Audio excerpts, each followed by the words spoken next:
Greetings, one and all, to the most cursed, most cringiest corner of the internet. A YouTube channel content creator actively alienating everyone, in both the analog and digital world. Well, welcome and good evening, wonderful dice of all alignments. I am Lunar D8. This is Let's Play Midnight Witch by Crimson Moon Studio.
Lunar, that's a lovely name.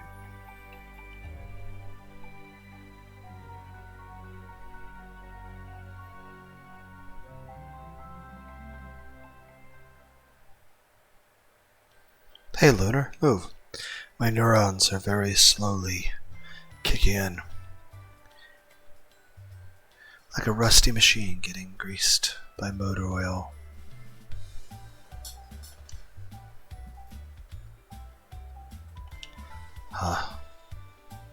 I look up with still sleepy eyes toward the origin of this pleasant morning greeting and notice Dan's cocky grin.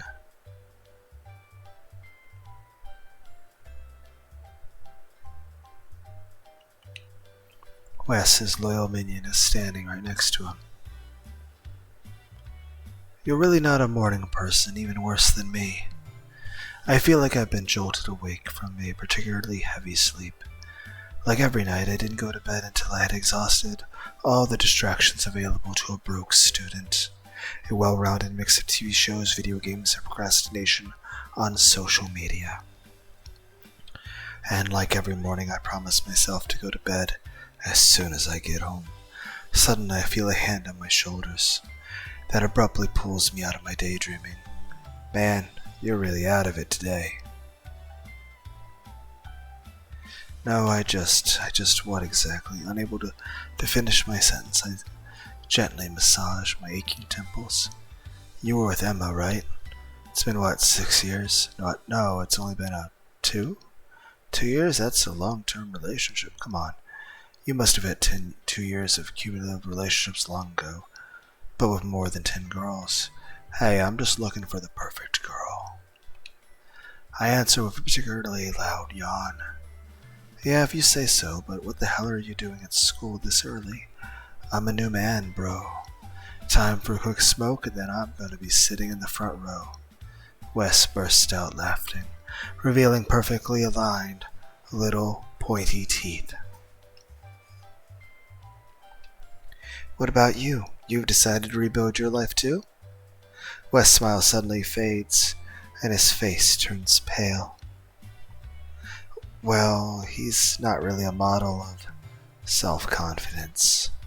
Did you not hear? We have a new professor this morning. His sentence hangs in the air. So what? You don't get it, Lunar. This new professor, I hear she's absolutely. Lunar! A familiar voice, soft and melodious, reaches my ears. Emma stands right behind us, looking puzzled. Yeah, I know, I'm not getting good sleep. I'll fix that later. I will sleep soon. Guys, why are you blocking the entrance? They're trying to tell me I need more caffeine. Dan slaps me on the back, nearly locking the wind out of me. Look, here's your sweetheart. I jostle Dan slightly to get closer to Emma, and put a shy arm around her shoulders. Hey, Emma, you okay? Emma smiles at me and places a light kiss on my lips, which is a way of triggering a small wave of heat that radiates down my belly. I'm not really the romantic type, but this girl has brought out feelings in me that were previously totally unknown to me. Dan was telling me about the new professor we're having this morning, apparently. Emma looks at me with a surprised expression. Oh, right, you heard it too. I remain slightly puzzled. Is this such big news? A new professor? A normal answer at last. Look, kids, it's time to take a smoke outside and talk about a topic of the utmost importance. He turns abruptly to Wes. Wes, go get seats at the back for us. I want to sleep peacefully as soon as the new professor starts spouting off her lecture. With a shifty look on his face, Wes nods and quickly leaves for the auditorium. With my arm still around Emma, I follow Dan to the park without much enthusiasm. What is it with everyone and this new professor? Is it someone famous? The autumn breeze makes Emma's shoulders shiver, and she decides to cling to my arm a little tighter in hopes of drawing some warmth from it. My goofy smile quickly fades as I become aware of Dan's condescending look. I didn't know you were a hopeless romantic, Lunar. Yeah, I get it. You're not familiar with this very concept. I'm looking for the right person, too. I mean, if Jessica decided one day to. Who knows? After all, I would just need a stroke to fall in your arms. I turn my head to the newcomer. Jessica, the most popular girl of the class. The sunlight slides over the incredibly long red hair. Many heads turn when she walks around the campus. I don't think she has many female friends. I feel Emma's fingers tighten on my arm and notice a slightly uneasy look on her face. She and Jessica don't get along very well, to say the least. Jessica, I was just waiting for you to come and brighten up this dreary morning. Don't even dream about it, Dan. Dan bursts out laughing. The two of them actually get along pretty well. I don't think there's a hint of romance between them, but who knows? Anyway, what about this new professor? What's so interesting about her? Yeah, I feel like she's all anyone's talking about. Is this really a big thing? A new professor? Just what I'm thinking, finally. Emma speaks up in an unusually excited voice. I heard she graduated top of her class last year. She was good, so good, that the university agreed to hire her as an assistant professor, even though she's barely older than us. Jessica glares at Emma with a contemptuous look. She's probably your spirit animal, right, Miss Perfect? Emma cowers in on herself, as if she's been slapped. I have to step in. Hey, Jessica, I know your grass-based diet must be such a pain on a daily basis, but you don't need to lash out onto others. Jessica strides toward me in a way that's both graceful and intimidating. Her haughty air and amber eyes seem capable of setting the surrounding air ablaze at any moment. I may have gone a bit far. You? We're all happy to know your underwear sits right next to Miss Perfect's bed 3 times a week, but you really need to get your feet back on the ground. Sorry, my lady, this girl is scary. I wonder who would be crazy enough to chase after her. Chill, Jess. You know Lunar is the white knight type, just defending his damsel in distress. There are damsels in distress that would be better off thrown to the dragon. An unusual silence sits in. I don't understand the animosity between Jessica and Emma. Fortunately, Dan often manages to diffuse the tension. He's got a real gift for that. His hand brushes Jessica's shoulder, and she immediately turns her animosity to this new threat. Jessica, you don't understand. The new professor, apparently, she is absolutely gorgeous. Jessica raises a haughty eyebrow. What, she wears a miniskirt and plunging cleavage, and that's enough to tickle your Y chromosome? My poor Dan, I thought you were not that stupid. Dan shakes his head, a condescending smile on his lips. You don't understand. I've never gotten so much dithyrambic feedback on a girl. It's like she's everyone's first choice. Dithyrambic. Don't use big words you don't understand. Is it to impress the infamous professor? Jessica rolls her eyes with a sigh. Dan, you really are a complete idiot. Jessica gives Emma one last contemptuous look, then heads towards the main building. Lunar, I think it's time to go. Emma takes my hand and heads toward the building as well. I follow her with my feet dragging. This class is way too early in the morning.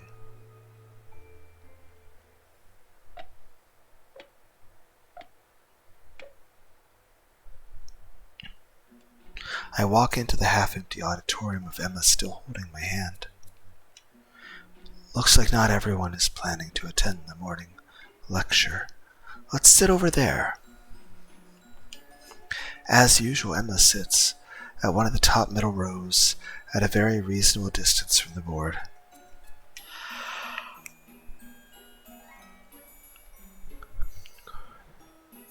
How long does this class last again?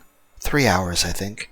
I stare at her unblinkingly for far too long to hide my dismay. Over the whole week? A small, crystal chiming laugh escapes Emma's thin lips as she quickly kisses me. Stop being so silly. Social studies is one of my favorite subjects. Yeah, me too. One of the favorites to skip. Emma grabs my arm with a particularly adorable expression. Lunar, I love you. I love you too, Emma. You know that already. Yeah, but I love when you say it. A duet of identical voices races behind me. Emma. Emma. Chloe. Zoe. The twins. I quickly step aside to let the double-haired tornado pass by me and rush to Emma. You'll never guess who we saw making out on the way here. I still can't believe it. What? No way. Yes, yes. With an exasperating sign, I turn away and take out my laptop.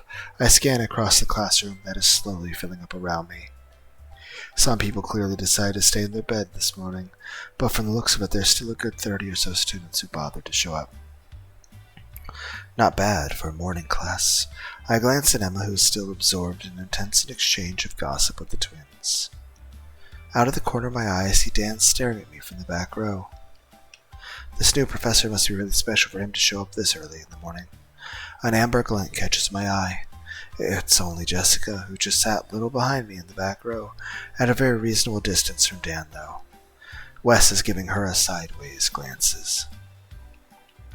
Is that why he's always with Dan? In the hopes of getting closer to Jessica? My face naturally breaks into a smile as I open my latest notes on my laptop. The social sciences file contains about 10 particularly short sentences and a few words highlighted in bold. Yep, that's it. Let's say that I'm desperately relying on Emma's notes. When are the midterms again? A slight nudge pulls me out of my thoughts. Lunar, look. She's not the only one who looks stunned. It seems like the whole class is hypnotized by what exactly? My eyes swerve toward the front of the class. The newcomer is sitting on the lecture desk in the most natural way.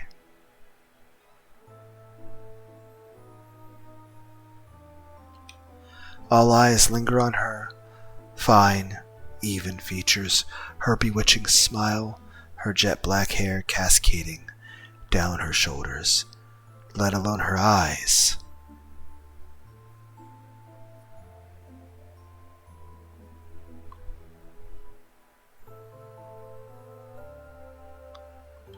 Eyes at once dark, sparkling, intimidating.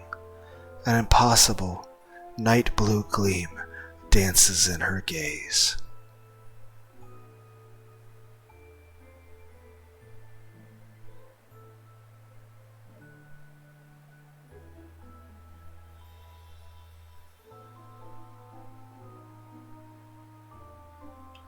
The regular professor's loud voice, rising sharply but only partially, breaks the spell that is mesmerizing the whole class. Listen, this is Miss. Please call me Evelyn.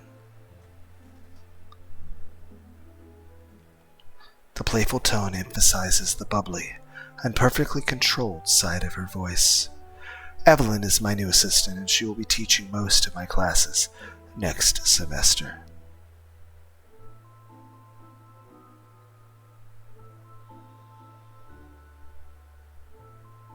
I feel very impressed with the art style.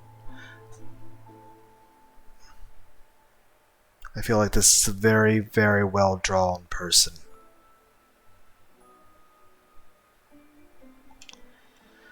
I'm counting on you to stay serious and focused. A few whispers rise in the back rows. That's the dream job. You hire some assistant and you don't do shit. How do you become a professor? Please, quiet in the back. Good. I count on you to welcome Evelyn and show her full extent of your capabilities, for those who have any. The professor punctuates his last remark with a glance in the direction of Dan, who grins with all his teeth. I wish you all have a good day, and good luck to you, Evelyn. The sound of the door slamming shut tells me that the professor has left the room. It's only Evelyn and us now.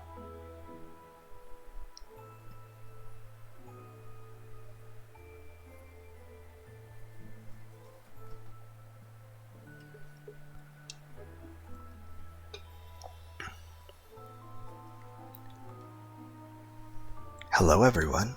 Good morning, madame. Hey. A collective murmur rises from the rows of the room in greeting to the new arrival. Like I said, you can call me Evelyn, but please, don't call me madame. I am barely older than you. A light laugh escapes her lips and echoes off the large walls of the auditorium. I graduated last year, so I was a student like you, until very recently.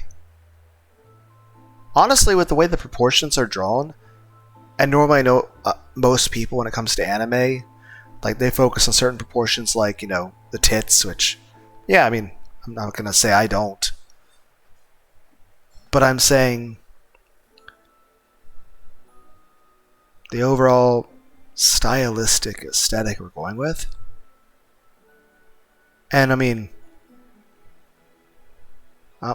all for AI, but AI tends to fuck up a lot of minor details. Particularly hands and fingers. Like, look the way her arms are and the proportions. Everything is drawn very elegantly. Whoever is the artist for this,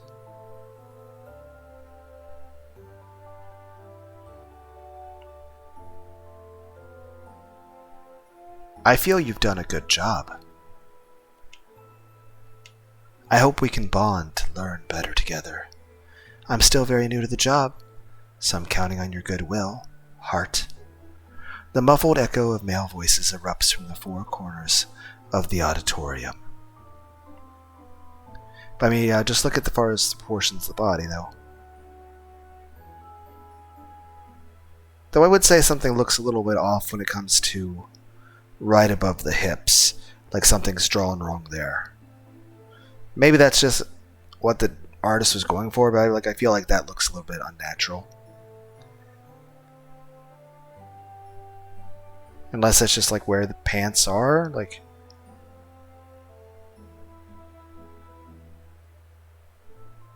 I don't know. I mean, I can't draw worth a shit.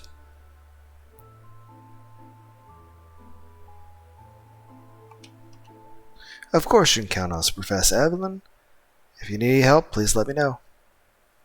Her amused eyes roam the auditorium and scrupulously probe each row.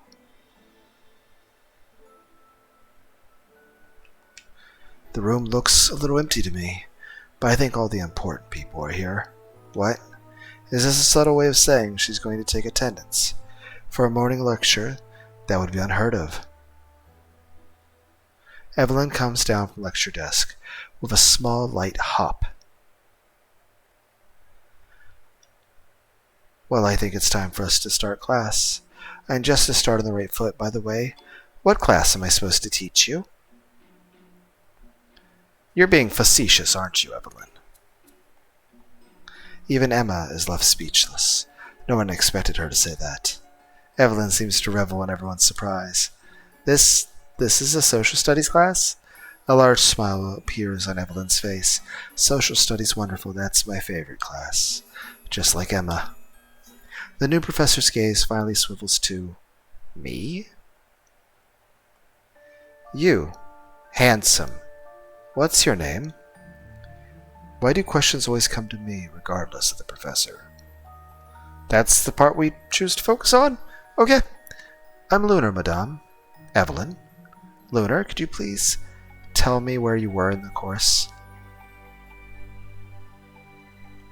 I didn't show up for half the classes, so there are many things I don't know in this universe. The meaning of life, the origin of black holes. Our progress in the course is simply part of the great unfathomable whole. Might as well go all in. I wish I could answer you, but I haven't showed up to class for... Oof. Emma graces me with a surprisingly powerful blow to the sternum that takes my breath away. I'd give Emma a surprised look. What was she expecting? That it would be up to date on the course? I swivel toward Evelyn. Well, Lunar, I'm lucky you decided to show up today. I'm sure you won't regret getting up this morning. Heart. Huh? Who can help Lunar remember where you were? We were on comprehensive sociology? Evelyn quickly claps her hands, looking visibly excited. The analysis of the social world. Fantastic. Social relationships, right? Domination, power, differentiation. I nod without understanding a word she just said. I really need to start studying for real, or else Emma is going to yell at me again. Her cold look confirms my fears. She looks quite upset. Sorry, thanks, Emma. Thank you for helping me. Perfect. Let's start the class. I'm counting on all of you to behave, Heart.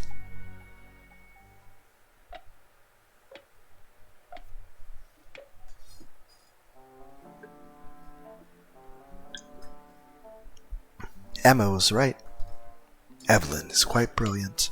Despite her visible lack of preparation for this specific class, she has been talking about comprehensive sociology for over 5 minutes, with particular insight and sense of expertise. Given my insane lack of knowledge of social sciences, I am unable to say if what she is saying is actually relevant, but she definitely sounds very convincing. Wait, isn't that the Dr. Fox effect? Seems like I've actually learned a thing or two about sociology over the years.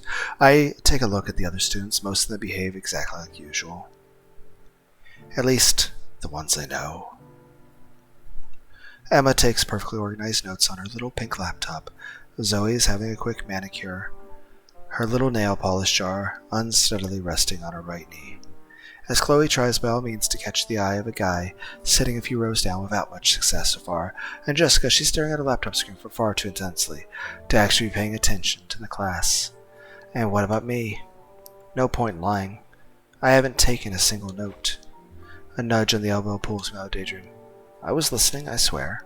Emma looks at me warily, then finally smiles. Very funny, but take notes. I never really needed to take too many notes, I just listened and remembered things. Though I think my memory's gotten very bad as I've gotten older. Class started 5 minutes ago. With a sigh, I place my hands on the keyboard and start writing a few keywords down as notes. Hey, do you guys have internet? Emma and I turn to the student, sitting a bit further to my left. I haven't tried yet, why? I can't connect to the Wi-Fi. New whisper behind me this time. Wi-Fi is down. They must have changed the password last night. Only the school's intranet works. The university intranet, great. Aside from fascinating articles about the discovery of electricity and the biography of the college's dean. This thing is the empty as my fridge on a weeknight. Hey, log on the internet chat. Everybody's trolling. I mean, with social networks and mobile phones, This kind of thing is literally useless, but now since we don't have the actual internet anymore, I find the address in a few clicks and manage to log into the chat room. The messages are flooding. I open the small tab, listing people logged in. There's almost 30 people. Seriously, nobody can crack the new Wi-Fi password? Sucks so much. When did they even change it? I was working just fine yesterday. I got no signal on my phone. Yeah, I don't have any signal either. Nobody can get a signal in this auditorium. It's always been like this. But why? The auditorium was built with new materials that are more insulating. They prevent any mobile signals. GTFO. Shut up, he's saying something interesting. So we'll never get any signals in? Who was the wizard? I'm going through an impressive number of insulting messages in pure flood. It's insane how an online chat can become a garbage can in no time. We'll eventually, thanks to the deep indoor technology that allows signals to pass through very thick walls, but it's expensive for mobile networks operators to install.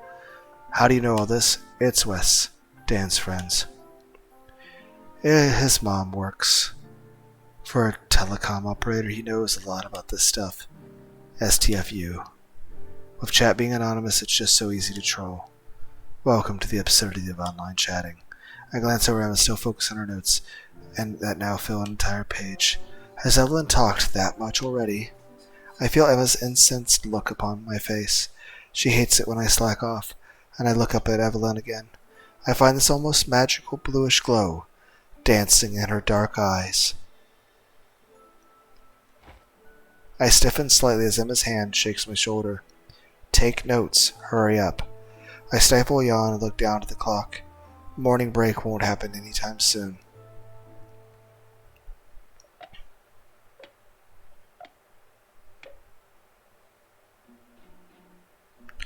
We are done with this chapter. I hope it wasn't too boring. An unusual rising tide of voices spreads through the rows. That was perfect, Evelyn. Keep talking, please. Could you please repeat the last part? Thank you all. You are so kind. But I've talked too much. Now it's question time. What do you mean, questions? Wait, I didn't pay attention. Who can tell me what the Barnum effect is? A few hands go up, including Emma's and Dan's. You, next to Lunar. Emma straightens up slightly in her chair. It's the principle used for personality tests or horoscopes. People are flattered by a speech that valorizes them, which leads them to find inaccurate comments about their own personality relevant. Evelyn quickly claps both hands. Excellent. That's exactly right. What's your name? Emma hesitates for a moment, surprised by this teacher's unusual familiarity with her students. Emma? That's perfect, Emma. Read any personality test. You will always find a subtle mix of flattery and statements generic enough to fit the majority. Once convinced that the test results represent who you are, you would become more likely to accept completely false statements about your own personality.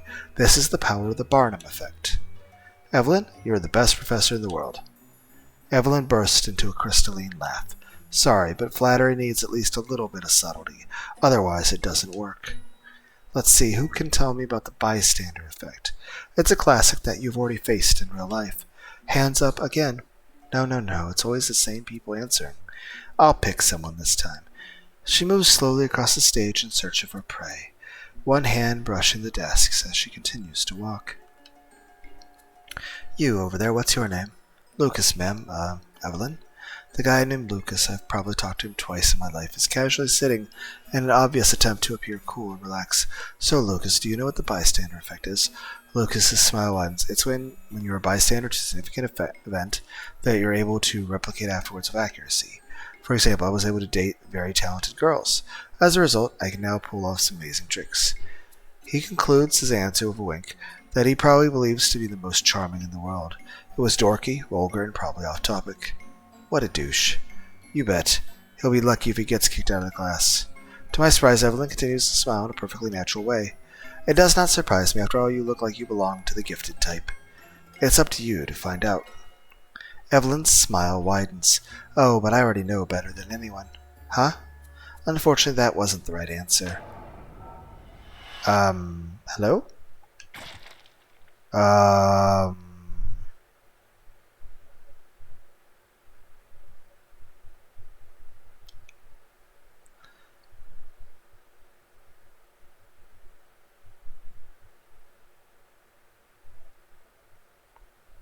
I feel like there was a disproportionate response there.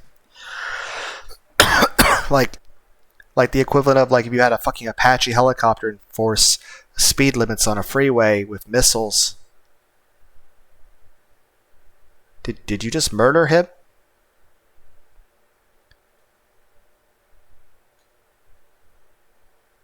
A blinding flash of light fills the entire room for a split second, immediately followed by a dull crack. My eyes instinctively close at this sudden light assault. The classroom is now dead silent. What the fuck was that? When I finally manage to open my eyes for good, I find myself facing a vision of horror. Evelyn is elegantly seated on the table in front of Lucas.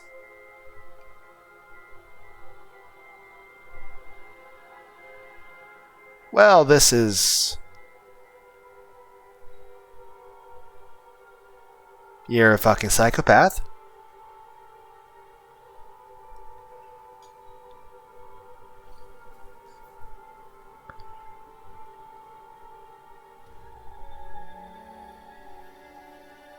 Smiling, terrifying.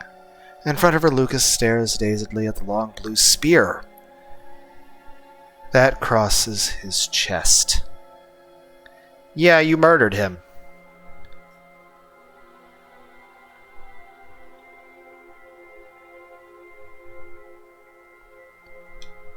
There is a blood absolutely everywhere. The eyes widen. Lucas tries to articulate some words. I'm pretty sure you need lungs for that, sir. But only a bubble of blood springs from his lips and splashes a little more his completely soiled clothes. A blue spear seems to glow with a supernatural and devious gleam, as if animated by the will of its own.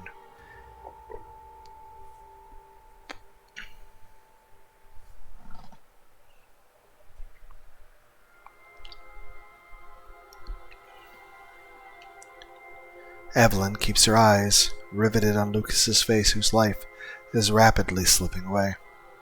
It feels like time stays frozen for eternity.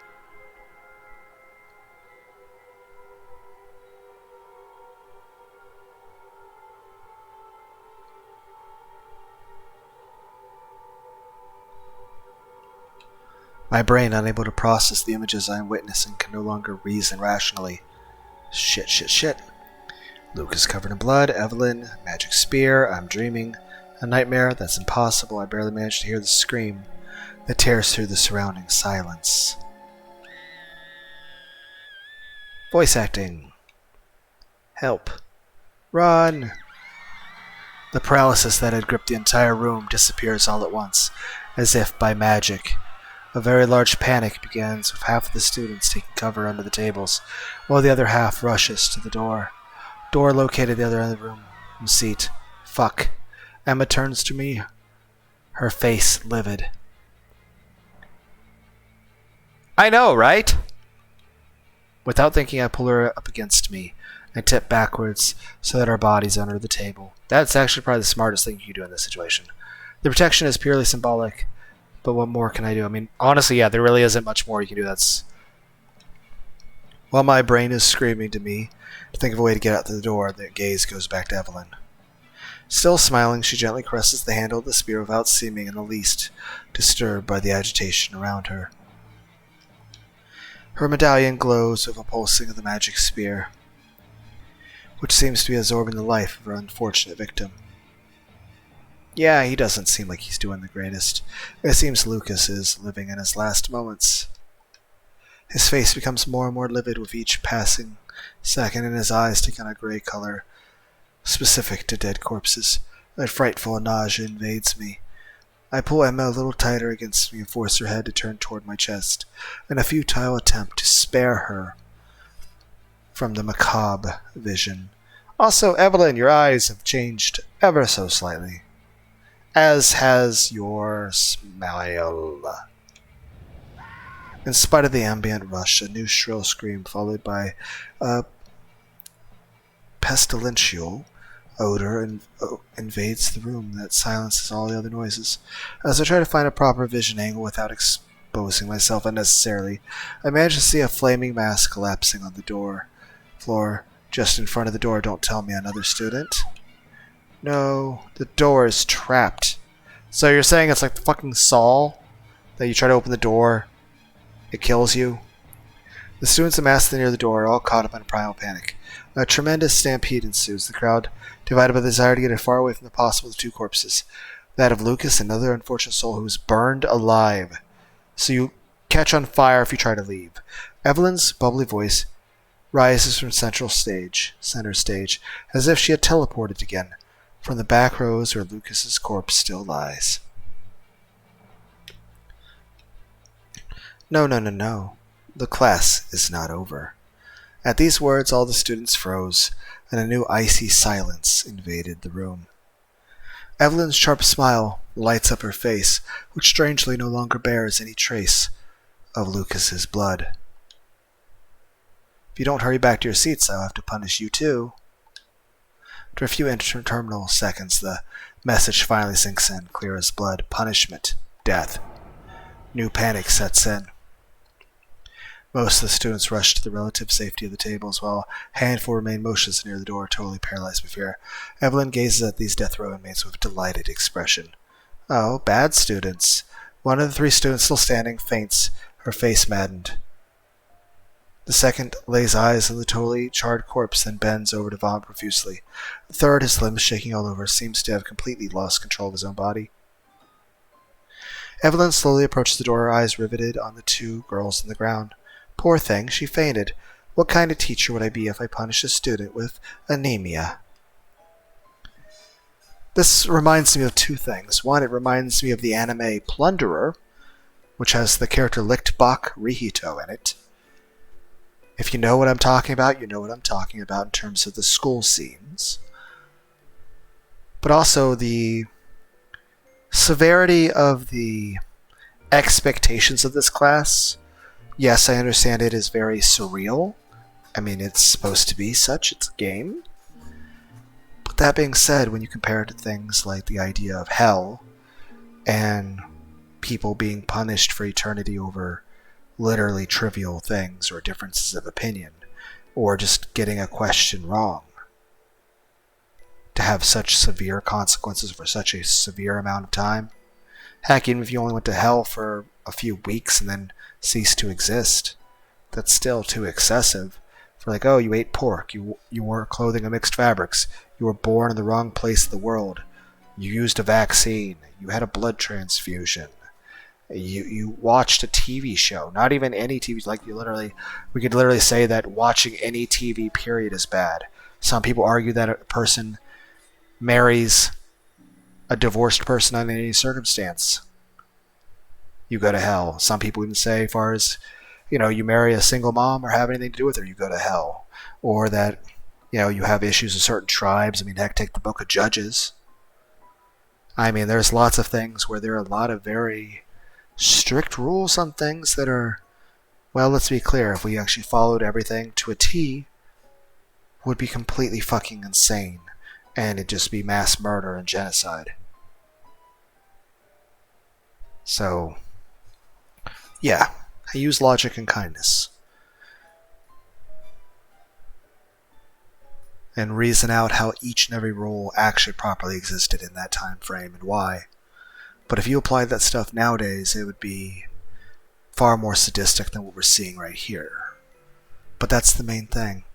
In addition to the stuff like, say, Mozgus from Berserk, or the school scenes from Plunderer, the anime. I feel, the idea of killing a student for getting a question wrong in this situation, especially without even pretext of it, like there wasn't even proper warning, I feel the same thing's true of like someone being, going to hell for having a difference of opinion or what part of the world they grew up in, or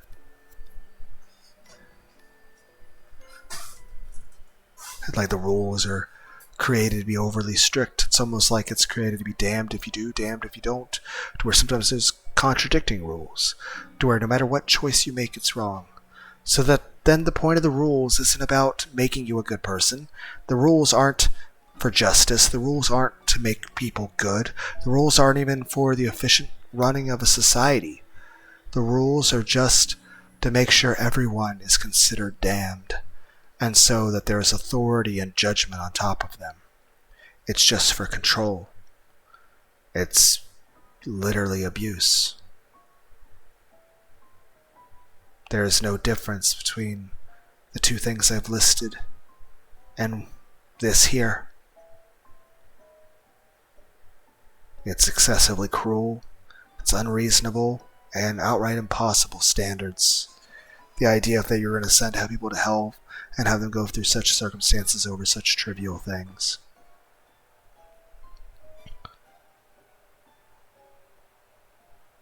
I mean, could you imagine,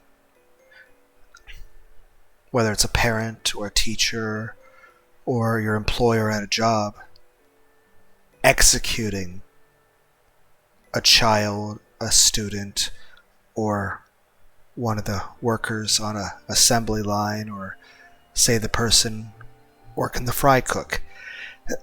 Like, oh, you served cold fries, death penalty. I mean, could you imagine that if it was that strict?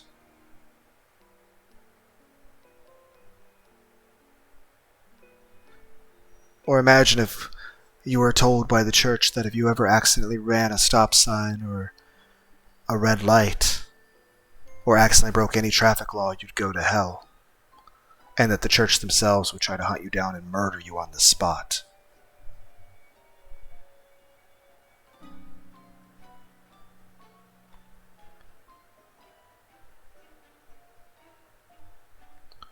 That's the thing. When you think about it in practical application, it's nothing but cruel and insane. Same way I use like Hellraiser and demonophobia as my reasoning of they're examples of things, because people can treat things like out of sight, out of mind.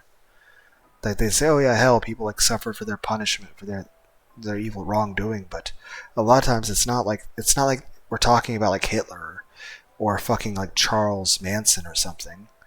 We're talking about a person who, what, like, this person didn't pay their tithes, they didn't pay enough, because that's what tithing was back when there was theocracy. The church was the government, it was the IRS. But it's like saying you don't pay enough taxes, so you burn in hell. You ate the wrong food, you took too long of a nap, you weren't perfect in every single way. The idea that you're constantly being watched and have to be judged at every fucking moment. And everything you do is always wrong, and you're given a list of rules that contradict each other so that nothing you do will ever be considered right. To where it could be the equivalent of driving down a road, and the road ends like it's basically a letter T. And you drive down a road and it comes to, there's a road going to the left and a road going to the right, and in front of you is a field. And whether you turn left, turn right, drive straight through the field, reverse backwards, stop the car, or even turn the car fully around, no matter what choice you make, it's considered wrong. Because like I said, at that point, the sake of those rules, it's not about making people be good people. It's not about justice. It's not about stopping evil. It's just about putting an authority of damnation over everyone. About control. It's the highest form of narcissism. It's abusive. And I'll say that's why I disagree. That's not how God is. That's not how it's not how the Bible is meant to be. Because it's nothing more than what we've seen just here. The idea of sending someone to hell for something trivial. That's the equivalent of, actually that's even far worse than what you're seeing here about just randomly murdering a student. But a lot of people, either one, don't think about it at all, or don't picture it, or it's just so surreal that they can't seem to emotionally grasp it. They seem to just numb themselves to it, rather than accepting the reality of it. Whereas this right here did a very good job of, yes, it's drawings, it's basically anime cartoon. that's not even moving. But it illustrates very well the absolutely tyrannical nature of this kind of concept of right and wrong and righteousness, that it's nothing more than just it's abuse. It's evil. In and of itself, this system of justice itself is nothing but pure evil. And is nothing more than what you've seen right here.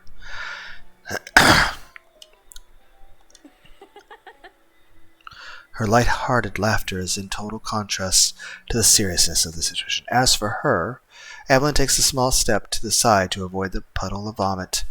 I'm sorry, but eating in class is forbidden. That's how you mess up the room. With a nonchalant gesture, she extends 2 fingers in the direction of the unfortunate girl on her knees and agitated by sporadic retching. Bam! New flash of light, blue this time. The student collapses totally on her vomit in a big spray of blood. Oh my, look, how dirty she is. I hate dirty people. The last student, still standing, tries to move away, but his legs seem to no longer obey the movements imitated by his hips as he's sliced in half. This also kind of reminds me of How Not to Summon the Demon Lord, which I understand is a largely fan service thing.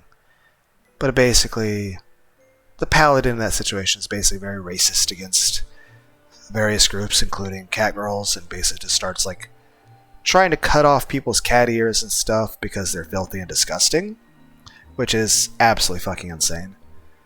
Heck, I made a video talking about Nekos being a representation of the love and affection that is kind of lacking in this honestly dreary, antisocial world we live in. But yeah, the kind of justice that's exemplified by a lot of zealots and extremists is far more cruel in terms of how they would treat people both in real life and in the afterlife, and what they think is just. Compared to that, what this woman is doing is as innocent as a bunny compared to that level of evil. But there is no mistake that what she's doing is absolutely fucking evil. And it's... even if she has the power to resurrect people, it's way too far. It's way too extreme. Even if you have the power to resurrect the people that you killed, as if they have no damage, and heal them to perfect health, this is still unacceptable. This is still not good. And yet there's so many people out there, and there's people throughout all of history that have done far worse and more cruel things than this, and they've considered that they were doing the work of God, or the work of whatever form of justice they thought was right. And a lot of times, so-called justice is just an authority figure abusing their power, not for the sake of right and wrong, but just to scare everyone into submission. It's not about doing what's right, it's about just doing whatever it takes to not be punished by the person with absolute power, to the point that they treat the idea of sin as just disobedience to authority. That at that point, the most holy thing that a person can do, that what in their eyes God would want you to do, would be to obey all orders, to do what you're told. That if you don't follow orders, you're a bad person. If you don't do as you're told, you deserve to be beaten and insulted and threatened and ostracized and humiliated. You deserve punishment, death, pain, humiliation. At that point, how is that any different than Nazi Germany? After all, isn't the whole point of fascism being exerting absolute control over people, crushing any sort of free thinking, any kind of free speech, silencing and censoring all dissenting and disagreeing opinions, destroying your opposition, not through logic, but through shame, through intimidation, and through many corrupt practices.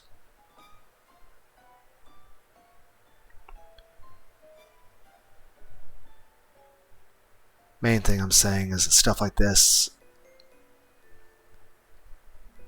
isn't really out of the ordinary for the past, whether it's times of stories or even things that many religious people, whether they're Christians, Jews, Muslims, or even those of other faiths, it's what they literally expect to happen. Heck, Dante's Inferno is not exactly, a book of the fucking Bible, but it is one of the most printed things out there. And of course, Dante wrote, technically there's Virgil and all that stuff, and the other authors, and I like many authors like Homer and the Odyssey, but Odysseus.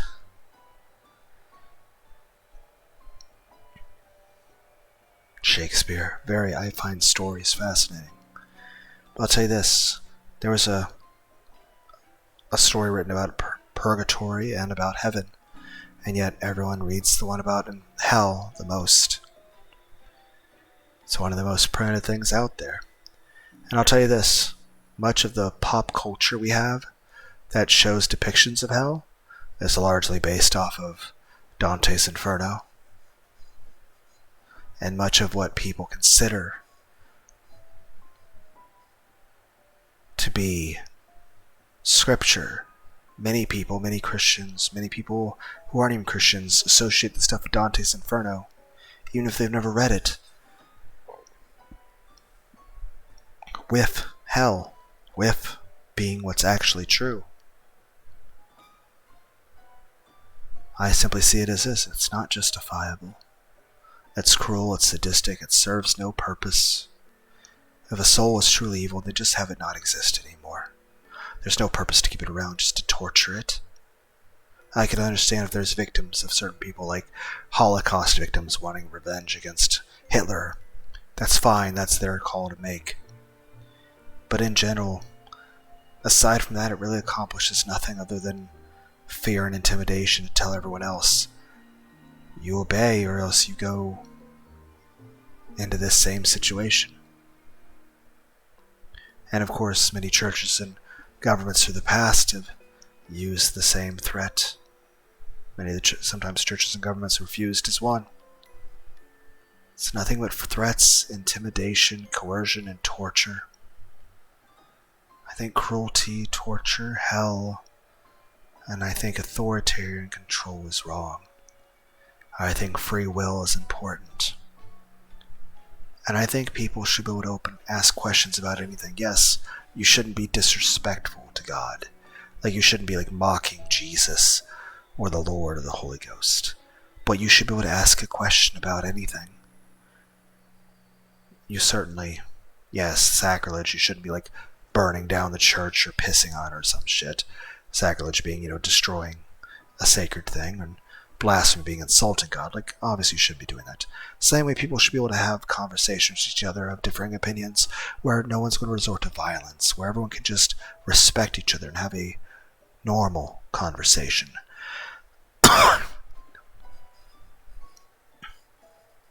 The same way, whether it be the church, religion, politics, philosophy, science, mathematics, no question should be off limits. You should be able to ask any question. As long as you're polite and have proper decorum, you should be able to ask any question. You should be able to ponder anything to try to learn, to understand more, to put your logic to the test.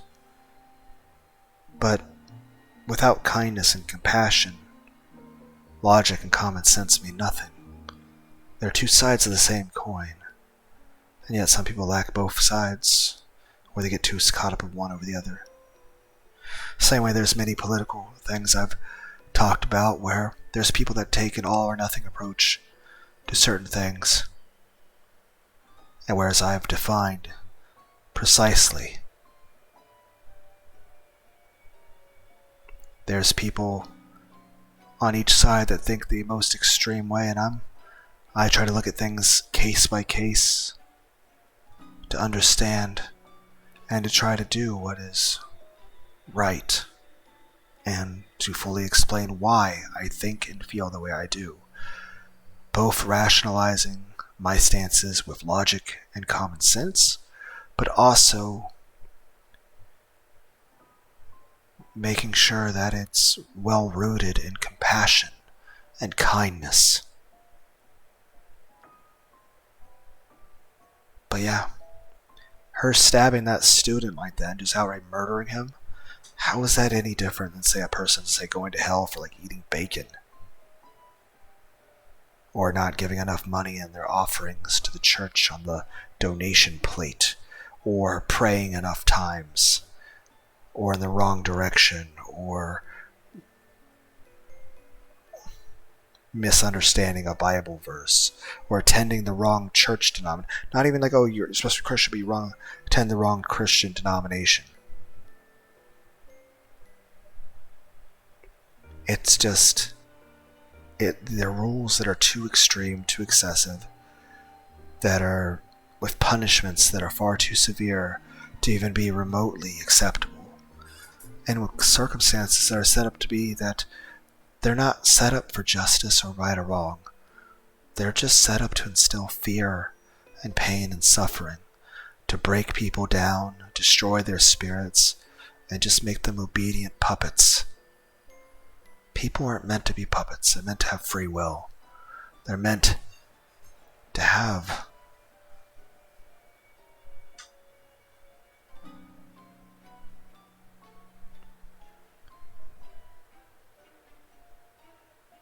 it's one thing to have a healthy respect for someone in an authority figure, but you shouldn't be outright terrified of them. You shouldn't be afraid of them, that they're going to be cruel or sadistic.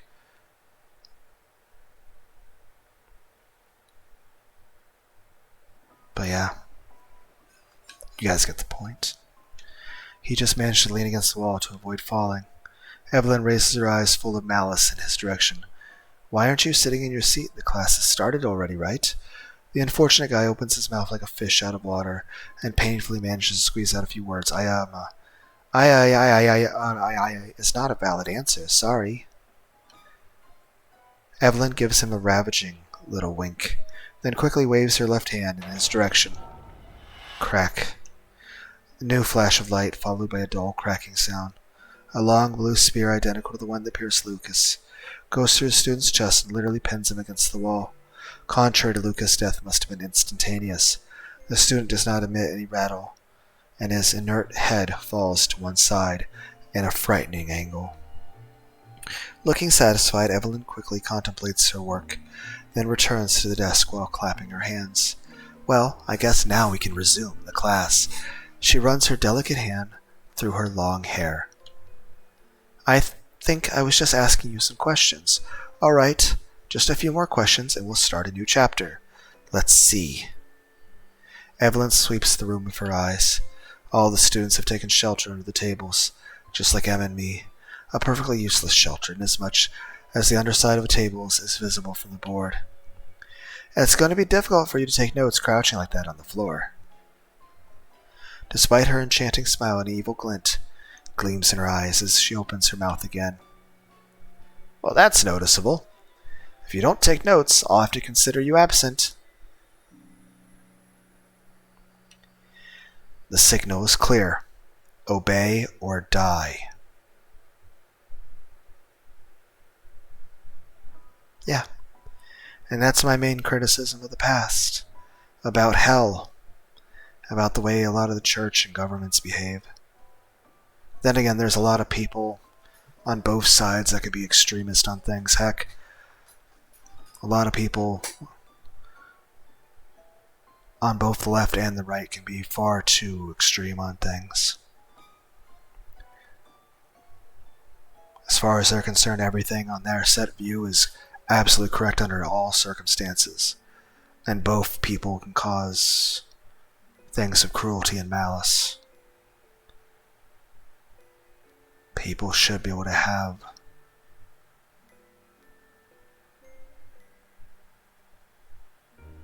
a fucking sane way of looking at things. Like the things I've tried to discuss are things most people avoid.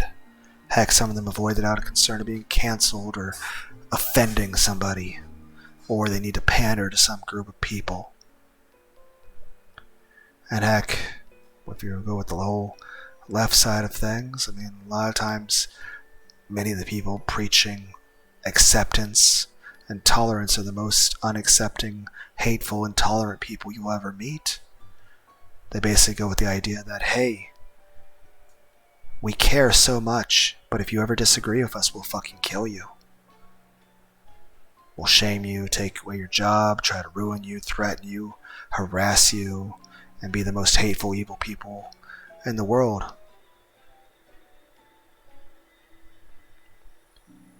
A lot of times with the wokeism, as Rob Schneider said, like, wokeism is just prejudice and hate and bigotry dressed up as manners. It's just bigotry dressed up as manners. And heck, a lot of times people will like be bigoted toward a certain group, saying that group's the oppressors, when a lot of times the people being accused of bigotry aren't doing anything wrong, have never hurt anybody in their life, and are just trying to have conversations based on what they see as common sense. They're just trying to have a normal conversation, but they're not allowed to have their own voices heard. It's considered tolerance that, oh, they're not allowed to speak up their voice.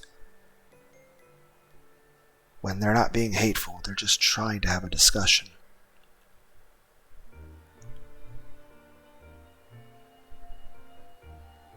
Regardless of what position you have on anything,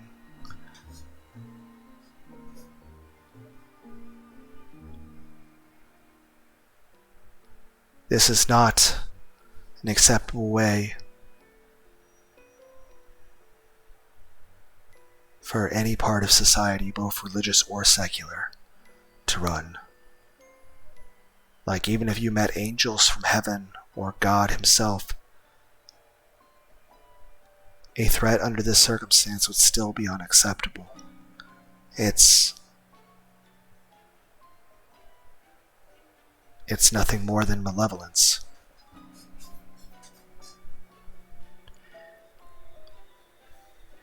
Even if she has the power to resurrect everyone at the end of the class, this is still unacceptable. This is still evil. And this is the way a lot of priests and militaries in the past ran. And yet there's also lots of people in every group. Like I said, there are bad people in every single group, no matter what group you could possibly mention. Name any group, any kind of way you could define any human being on the planet, any group of people on the planet. There will be people in that group that will be like this. And they'll think they're the good guys doing it. In the same regard, usually the main reason why a lot of times people in power are corrupt is because usually, not only can, of course, people get carried away with power, but more importantly is this. Machiavellian, he wrote some books like The Prince. The idea being is it's not that it's good for people to be evil, it's usually people that are evil, that are willing to do the underhanded methods and be cruel, that usually get the better luck at attaining power. And not only are the people that are more cruel able to attain power easier, but they're able to use and wield that power more effectively. But the biggest thing I think we all overlook is this. The people who want to abuse power are the people that crave it most of all. The people who crave power are the ones who want to abuse it. It's rare that somebody wants to pursue power for benevolent ends. Almost always it's a control freak who feels that they need to be in control of everything. That they should be the ultimate authority. Or because they want to abuse an authority. Usually the people that want to abuse authority, the people that are going to abuse authority, are going to be the ones who are going to seek out the most. Whereas most of the people that wouldn't abuse an authority, wouldn't do anything evil with it, usually don't have much interest in pursuing it. It just seems boring to them. So in the end, the people that should have power don't have any interest in having it. And the people who shouldn't have power are fucking obsessed with it. But like I said, my main point on all that is simply to say this. I think absolute authority is wrong. I think cruelty and violence and murder and torture and hell. And I think any system that exists based solely off of fear and intimidation, off of absolute control, off of you obey or you will suffer. You obey or you go to hell. You obey or you die. You obey or you can't buy food. You obey or you can't own land. You obey or you can't get married. You obey or you can't have a family. You obey or you can't have food. You obey or we say your soul goes to hell. You obey or your soul does go to hell. You obey or you get kicked out of heaven. Because at that point, if you can be intimidated that way in life, then what's to say you couldn't be threatened the same way, even after you die and say you hypothetically go to heaven? War existed in heaven at one point. Angels were cast down. If war exists at one point, it can exist again. And if war exists, that means fighting and death exists.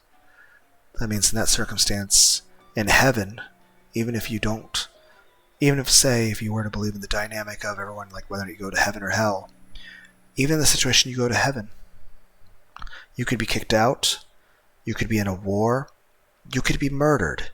You could be a supposedly immortal being living in heaven, and then you could be murdered. You could also be kicked out of heaven, or you could fail in some way, whether you're kicked out because of a war or because you somehow are... And another thing is this, a lot of people have all these strict rules about what is right and wrong on this earth. But here's the thing. If you consider a lot of things to be so wrong on the earth, then why would you expect to be able to indulge in those things at all in heaven? Like, if lust is considered such a bad thing, then that would mean, what, do you expect to never have a kiss or sex or an orgasm ever again in heaven? Heck, will you even have hugs? Any sort of physical affection? Heck, there's always the saying of you'll be as the angels are. What, are we talking biblically accurate angels? Because I'd rather not be a series of rings with eyeballs everywhere and 500 wings. Though of course the angels can take human forms, I'm just saying. There's many definitions of hell that are unacceptable, also definitions of heaven. For example, what's it say if everyone's forced to be constantly praising at all times? It'd be like the idea, imagine, one, what's that say about somebody if that's the situation? If that person needs to be praised by millions of people at all times. But even then, let's say even if you're given a perfect, immortal body that doesn't get hurt or feel pain, but you're expected to do the same task all the time against your will, at that point, what's that mean? That you're basically, okay, you need to sing these praises. If you don't, that'd pretty much be the equivalent of, say, you go to a church, if, say, the preacher were to pull out a gun and shoot you if you refuse to sing the fucking hymns. Main point is this. I believe in God very strongly, and I believe in Jesus. And I believe in doing the right thing. I disagree with some specifics on a lot of things with some people, but my every decision is based on what I think is truly right. And I have explained in depth, defending and explaining all my positions on why and how I think the way I do. I've explained it both logically, both in terms of kindness, both in terms of context of the Bible itself, and even of the people of the times of Abraham, Moses, King David and Jesus. And I feel if my explanations are not enough, then anyone who would condemn them would be the equivalent of what we're seeing here. That in that situation, the person would not accept any explanation. And at the end of the day is this: it'd be like being told, if you want to go to heaven, you have to kill 1,000 people. Would you do it? And even then, what would it say of the person putting that expectation on you if you were required to do such a thing? What would it say about them? And what would it say about your expectations for a future under them?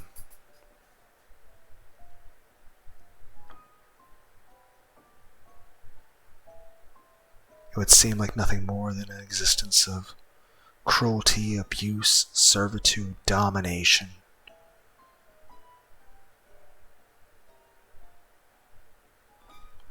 An existence completely lacking any sort of dignity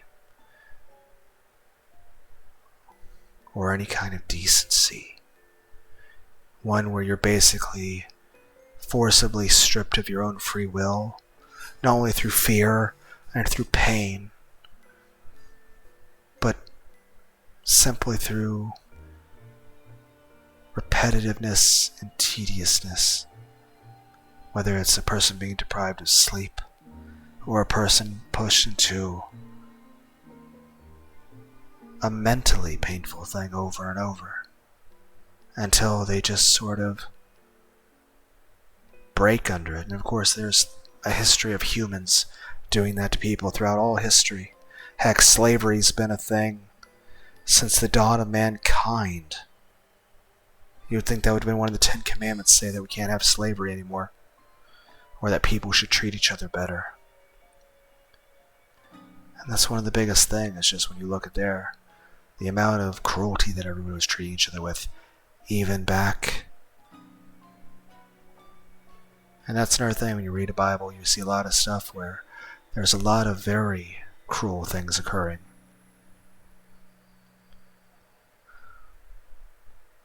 I've reasoned and explained a lot of things. Heck, I've even explained why the whole incest thing worked in the past, in the times of Adam and Eve and of Noah, and about why there were other people other than Cain. I've explained that. I even used a picture of Andy and Lily because, one, it's a good game and I thought it was funny to use that picture, but also because I thought it legitimately fit with what I was saying. Every picture I use, every backdrop I have, it does tie into whatever it is I'm talking about in that said point. But the main point is this: stuff like demonophobia, Hellraiser. I treat them as thought experiments. I treat them as psychological case studies. I treat them like proofs for my hypothetical thesis of an explanation of stuff like hell, torture, cruelty is wrong. And a lot of expectations that many preachers and pastors and priests have of God, I say they're wrong. That I have faith in God, that God is not like that. That God is not like this. Because at the end of the day, if what they say is true, then there is no difference. If not, it's even worse than this.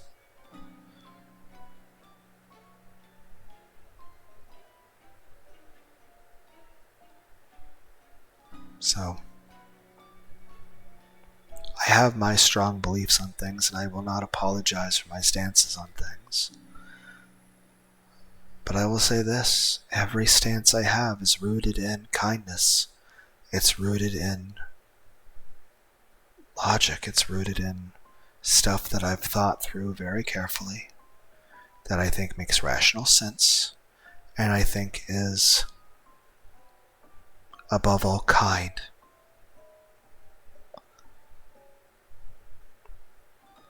That I believe one of the worst things a person can be is malevolent. That one of the greatest evils, in my opinion, is for somebody to do harm to somebody who does not do harm. To basically have a mindset that you want to hurt somebody, especially towards somebody who has no desire to hurt anyone else. Basically wanting to hurt somebody that doesn't want to hurt anybody else.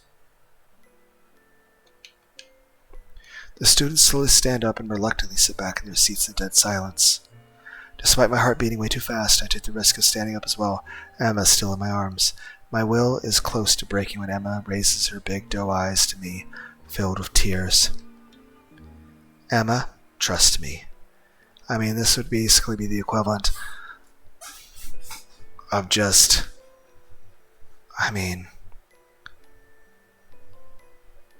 imagine if you walked a bunch of people throughout the fucking desert, made them starve to death, constantly yelled at them, told them they were fucking garbage, gave them overly strict rules, and then constantly beat them every day, and blamed them for it. How can you see that as good? But this is an ideology of the way that Evelyn woman is behaving. There have been millions of people who have not only believed that, but literally have caused physical harm to people like that.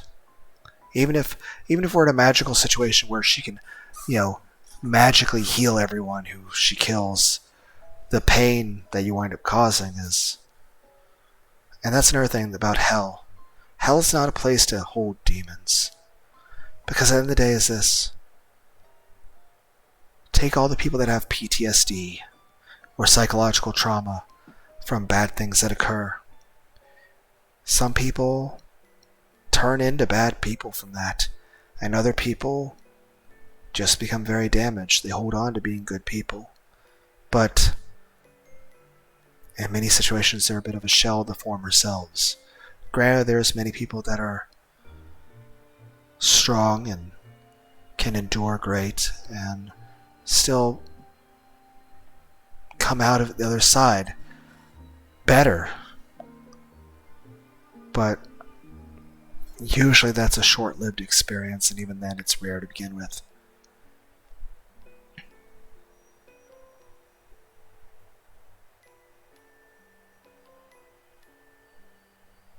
At that point, all you do is you could literally take the kindest person in the world and put them through that kind of shit shown in Hellraiser or Demonophobia, and you either have somebody that will come out the other side as the most hateful, psychotic person imaginable, who, like I said, at that point, hell isn't a place to hold demons. It's a place that creates them. If demon is a mindset, and that mindset is just an evolution of a human mind having been broken and suffered over and over, far past its limit. Yes, a little bit of suffering here and there can build character, but far too much will either completely break the person and turn them into an empty shell, destroying their ability of free will or independence, to where they'll just be dead on the inside and just simply follow whatever order they're given. Or they'll go completely fucking insane or become violent psychopaths themselves. And then, of course, there's people that do stay good people, but they're in terrible pain. And sometimes they'll also lash out or be unreasonable. They're not being evil in that situation. They're just damaged people who are in a lot of pain and who are just broken. There's no way you can look at such a thing as righteous or just. And if there is such a being that deserves such a fate, if they're such a horrible person that they're already a monster, then why not just have the soul cease to exist so they don't hurt anyone else? Why keep them around just to torture them? I mean, it's not like you're going to make them a better person or reform them. If anything, you just make them worse. Is the whole purpose of it just fear and intimidation to scare everyone else from ever doing such a thing? But even then, shouldn't the reason why people don't hurt one another be because they have compassion, because they respect human life, because they find the idea of causing suffering to another person disgusting? Like, here's the thing. It'd be like the example, like you come up to, I don't know, imagine some fluffy animal, like a bunny or something. You should be not smashing the bunny's skull in with a brick because you respect the rabbit's life and you wouldn't want to kill it or be cruel or cause it suffering. Not because you'd be punished for it, not because of some fine or jail sentence. You shouldn't be not doing something so fucking psychotic because of a potential jail sentence, but rather because you couldn't imagine ever doing something so painful to something so innocent. I feel like in a lot of situations, people's, not their priorities, but the motivations for what drives them, their heart's in the wrong place. But I'm just saying, this story here, it's my explanation of why I disagree with a lot of what both secular and religious authorities think on things. Because at the end of the day, it's just cruel and sadistic. Something like this should never exist. And yet there literally are people in the past who have done far worse things. And they literally went to bed that night thinking that they'd be going to heaven for it, and that God would be happy with them. Or whatever. Or that society would look at them like they're heroes, and like they're pure. I'd rather be a person who is hated and reviled, but never harms an innocent person, than be somebody that's treated as righteous, but harms the innocent. The Pharisees were a group of people that believed, one, that the letter of the law mattered more than the reasoning of why the law exists. They didn't care about the intention of the law. They didn't care about why. They didn't care about making lives better. They only cared about following the exact letter of a set of rules, to just obey orders. That's it. Just do as you're told. All that matters is obey orders. It doesn't matter what the orders are. The orders could be the most horrible, hateful thing. As long as you're following orders, that's all that matters, right? That's how they treated it, and that's fucked up. And then, of course, they care more about the perceived righteousness. That if they follow all these rules, that, okay, we're guaranteed to go to heaven, and everyone respects you. I'll say this. If, say, the cost of going to heaven would be to be cruel and sadistic, then that's the price I'm not willing to pay. I will do what I think is right, even if everyone in the world were to consider me worthless and a failure and not living according to their principles. I would rather be seen as a heretic than be somebody that would harm or be cruel to an innocent person or cause undue suffering. Or to just simply not think about things or ask questions. Yes, I do agree people should be respectful, but you should be able to ask any question. And your life should be about seeking your own meaning and doing the things that make you happy and having friends and family and cherishing and loving the people in your life and making sure that they know how much you care about them, putting those bonds first.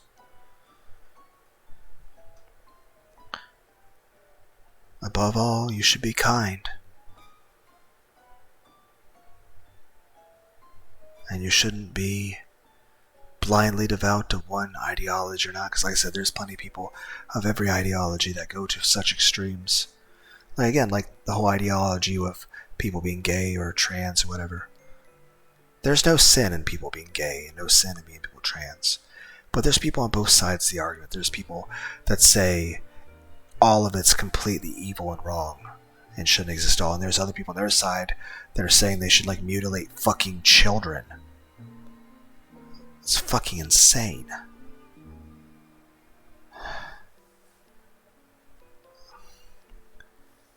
I don't know.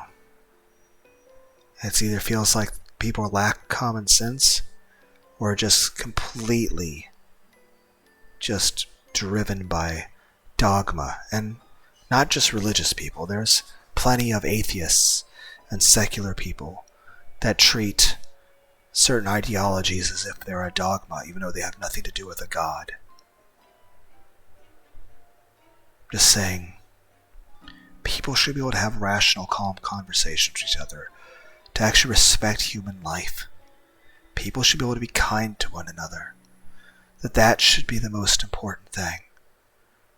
To just use some common sense and compassion.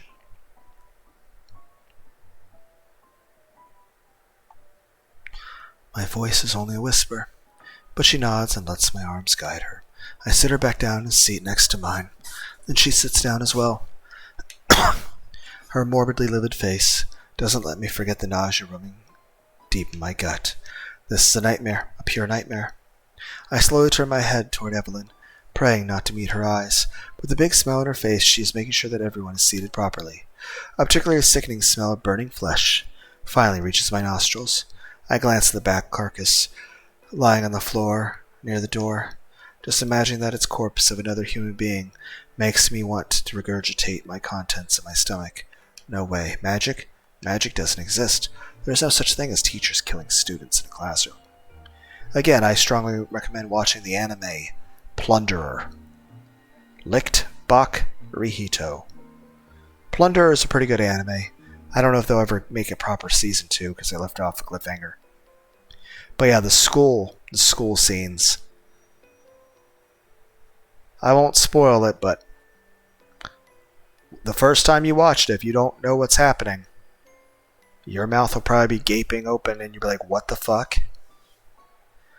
Not in my life, not in my very average, very basic student life.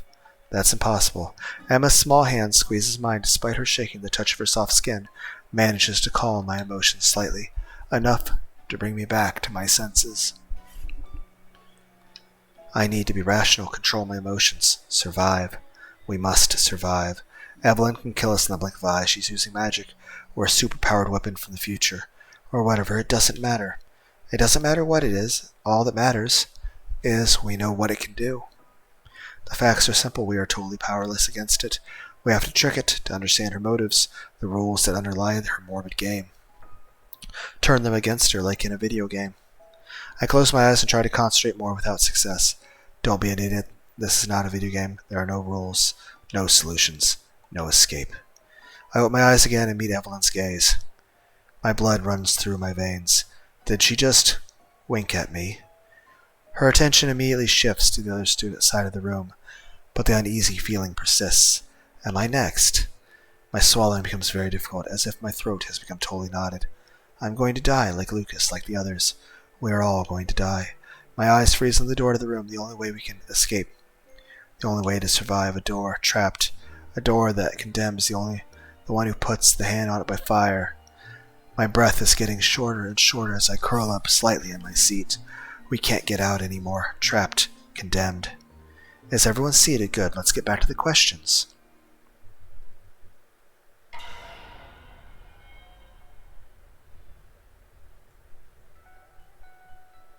I have a feeling you're not very talkative, Moose, so I guess I'll have to pick someone again. Evelyn slowly ascends the central staircase, her hand gently brushing the surface of the tables as she moves. The students close to her passage cower in vain, hoping to become invisible, all the while avoiding moving too much so as not attract the attention of our tormentor. Evelyn passes by our row. Emma leans slightly toward me to get as far away from her as possible, a look of terror on her face. I force my gaze to stay focused in front of me, despite the fear of being hit by a magical projectile from the stairs to my right. And that's the thing, I feel like the kind of person that would be doing what Evelyn is doing right now would be the kind of person that would be hurting innocent people just for some arbitrary rule, who would take delight in hurting innocent, defenseless people, animals,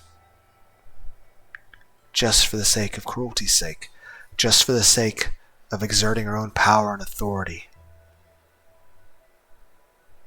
just for the power, just for the domination of it,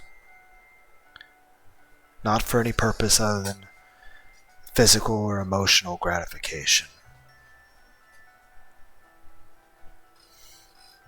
A morbid evil on the most base level. A barely audible sigh of relief escapes her lips as I hear Evelyn's footsteps move away from us. She stops a few rows up, both her hands patting the table, and the unlucky row with an impatient look. "Tell me, what's your name?" Slowly and carefully I turn my head to get a glimpse of the unfortunate victim. Out of the corner of my eye, sitting just a row from Dan. That guy is Matt, Zoe's ex. His usual self-confidence seems to have completely disappeared. Head straight up, empty eyes, he is unable to meet the glance of Evelyn, nor even to answer the question asked. Matt lets out a slight cry when Evelyn starts to move, convinced of his imminent death. To my surprise, she simply sits down in the seat next to him and leans her face toward him. Matt keeps his head turned toward the wall as if paralyzed with fear. I can't help but feel a certain cowardly relief. Matt is next on the list, not me. Poor guy. But it's not me. "You won't tell me your name?" "That's too bad." Matt's voice is barely audible. Matt. Evelyn smiles delightedly. "Well, Matt, thanks for being a volunteer." Matt swallows as if he was a volunteer. She picked him herself. A little microsociology question regarding the family. Evelyn's smile, which initially seemed warm to me, now appears purely cruel.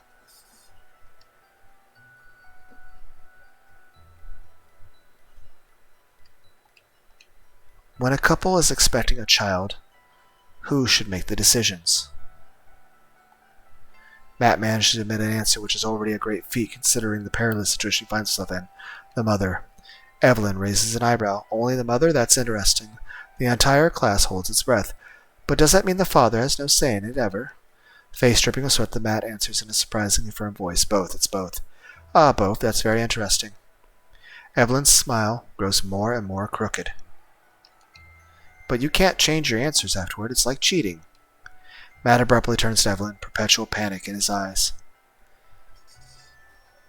And I said, the way a lot of rules are.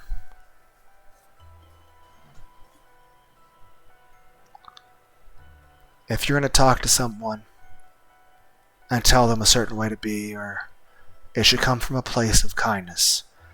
It should come from a place of safety, not from a place of outright terror and dread, of abuse and outright sadism, cruelty for the sake of cruelty. Wait, Splash. A short dagger adorned with Kabbalistic engravings springs from Evelyn's outstretched hand and comes crashing down on Matt's throat with a particularly sickening sound. The latter hopelessly brings his hands to his throat, blood spurting out everywhere. He ends up collapsing against the table in a frightful rattle. Evelyn contemplates her macabre work with a satisfied air, her medallion sparkling of a blue supernatural glare. No, a few howls echo through the room. I squeeze Emma's hand tightly, hoping that she will manage to suppress any sound. The last thing we need right now is to attract Evelyn's attention.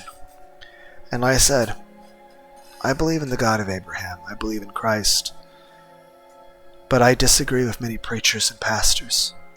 Because even if they don't, they themselves not only admit it, but even realize it, the way they speak about things in terms of hell and repent or else judgment, all that, you're painting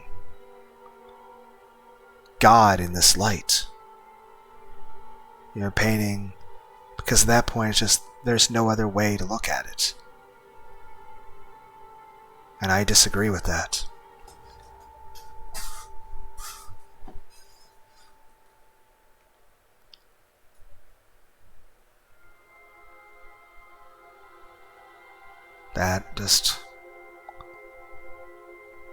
That such cruelty and malevolence shouldn't exist. It's unjustifiable in any way, for any reason.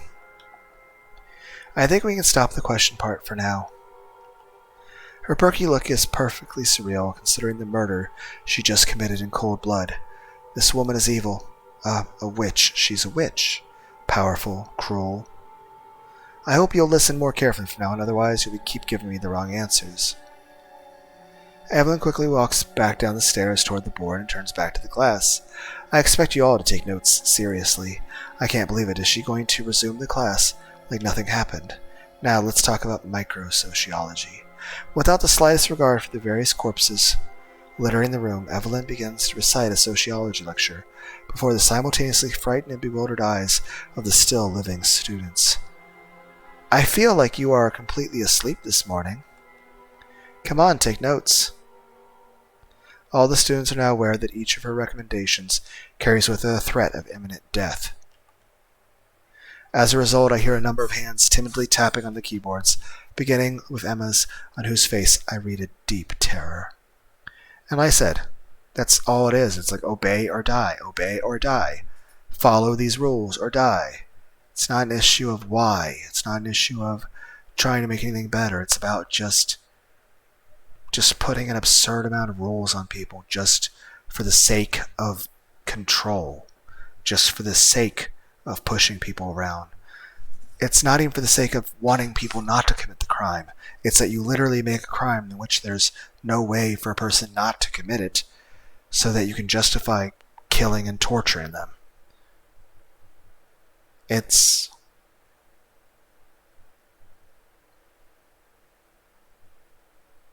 like I said, there's only so many ways I can fucking say this. But the fact of the matter is this, is that when you look at past, the way a lot of religions are, and keep in mind, I believe in God, but I believe the way a lot of preachers and priests talk about God, they'd never admit it, and they probably have never acknowledged it a moment in their life. And if they ever did, they either felt a sense of shame or terror that made them immediately refuse to face the truth of that. But that's the light they paint God in. That's the light they paint any amount of authority in. And as I've said before and as I've explained, there's a better way. That this way of doing it's unacceptable. That shouldn't constantly be obey or die. With a pleading look, she tells me to imitate her to avoid the witch's wrath, the witch who killed Lucas and Matt, and the one who probably kill us all by the end of the day. With trembling hands, I barely manage to unlock my laptop. A chat window appears before me, flooded with new messages. She uses magic. This is a nightmare. I'm having a nightmare. I just want to wake up. I'm a nightmare. We're all in a nightmare. There's no such thing as magic. That's impossible. She's a witch. She can kill us all with one look. I still can't get the signal. Someone call 911. We still don't have internet. It's because of her. It's her magic. We're all gonna die. She killed Matt. I'm about to throw up. She'll kill me if she hears me. We can kill her if we all work together. Who's with me? We're all gonna die, idiot. She's using magic. We can't do anything. I don't want to die. Please save me. Please, please. Focus. There's got to be a way out of this. And like I said, it's just this kind of power over people, this kind of cruelty, this kind of obey or you'll die. Because a lot of people treat the idea of sin as just it's disobedience. So it's literally just do what you're told or you'll be tortured. Heck, that was literally what they did a lot of times, where they would literally physically do horrible things. And it was over sometimes paying taxes. Heck, if somebody wouldn't go fight in a war. And that's the thing, you were required to murder people. You were required by law to kill people. If you refused to go kill the people that the king wanted you to kill, well, you would literally be tortured in horrible ways that would be more painful than if you died in fighting. Then again, in typical 1984 fashion, every society throughout all history, even going back to Babylon, yes, I'm talking about the whole white flower thing with Babylon, to where the women in the society would be used to enforce societal norms through shame. And I'm not ragging on women with this, I'm just saying that's usually how societies have done it. It's mentioned in 1984 very clearly, and I mean it was literally done back in ancient Babylon, if you look back at the whole white flower thing. Then again, speaking of another flower, there's a different type of flower. The datura flower, which I have explained before, I feel is very much responsible for a lot of the depictions we have for the Sumerian afterlife. So, the afterlife that was depicted before the birth of Babylon. But like I said, I do believe in God. I believe in the God of Abraham. I believe in Jesus. But I disagree with a lot of preachers and pastors on a lot of things. Simply because if they're right and I'm wrong, then it's literally this scenario. And I choose to have more faith in God and in what is right.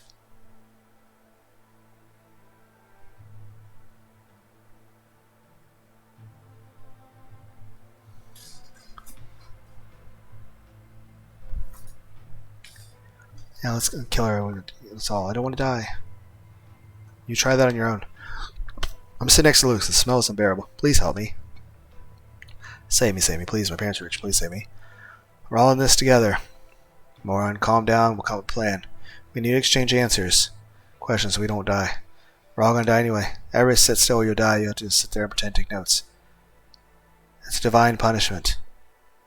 It's because you were all sinners. Shut up. It's all your fault. You're a sinner too. Shut up. We are fucked. Divine punishment? Maybe that's what all is after all. A loud vomit echoes out of the room. The girl sitting next to Lucas' corpse is finally cracked. I took a look at Evelyn. She continues her lecture without caring about the sickening noise. But, yeah. I don't agree with any system, secular or religious, that relies on fear and intimidation and torture and threats and executions and imprisonments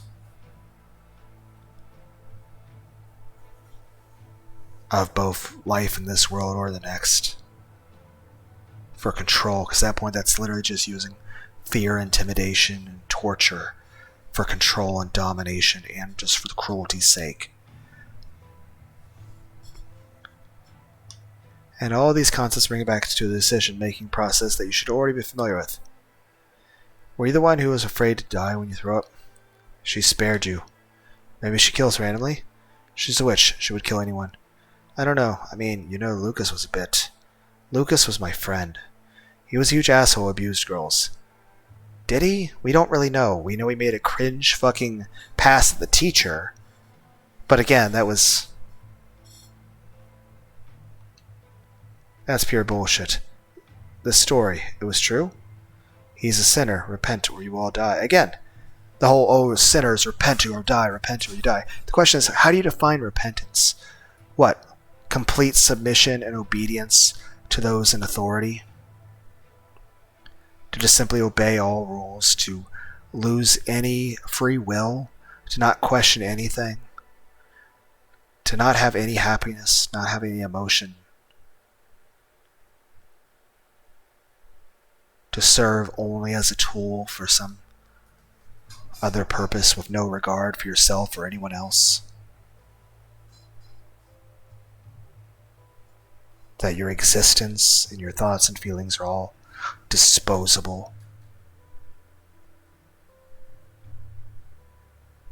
It's literally just fearmonger. It's literally just obey or you'll die. It's just cruelty. It's just abuse. It's just control. It's just violence. I've heard about this. Of course it's true. I know one of his victims. He always uses the same method. He picks up a shy girl, he comes to his room and he What? But that doesn't necessarily imply that she didn't agree.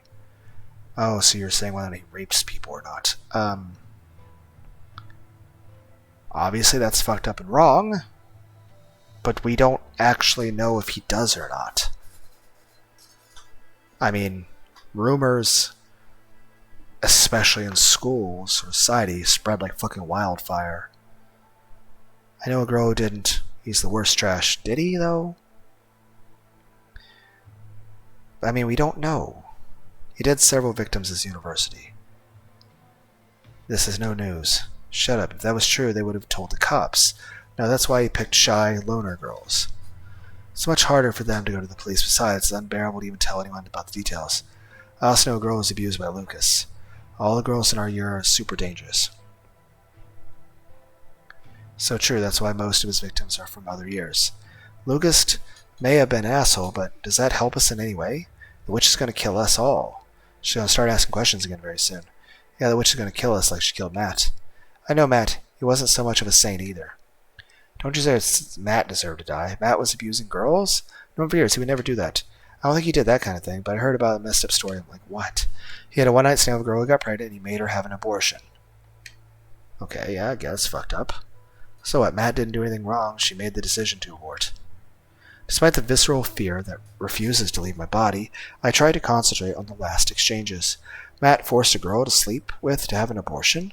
That reminds me of something. The memory of an exchange between Matt and Evelyn, just before his death, suddenly flashed. Oh!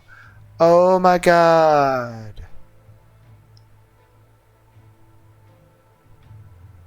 Oh my fucking god! She asked Matt, if parents are expecting a child, who should make a decision? The mother or the father? It was a reference to that. But what about the question that was asked of Lucas? I mean, he obviously gave the wrong answer. It was like I said, I used to have really good short-term memory and be able to memorize things. I don't anymore. What can I say? I've had like a dozen fevers of 106. I've got numerous concussions. I've had swelling of the brain. I've had meningitis, encephalitis. I have been poisoned. I've had a lot of sleep deprivation and other issues. So, also, I'm just getting older. I can't remember what Lucas's question was. But the main point would then be, is Lucas's question have something to do with raping women? But I can't... The bystander? Is that what he said? I don't know. I can't remember. But obviously it would have to be tied in some way. But then there's the next question, is this.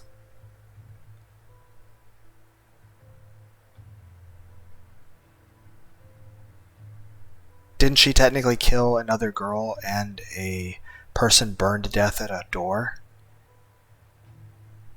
What did the person who burned at the door do? And the person who was vomiting, because I knew one of them got killed. There was two of them, two girls. One of them got killed.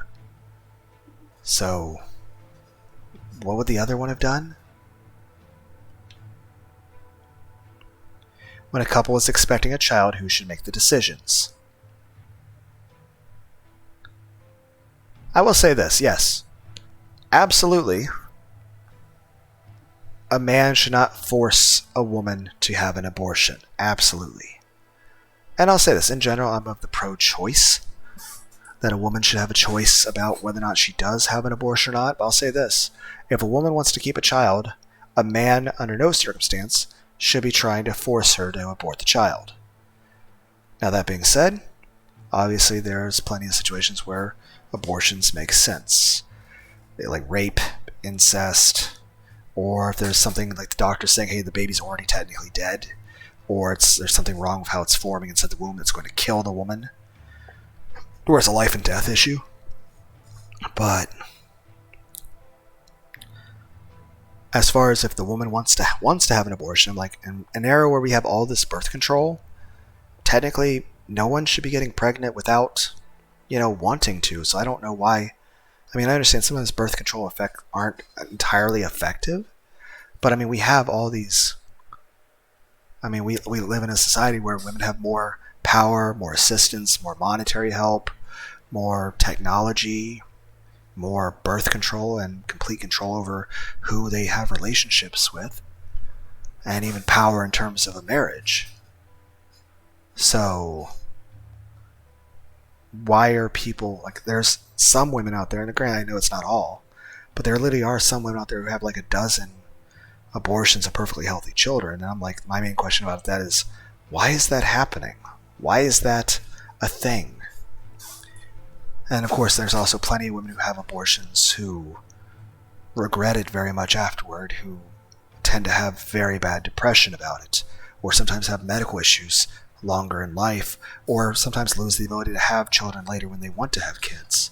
And even then, even after they do have kids, if they are able to have children, they tend to, have guilt and a lot of emotions about that stuff. So that's a very complicated question. But I'm like, in general, I'm like, we should have the technology where it's not necessary. Like it shouldn't be that people are getting pregnant without wanting to have kids. Like, why are people getting pregnant? I mean, we have these birth control things. Shouldn't those things be working? But I would say, like, the only time I would say a man should ever really have a choice in terms of telling a woman what to do with her body is if they're going to have a perfectly healthy child and the woman wants to abort the child, but the man doesn't want to abort the child because it's his child. And I would say under that circumstance, I would say that it should be written into marriage laws that the man should have a right to basically veto a woman aborting a perfectly healthy child of his. And for anyone who disagrees and feels that's unacceptable, then I feel that under those circumstances that people shouldn't get married. That if a man can't be guaranteed that much that, he can at least protect the life of his own child, if he's not allowed to have authority to save his own child, then he just shouldn't be getting married. But again, I feel this is a conversation that, the hypothetical mother and father in this situation should have discussed before even having sex or getting married. But at that point, it's not an issue of controlling a woman's body so much as a man wanting to save the life of his unborn child. But again, if that's such a major problem for anyone listening to this, then I would say if those terms are unacceptable, then that man should not agree to get married if he can't be promised that much. Basically, if a man cannot be promised that, then he just shouldn't marry.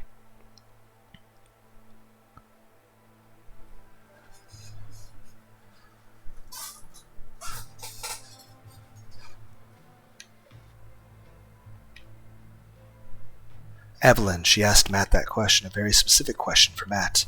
Does that mean she knew? In a brief moment of lucidity, I try to gather my thoughts. Evelyn is a demon, a witch, a psychopath. She kills all with a snap of her fingers, and yet she follows a very specific plan. She gives us orders, terrifies us, asks us questions. A small voice in my head starts to grow louder. What if she didn't kill randomly? I mentally run down the casualty list. Lucas seems like he was abusing girls. People might even say he deserves what he got. He's someone punishable. Matt, he forced a girl to have an abortion. Another behavior Evelyn would have want to punish, as she might consider that he's gaslighting the girl to get what he wanted, regardless of the girl's well-being. I don't think that's gaslighting that situation. That's literally abuse and control. You shouldn't force someone to get an abortion. I mean, unless it's an issue of I would say let's say if the woman doesn't want to get an abortion, but there's something wrong with the baby to where there's something seriously wrong to where it's pretty much the doctor saying, yeah, you give birth to this child, you're both going to die. It's kind of like the idea, another similar thing. I believe in God, but I also believe it's important for people to have vaccines or to have proper medical treatments from doctors. But there are some people in the past who feel we should just pray harder and this child doesn't need antibiotics or vaccines. It's yes, it's still good to pray, but you should get the proper medical care. Then again, one could say, well, we're arguing about people's right to their own autonomy of their body, but the question is, at what point is somebody wanting free will as opposed to harming themselves? Like, what if somebody's wanting to jump off a building, or slit their wrists, or jump in front of a train? You obviously should stop them, right? But I mean, these are questions that are, well, very uncomfortable for a lot of people. So most people tend to want to avoid them because they're depressing and sad. And even if people do talk about them, one, they're worried about offending somebody or trying to impress somebody, or they have such an extreme opinion one way or another that they're just locked in their own rigid way of thinking, that they're not able to step back and just try to think things through.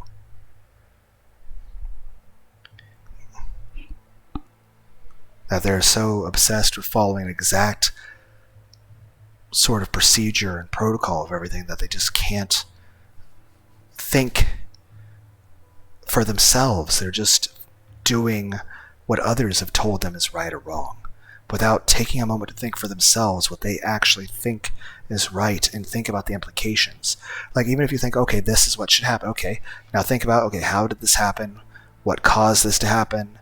And with this, implication of it, what does that cause? What future suffering would that cause? What's the rationale behind it? And again, I understand other people would disagree with my rationales on things, and I know I'm using the wrong word, I don't care. But the main point is this: everything I do is for the sake of what is right, with kindness in mind. Now, would I say people in these situations deserve to die? Well, yes. But obviously, I'm not really supposed to say that, given the fact that, well, it's not considered very good to say you should kill people. But obviously, if somebody's raping people, yes, that person deserved to die. But it's kind of like the thing with Batman. Realistically, Batman should be accidentally killing people all the time, just from punching them. People are more fragile than you guys give it credit. It's kind of like in movies, you knock people unconscious all the time for laughs or a joke. But let's be clear, concussions are serious. And there are a lot of times where people can be knocked out like that, they'll just never wake up again, or have serious long-term consequences. In story, the reason why Batman doesn't kill people is because of his own honor and his own deep psychological issues. But in terms of really why Batman doesn't kill people, it's because it's a show rated Y7. It's for 7-year-olds. You can't have a hero meant for little kids that's killing people. It's kind of like Akira Toriyama. He wrote Goku not really as romantic. It's not that he wasn't romantic. It's not like he wasn't banging the fuck out of Chi-Chi. It was that he just didn't want the show to be about romance or lovey-dovey stuff or sex. He wanted an action show with a little bit of comedy here and there. And I agree with that. I mean, I wouldn't want Dragon Ball Z to be a fucking soap opera, nor would I want it to be a hentai. And yes, I like hentai, but I wouldn't want DBZ to be a hentai. I want it to be an action show. But yeah, like I said, I wouldn't say this is gaslighting, because gaslighting usually means you're trying to mislead somebody. I mean, I don't see how that's really misleading her. You're just forcing her to do something against her will. I mean, technically it's worse than gaslighting, but I don't think it fits this definition. Yet he answered that the mother should be the one to make the decisions. Did he suspect that Evelyn knew? Did he sense that the question was directed at him regarding the various... I doubt he thought that way. Evelyn didn't seem to expect any particular answer. Actually, I don't know if there is any really good answer to such a vague question.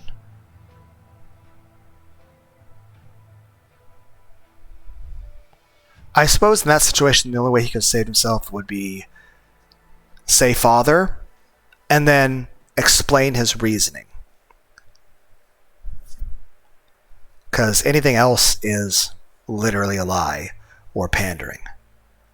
He just has to say literally what it is and then explain why. But given that situation, it's still a very fucked up thing. But then, was it a trick question? Was it a question to psychologically torture him before killing him for good? To punish him for his behavior? Let's start again. Lucas and Matt may have been punished for their behavior toward girls. But what about the other deaths? The one who died from fire trying to open the door. The girl who was killed while vomiting on the floor, unable to move. The one who was paralyzed, standing by the door. No, class is not over. I'm sorry, but eating is not allowed in class. That's how you mess up the room. Okay, but it wouldn't be something as trivial as just eating in the class if we're trying to justify this now. As much as I bitched saying it's not justifiable. If we're at least trying to play fucking devil's advocate here. Just straight up eating like a fucking bag of potato chips in the fucking classroom ain't gonna fucking cut it. So what could that be a euphemism for? Like, what does that tie to? Valid excuse, sorry.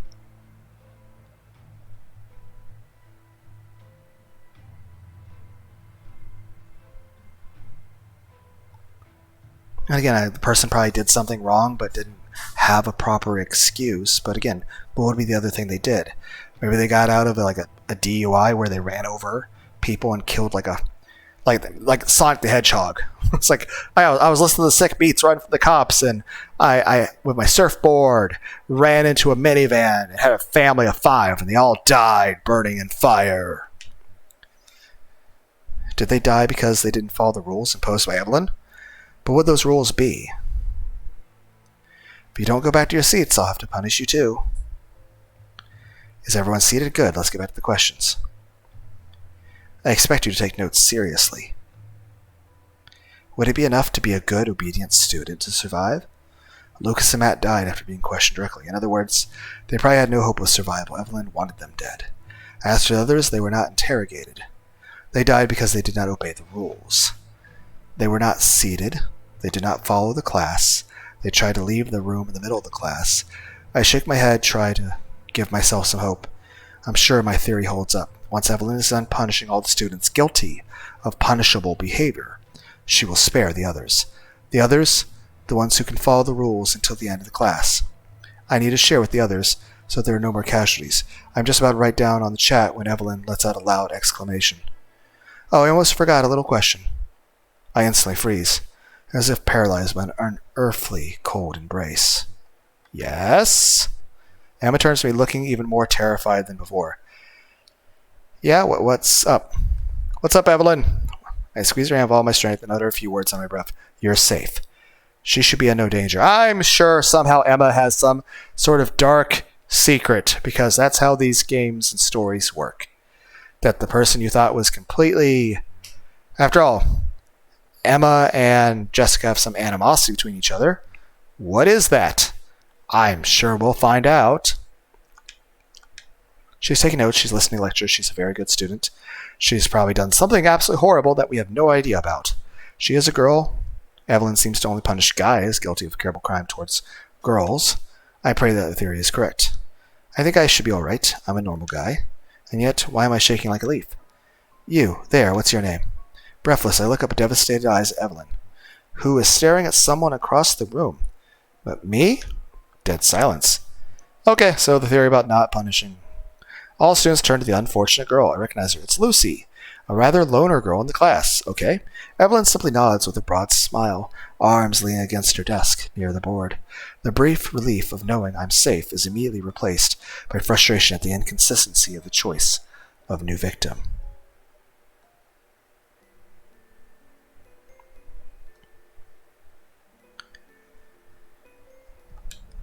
Why is she singling out a girl?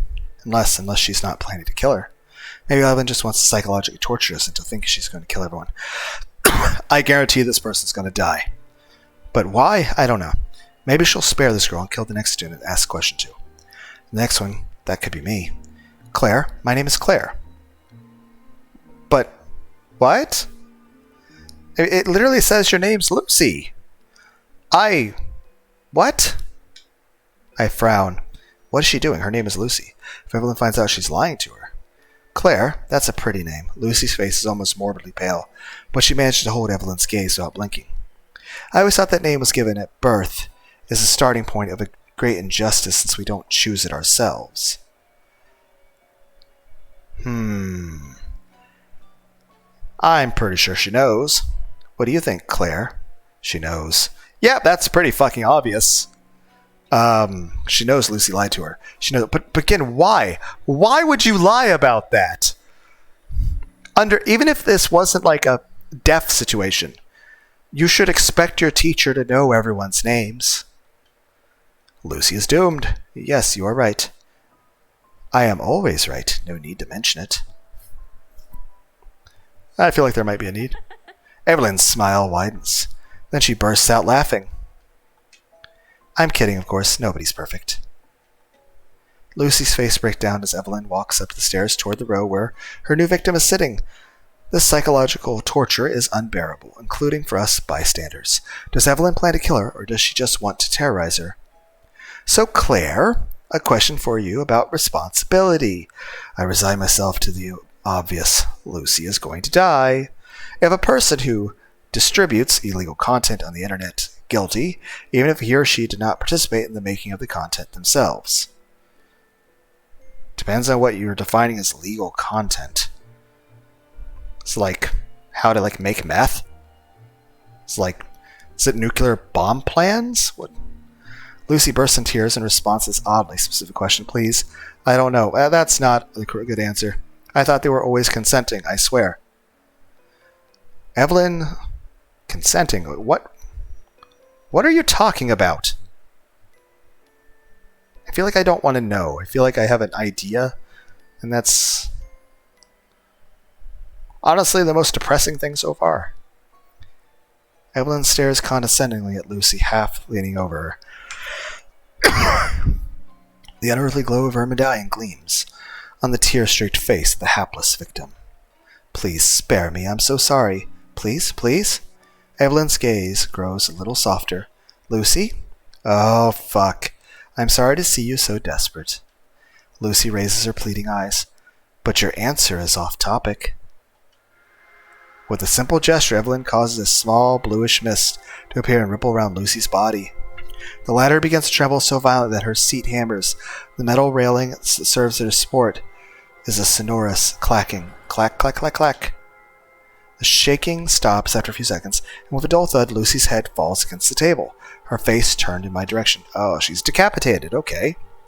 Fresh wave of nausea seizes me. Blood has abundantly spurted from her eyes and mouth during her agony. With a snap of her fingers, Evelyn clears the magical mist and walks back down to the podium, a mysterious smile on her face. My ear is itchy. Remember, responsibility is one that must have sociological studies in the program. One back by her desk, Evelyn continues the class as if nothing had happened. Nothing in her appearance betrays the murder she had just perpetrated. Not her immaculate clothes, nor her impeccable, coiffed hair, not her medallion, which is returned to its usual hue. Don't forget to take notes. This is important. What am I taking notes on? What would I be expected to write in this situation? I hear the sound of someone puking from across the room, but no screams. Most of the students go back to tapping away fervently at their keyboards, looking terrified. Evelyn also targets girls. No one is safe. Emma, I love you. I whisper those words while taking my eyes off the screen, terrified of attracting Evelyn's attention. Emma simply squeezes my hand of unusual strength. Out of the corner of my eye, I see a few tears rolling down the keyboard as she continues to take notes. I have to figure out the rules of this sadistic, perverted game. I have to save Emma. I close my eyes and try to recall the details of the scene despite the gagging in my stomach. Evelyn asked a very specific question again, and Lucy didn't react in her usual way, as if she knew exactly what it was about. Please, I don't know. I thought they were all consenting, I swear.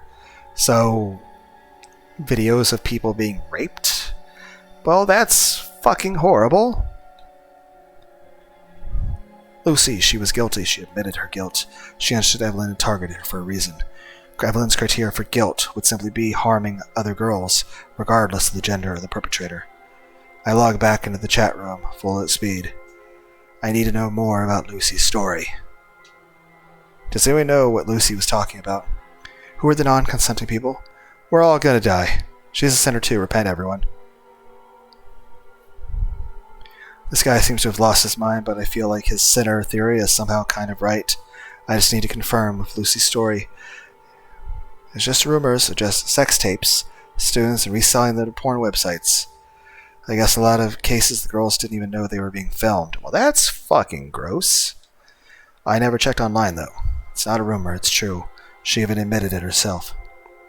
Not sure this is related, but I've seen videos of Lucas on porn websites. Same. +1. And not just Lucas, by the way. There are a few other guys in the university who had videos of them having sex with lots of different girls. What would that mean if Lucy had to deal with these guys? What would explain Evelyn's question about responsibility? But how could she know something like that? She's a witch. She knows everything. We're all going to die. It's kind of hard to take serious when your name is I Do Your Mom. My theory seems confirmed. There are two types of victims, the punished and the disobedient. The punished are targeted directly through Evelyn's questions, which allows her to remind them of their misdeeds before killing them. They are guilty of having carried out terrible acts supposedly on girls. I don't think gender matters. I think just doing anything wrong to anyone is bad. In other words, those who didn't do any evil have nothing to fear in principle. As for the disobedient, it can be anyone. The moment you disobey Evelyn's rules, you have a target on your head. Supposedly it would be enough to pretend to be a good student and obey her orders while she gives them, supposedly. I shake my head. There are too many holes in my reasoning, too many gray areas. But it's the only lead I have. If this could save lives, I need to tell everyone. Lunar, look, I don't think she's randomly targeting her victims. Shut up. Matt didn't deserve to die, not like this. Lucas, Matt, now Lucy, every time she asks a question, she knows something morally wrong her victims did. Exactly, she only targets sinners. You have condemned us all, you fuckers. What's your deal, Lunar? You're saying that you agree with the other sicko here? It's a bit more complicated. Basically, Evan kills people who she thinks has done something terrible. She asks them a question with no good answer, and she kills them. And Alicia, she killed her while she collapsed on the floor vomiting. That's because in addition to her sadistic justice, Evelyn also kills people who don't obey the rules. I like those who stood by the door despite her threat. You're on her side or what? It's their fault they were killed by the crazy bitch? They were paralyzed with fear. He's on her side for sure. You guys are all assholes. I am trying to help you. What's with the bullshit rules? If no one knows, then it just means she's killing blindly. It's a bullshit excuse to kill us all like pigs. I mean, honestly, not completely disagreeing with that, but it's more so you're in a situation where the rules aren't supposed to be clearly defined. You're supposed to figure them out yourself, and if you can't figure out the rules yourself, then you're deemed worthy of death because you're too stupid to understand it. Is it right? No. But it's more so judging you based on intelligence there. So your own capacity. Which is still kind of fucked up and unfair, but still. It doesn't make sense. She just kills for fun. I mean, she does seem to enjoy it. She is a witch. She wants sacrifices to invoke an ancient demon on Earth. Shit, I understand the difficulty of sharing ideas online. Yeah, some people are just completely insane. It's weird that I'm the person who's trying to be like, calm and rational. Nobody's really listening to me. A very light tap on my back almost makes me scream in surprise. I turn around and see Jessica, Dan, and Wes on the seats right behind me. Hey guys, you seem relatively okay despite everything. Hey, it's not that dumb, your theory. Thank you. Jessica's careful to keep her voice low. Despite the relative distances of the board, Miss Evelyn, there's no time to hear us. What are you doing here? You're insane. Why would you move from your seats? I mean, at no point are we said we're not allowed to switch seats, just that we need to be in seats. It's okay, she's focused on writing. Look. I'll quickly turn back to Evelyn and see with relief that she is still facing the board, writing sociological concepts that sound completely unfamiliar to me. It seems like she can't hear us, so we should be fine. I'm enjoying this discussion. Lunar, I think your theory makes sense, but... yeah, it's not stupid, but we still don't know how to get out of here. More whispers get our attention. Lunar, are you sure about your theory? How do you explain that the witch spared Rose? She was on the others near the door, though. I caught a glimpse of the twins, who have moved closer and are now almost... well, she said she was anemic, so maybe she literally wasn't. Maybe it wasn't just a joke. Maybe the person literally has a health condition. Rose, the one who passed on the floor, twins and other. That's what I was going to say. Some ideal died. As Evan sings quietly in the door rather than Denton's lecture, clearly unbothered by the whispers, which I remember seeing. The consistent with Lunar says, Rose passed out. She couldn't obey the rules. Yeah, you have to have a choice. Basically, she had no power to obey or disobey. In order to be guilty of something, you have to have the ability to make a conscious decision. I mean, that's the whole idea of, like, contract laws. That if somebody's, like, let's say, illegally insane in an asylum or is, like, really fucking drunk, you know, they can't, like, consent to sign a contract. Or, like, say if it's under duress, like you have someone like a fucking gun to your head forcing you to sign it. At that point, even though you signed the contract, it's not valid because you had a gun to your head. Well, what the hell are you talking about? The witch, she asked everyone to sit down. That was the rule. Go back to your seat. Does that mean we're in danger since we switched places? No, I mean, she just said to be in seats. Doesn't matter which one. I don't think so. Since the murder started, I've changed seats 3 times and I still haven't been targeted. As long as we stay seated, I think she's satisfied. Why did you change your seat 3 times? To get me closer to you and I caught him a plan, you idiot. But to get back to Rose, it doesn't add up. She killed Alicia, who's throwing up. She couldn't get back to her seat either. The scene suddenly comes back to my mind. Poor thing, she fainted. What kind of teacher would I be if I punished her with stew anemia? As for her, sorry, but eating is not allowed in class. That's how you make the room dirty. The rule is to behave in class. Remember, she said she couldn't punish someone with anemia, so she couldn't kill Rose. She spares someone who has anemia, but she punished someone who can't control their gut when facing dead corpses. That's complete bullshit. She made it clear that no eating was allowed in class, even though she knew full well that Alicia was throwing up because of the situation, not because of breakfast. Her reasoning is particularly sick for sure. It's about abuse and control and fear. But since then, there's still been plenty of other students who threw up and are still alive. Jessica fixes Emma with an icy stare. They were in their seats, which means the main rule is go back to your seats.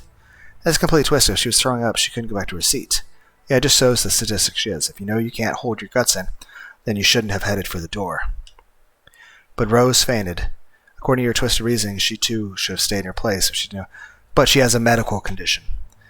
I massage making tipples. I don't know. Maybe she has anemia as potentially related to her poor health.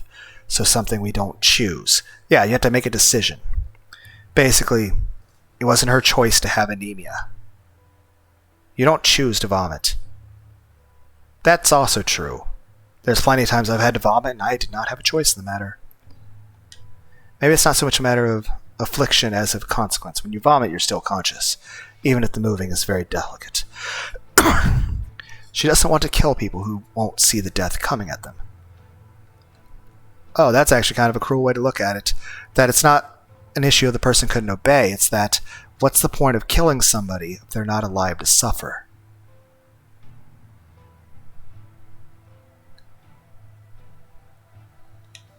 She is the worst kind of sadist. She insists on following the rules normally imposed by a teacher. A teacher? You thought she was a teacher? She's not here to teach us anything. She's here to kill. We all know that. Lunar's theory is that she's playing the teacher to catch us off guard.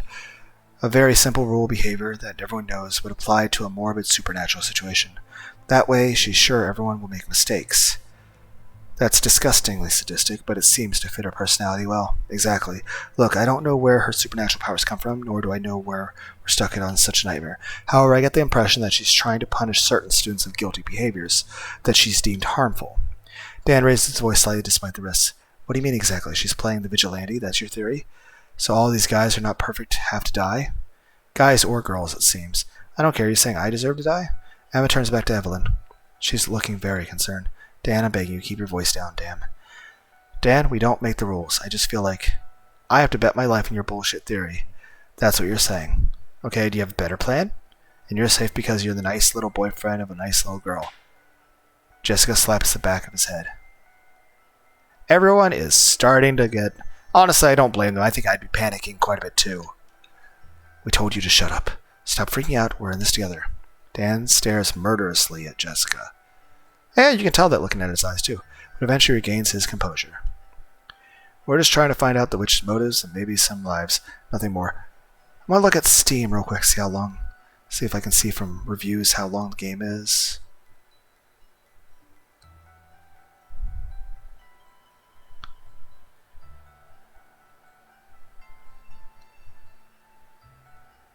Sing.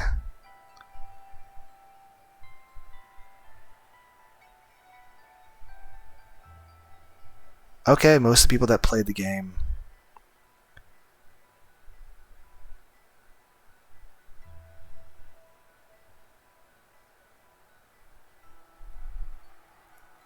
spent 2.3. I don't know why this Zed person spent 6.2 hours unless they're like me. Just maybe they replayed it. 6 hours, 12 hours, 0.8 hours,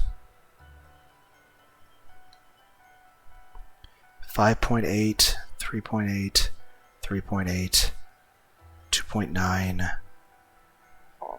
0.5, 4.2, 2 hours, 7.6,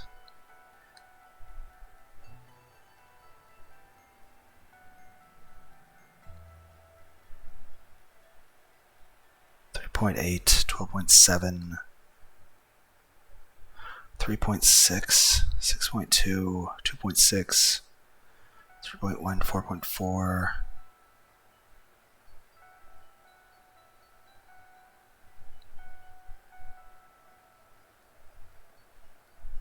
okay, so I think we might be able to do it in one video. I'm just worried about an encoding error occurring if the video goes too long. I don't want the recording to mess up. Nothing more. Dan looks unconvinced. Yeah, to save your lives. Wait. Why are you convinced that Evelyn is going to come after you? Don't tell me you did something terrible to a girl. Dan turns sharply to me. Of course not. I'm not a freak. Jessica raises her eyebrows. Of course not. I have principles. Good for you. But then, why do you feel so threatened? If she isn't seeking revenge on anyone who has hurt a girl in the past, then... Dan pauses, starting to in space. I've never done anything atrocious like Lucas, but I'm not exactly a monogamous type, you know me. So I've been with a lot of girls in relationships single. It didn't matter. I probably caused a lot of breakups. Something caused pretty serious. Not that serious, considering the girls were still willing to sleep with a guy like you. Yeah, that's true. Basically, it's not like it was a healthy relationship to begin with, but still fucked up. I'd say if she does ask you, then just be honest. I'm not saying I'm super proud of it, but it's not like it's against the law. May not be the only one at fault, but it takes two to cheat, right? I'm almost surprised you know that. Still makes you guilty of reprehensible behavior. Call it morals, how it's anything that fits the rules, I'm doomed. She's going to bleed me dry for acting like this. On the other hand, if you really did act like trash, Emma glares at Glow. Don't say things like that. No one deserves to die for that. I assume you have been cheating because of your sudden outburst on that. Or just my own terrible relationship history. I can say this, I've never cheated on anybody. Jessica gave Chloe the coldest look I've ever seen. I wonder why.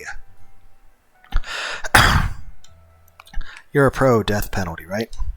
Watching bad guys die in front of you makes you happy. Does it make you feel better about your own little life? Chloe looks down at the floor, but Zoe immediately flies to her rescue. The twins have always been extremely close, supportive of each other. That's not what she meant. No one wants to Dan die, but if Lunar's theory is right, that's pretty reassuring, right? It means there's real hope for some of the students. The good students, right? No one's saying you're not a good guy, just... I mean, there's a pretty clear line between, okay, you cheated on somebody or fucked someone's girlfriend as opposed to raping people. There's a pretty big difference. That's not... Okay, everyone's really getting emotional here. It's not what you meant, right? How about you shut up instead? What do you think? Dan, calm down right now. Witch is targeting people who actually done horrible things. There's no telling what she actually starts with minor sins like cheating on someone. If so, pretty much everyone will be on death row, not just like you. Dan begins to crack, and I begin... Yeah, he looks like he's about to have a fucking heart attack. And I begin to detect signs of fear on his face. We've gone past that point, man. Fear of him being next in line. I place a hand on his arm, I have nothing to offer him but empathy. And my fear. Jessica's right. If she starts killing over little mistakes, then we're all doomed. No one is perfect. Visibly on the verge of tears, Dan looks at me, shaking his head. Alright, back to the main topic. How can we use this theory to get out of here? Yeah, we have to find a loophole in the rules. There's got to be one. I keep to myself fear of any possible loophole there is could have been left to trap us. To kill us any trace of hope more cruelly. Wes speaks up. I forgot he was here too. What if someone pure tried to open the door? That's still breaking the rules, though. Jessica glares at him. Have you been listening? Anyone who doesn't follow the rules gets killed, pure or not. Wes shakes his head, an unusually serious look on his face. No, there's a... I don't know how to pronounce that. Of Lunar's theory. I don't know how to say that word. His theory is just Evelyn targets impure students when she asks questions, which has been true so far. So what? The others hadn't done anything. That we don't know. You said it yourself. Nobody is perfect. Maybe all of those who died so far had something to blame, including the guy who tried to open the door. And maybe that's why he was burned alive, because he was a sinner too. I painfully suppressed a new shudder, burned alive. That's probably the worst kind of death. It's not, but it's up there. As somebody who's actually researched pretty much every way a person could be executed and tortured. And everyone's like, why would you look that up? Because I fucking hate the way this fucking world is and the way people treat each other.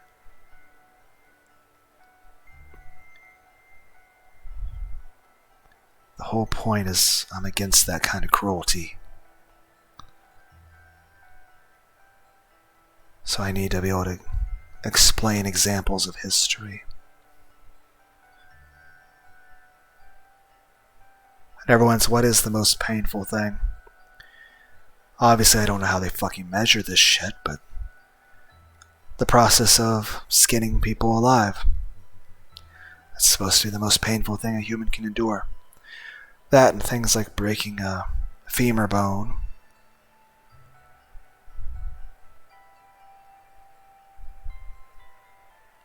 But in general, I think hurting people and being cruel at all is wrong. There's, like Lunars, if you're right, that since no one's perfect, we're all doomed, all of us. So we have nothing to lose by trying anything, including my theory. Dan stares at Wes, pleading look at one willing to do anything to survive. Wes, what do you suggest? So I think there are pure and impure students by Evelyn's standards. The pure are not supposed to die, while the others are definitely doomed. As a result, we have to send someone pure to open the door. The witch won't want to kill him, and we'll have a real escape route. Then, while she's busy killing the next impure one on the list, we can try to escape together. Since there will be pure people in the crowd, she won't be able to kill indiscriminately, which will leave the possibility for some of the impure ones to get alive. Yeah, that's not so dumb. Like I said, we don't have anything to lose. If you're stupid theory, we're all going to die for sure. This theory is even more fictitious than mine. A pure delirium with childish naivete, as if the key to our survival could rest on something so simple, so black and white, and yet it's tempting to cling to the slightest hint of hope, however illusory or ridiculous. I disagree with his plan, though. His plan doesn't make sense. I sigh in frustration. If Dan is convinced, that means it's a plan worthy of a kindergartner. I'll say this. I wonder if my only other choice I've had this entire game was wrong or not. I have no way of knowing. Plan worthy of a kindergartner. In other words, something we shouldn't do. I take a quick look at Jessica's inquisitive face. She seems to share my apprehension. Calm down, Dan. There's just one issue with this blunt plan of yours. Just consider waves of blinking. The pure person who's going to open the door to test your theory? Are you talking about yourself? No, I hang out with Dan. I'm probably listed as impure too. You want to designate someone else to be in line for the slaughterhouse? Wes stares at Zoe with a look of intimidation.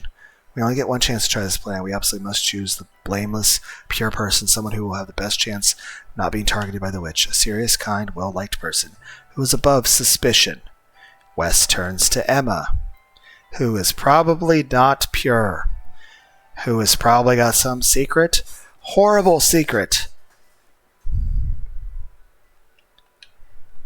My mind is about to explode, you little shit. You want Emma to sacrifice herself to save your miserable life? Keep it down, you idiot. Emma keeps her eyes glued to Wes, looking stunned. Wes, you're crazy. You can't. I'd rather see us all die in excruciating pain than sacrifice Emma on the basis of a complete fucked up assumption. Wes, you coward. Why don't you do it yourself? I told you we need to pick someone as pure as possible. We'll only get one chance. Emma, I know what I'm asking of you, but you're checking off all the boxes. Fuck you. I'm interrupts me, putting her hand over my mouth. Lunar, stop. You'll get us killed, please. I have to summon all the strength I can to keep my composure. There's no way Emma is sacrificing herself. You'd rather all of us die here to give a small chance of survival to others? It's about to snap his twiggy little neck when Emma puts her hand on my arm, looking pleading. I close my mouth with a loud sigh. Don't touch Emma, not one finger. There is a long silence. The only sounds I hear are Evelyn's distant voice, still reciting the lecture, and the mechanical noise of computer keyboards all around us. Eventually the eyes converge on Jessica, who stares at Emma with a dark look as usual, if she dares. I think it's a shitty plan. It was too risky, and it has no basis in fact. Emma sighs, slightly relieved look on her face. Even I would never have let them do it. It's easier West stays completely isolated, this filthy coward. According to Lunar's theory, we have to some length left for anyone killed, provided we obey the rules. Time we can use to find a loophole. I agree. Yeah, you're right. Emma sighs again. Anyone has a lead? The handful of students in front of us turn around, after making sure Evelyn is still writing on the board. Hey, Lunar, you know how to escape from here? Please, I'll give you anything you want. I just want to get out alive. Jessica gives them her utmost haughty look. You idiots, have you been listening? We're still looking. You said you had a theory, Lunar. Yes, but a theory to survive a little bit longer, that's all. Until we figure out how to get out of here. Jessica nods her head in agreement. I'm rich. My father can give you anything. Just get me out of here. Do not pay attention. We don't know how yet. Emma, you're a super nice girl. I'll do anything you want. The twins both sigh. These guys are crazy. They're desperate. Talk about losers. I explained some of the messages on the chat. There has to be a way to escape. If there are rules, there are loopholes. The real question is, if Evelyn thought of rules torturous, why would she leave up the option of exploiting loopholes? Because it wouldn't be fun. It's like, imagine if you're playing a game of chess. Yes, you want to win the game of chess, obviously. And you're going to enjoy beating the other person. But if you take away the other person's ability to play the game, then where's your satisfaction? It'd be like playing a game of chess against someone that doesn't even know the rules. Or they're tied to a chair and they can't move anything. If they don't have a chance at beating you, where's the fun? And where's the pride? And where's the adrenaline rush? Could we use one of the weird weapons she invoked? I'm sure of. If you have time to chat, it means you already know everything about this class. Well, this ain't good. Our entire little group instantly freezes. You there. Were you saying something? Is it because you're bored? You were listening to us the whole time. It's just because someone said something about taking one of your fucking weapons. Which either is because it was aggressive or because it's something you're scared of. No, not at all. The allegedly very rich student's shaky voice betrays the sobs that agitate him. It's probably more interesting than this class. Could you share with this whole class what you were saying? A cold sweat floods my chest. It could have been me. I'm 3 feet away from him.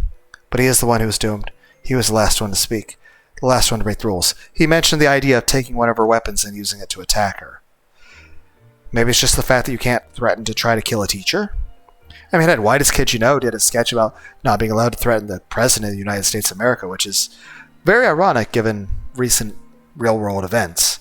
But yeah, Whitest Kid You Know, it's a dude named Trevor Moore. It's a sketch comedy show.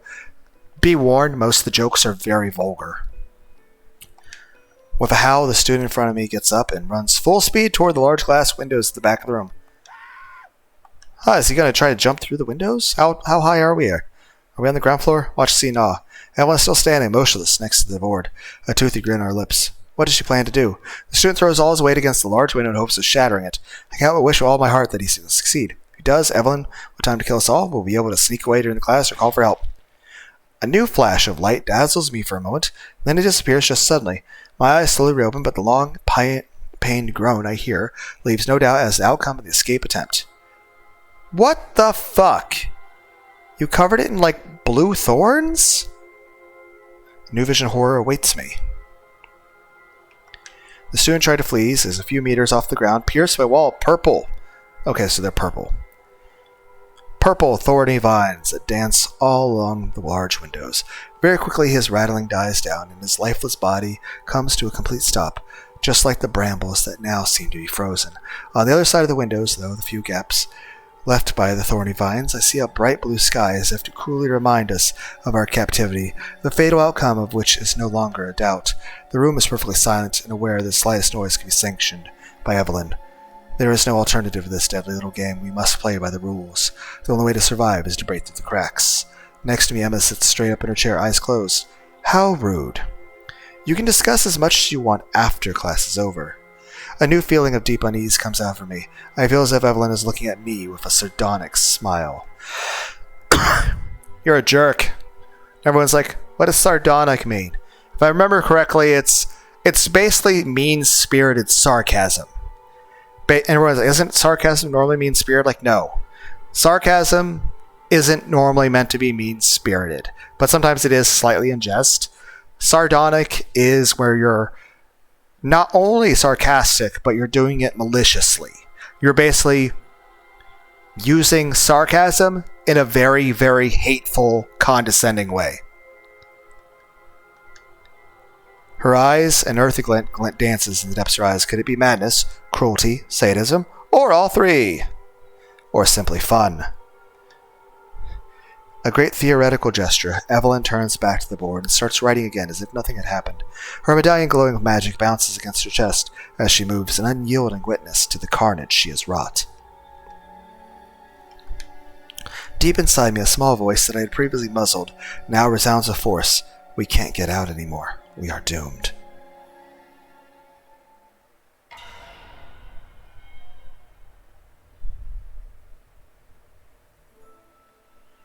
Alright now, you should have the basics of microsociology. Evelyn goes back to sit on her desk looking satisfied. Behind her the board is black with words, most likely related to sociology, but I am unable to focus on them. Evelyn, what kind of new horror is she planning? Okay, now that we're done with this chapter, I think it's time for some questions. Time for some questions. This relentless phrase catches up with us again. She's not done with the punishments. How many people are going to be killed before she finally lets us out? Is she really planning to sacrifice the entire student body one by one under the guise of nobody's perfect? I quickly scan the room looking for Evelyn's next potential victim. I see a small group of 3 students that are shaking all over. I can't remember their names, but they are the kind of guys who usually play bad boys in any situation. They probably realize that they're guilty over some shady stuff, which is why the panic is so obvious. They are condemned. Evelyn walks slowly along the main stair like an empress who has the right of life and death over each and every one of us, just like the old days. Remember, microsociology is based on the 2 founding pillars, social interactions and communication between individuals.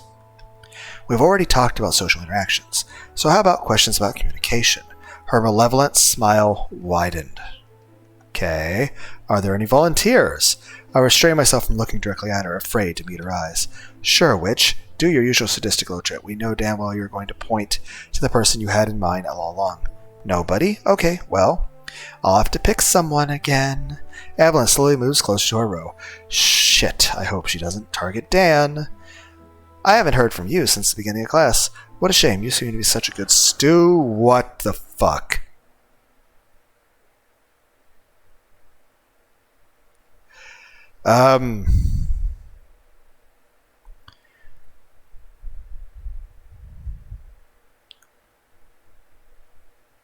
I think I need to see the nurse. Something seems to be wrong with my vision. Maybe I have low blood sugar? I might need a Pepsi or something? My whole body instantly freezes. No way. It can't be. It takes me all the strength of... Okay, it's not magic. It's me having a fucking panic attack at being singled out.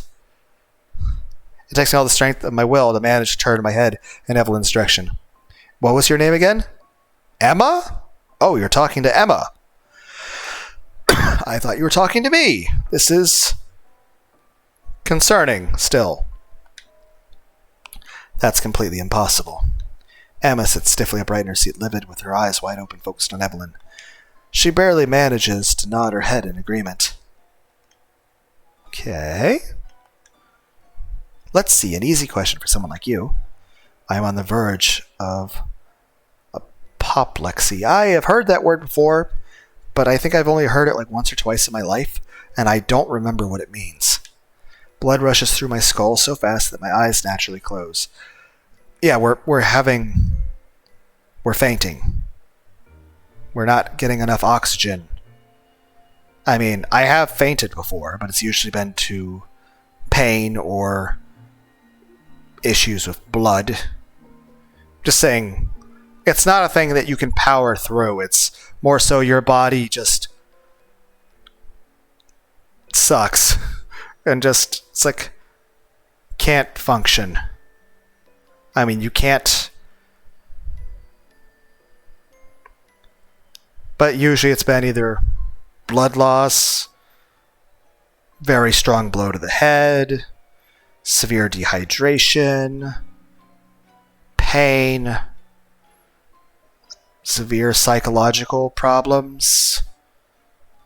I'm just saying, usually if you faint and pass out from those things, they're usually things you don't have any control over, and you can't force your body to stay conscious, no matter how hard you try. In fact, several times you aren't even aware that you have, passed out and are collapsed on the fucking ground. Does suck if you hit the ground a bit hard and have a bruise when you wake up. Only Evan's mocking face refuses to disappear, like an indelible stain on my retina. Indelible? I actually don't know what that word means either. I can't remember. Emma, my Emma, doomed. I'm sure she'll be fine. She'll die later, though, probably. It's impossible. What place is there for honesty in a couple? What? Like, okay, first off, what about the phrasing of this? Like, obviously what's happening is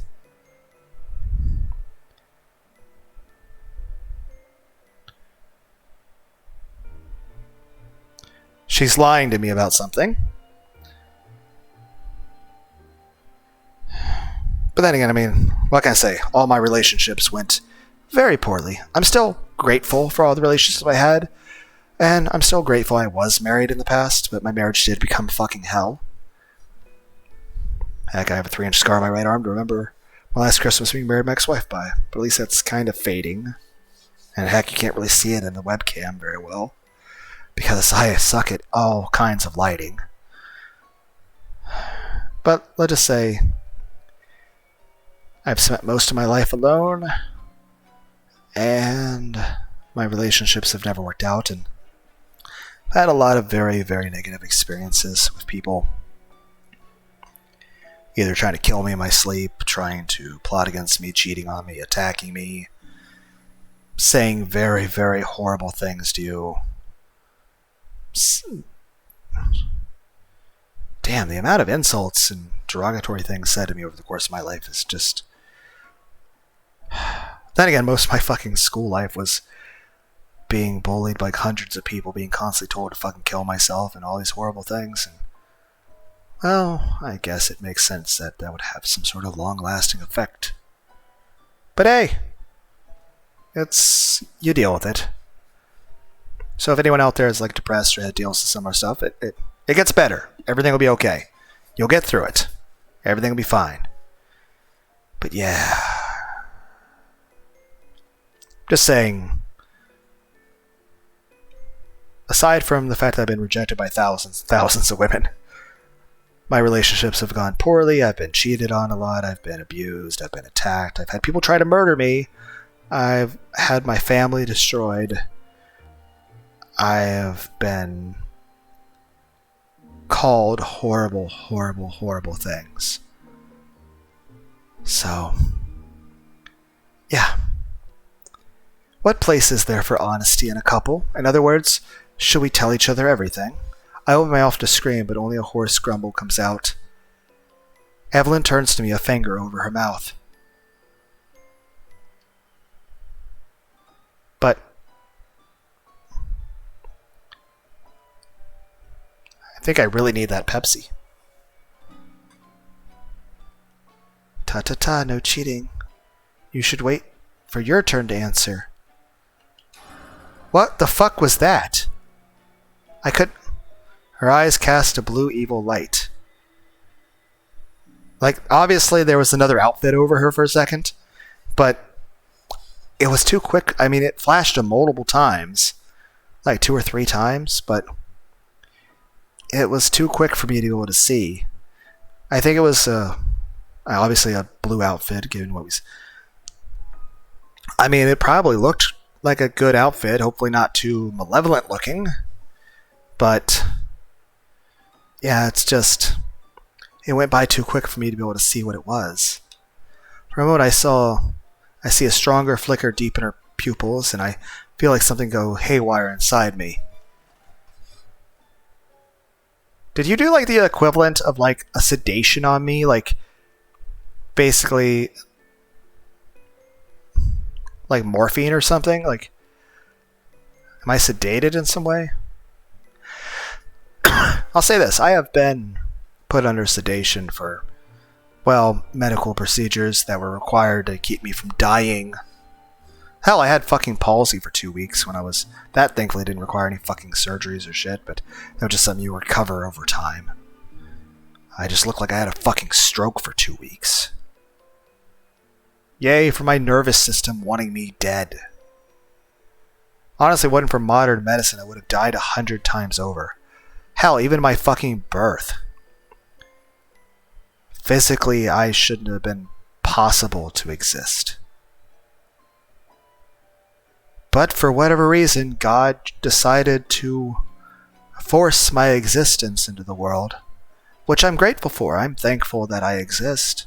I'm thankful for the 100+ times that, whether it's been through medical intervention or literally very, very odd circumstances where things happened that should have killed me and they didn't. Including hundreds of things when I was much younger that honestly makes me a bit depressed thinking back on. But main point being is this.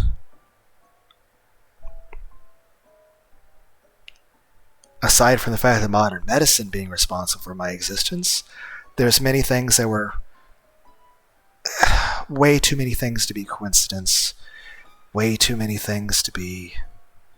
And I didn't survive any of those things due to any merit of my part, and I don't think, like, if I was seriously in trouble that anyone would come to fucking save me. I don't feel like I'd really have any value more than any other person. But there's been a lot of things that are just... It goes beyond coincidence. To where... It's even beyond just, like, there are situations, yes, modern medicine was responsible in many situations, but also in other situations, it was literally just things that shouldn't have been possible. So I'm grateful I'm alive. I'm just, if there's some higher purpose for me, God having me exist, I don't know what it is, and I honestly don't see any value in me as a person to feel like I'd actually have anything of value to give or to be important in this world in any way. But regardless of my own low self-esteem on that shit, I am grateful to exist and be alive. I just have lots of mixed feelings about certain things, and maybe one day I will start taking antidepressants. Doctors have suggested that for a very long time now.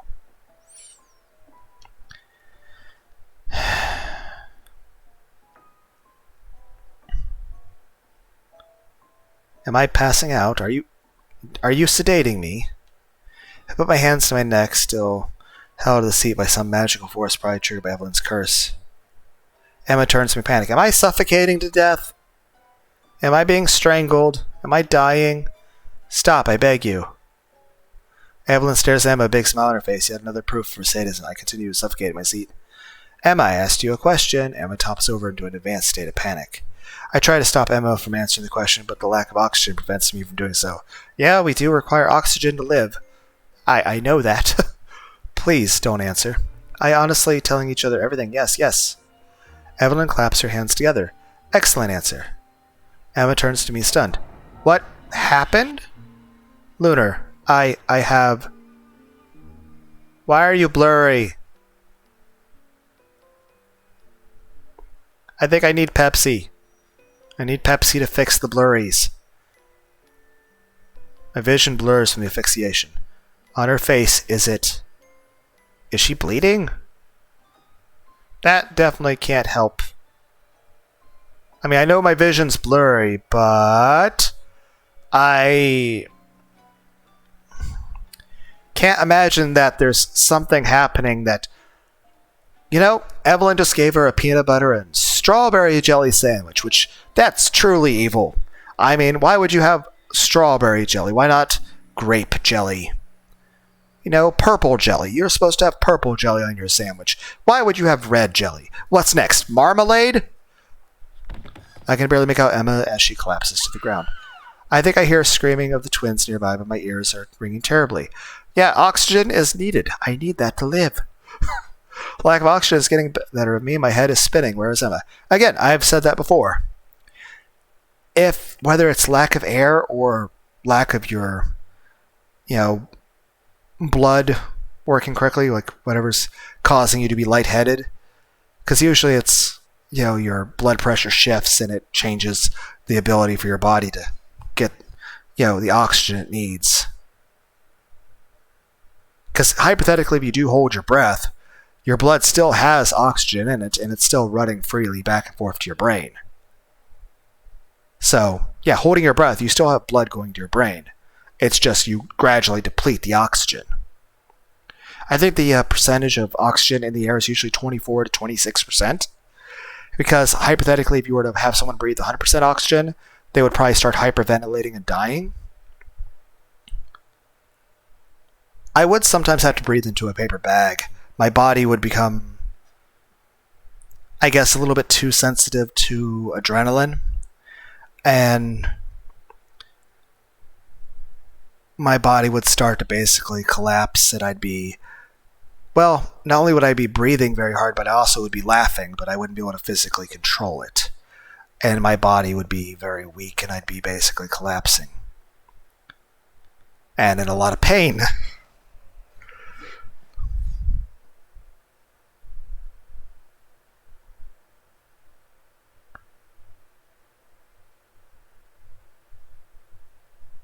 Well, what can I say? There was certain things going on, and oh well. Past is the past. On the verge of fainting, I see two huge eyes. Terrifying. Hello? Careful, the class is not over yet. You must not leave your seat. I might need a Pepsi. Does that count as eating? At these words, I finally managed to suck in a huge gulp of air. That's not good. Emma's lying on the floor, a long blue dagger protruding from her back. Okay, what I don't understand is this. Yes, obviously she lied to me about something, kept some sort of secret. But she literally was responding with, Lunar, I. So she was literally going to tell me something. So she was trying to rectify whatever it was that was wrong. And honestly, I don't know what it could be that she could have lied to me about that would have warranted this. Also, I'm technically still in my seat, right? I mean, the desk is right there. It's not like I walked 20 feet away from my seat. I'm still technically by my seat, right?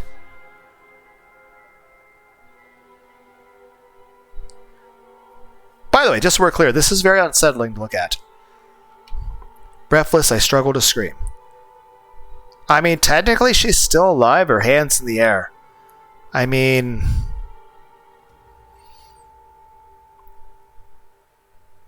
Where's the first aid kit? Emma. Evelyn's threat hits me hard. If I leave my seat, I will be punished. I will die too. I lower my tear-filled eyes toward Emma's body, whose face straightens slightly toward me. Lunar, forgive me. The horror of Evelyn's twisted trap intrudes on me in all its glory. If I want to live, I must let the girl I love die before my eyes. Even if hypothetically we got out of our seat, there is nothing we can do about this. I know I said the thing about the first aid kit, but honestly, even if I had an actual doctor next to me with a blood transfusion kit, I don't think we can fix this. Without being able to comfort her, without being able to touch her one last time. What, we can't reach from our seat? Our arms... We should be able to reach. I must let her die alone, abandoned on the dusty floor of an auditorium.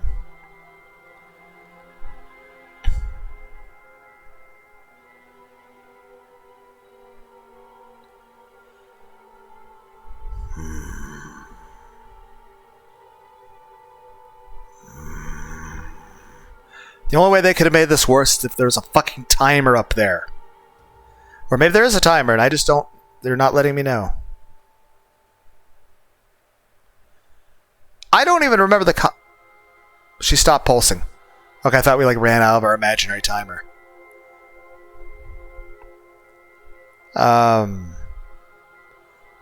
So which choice is me helping her? Okay, the question is, okay, I need to stay where I am. No way. Okay, so no way is I help her. We're helping her. Can't stay still. I can't. Fuck Evelyn. Everyone else? Nothing makes sense anymore. Emma's going to die. Yep, I died. Fuck. Immense pain hits my back. I collapse for Emma and I see a supernatural dagger pierce my body. Eyes remain fixed on Emma's tear-stained fate. My Emma. Emma, Lunar, I love you. I painfully manage to reach out my arm to her and our two hands meet halfway. Her hand is already so cold. Emma, I love you so much. Ragged half coffin, rupturing, I taste blood in my mouth. Emma, stay with me, please. Thank you, Lunar. Emma's eyes turn glassy as the last sign of life is drained from her. She is dead. Emma. I use what little energy I have left and let out a howl filled with pain, anger, and despair. I feel as if the world has gone completely silent. Nothing around me matters anymore. Nothing but Emma's big, lifeless eyes. Emma. Why? You? Why? I can feel the life slipping out of my body quickly. My breathing becomes more difficult, and I can't move my head. I hear Evelyn's voice in the distance. Strangely, the tone is neither mocking nor playful. More like disappointed? It's a pity. I didn't expect to have such a stupid reaction from you. I painfully articulate a few words in a breath of hatred. You bit. All right, let's keep going. Hear Evelyn's footsteps walking away. Go, die, you. My last sentence interrupted by a jolted dagger that seems to move on its own from my spine. These are the last words I'm able to speak. Words of insult. And in front of the girl I love. I probably would have been better off addressing my last words to Emma. What an idiot. As the words closed last time, I clutched Emma's lifeless hand to mine with all the fury roaring inside. Me. Let's move on to the next question. Is there a volunteer? You have not obeyed the witch's rules and have hence been sentenced to death. Die you shall. You fool.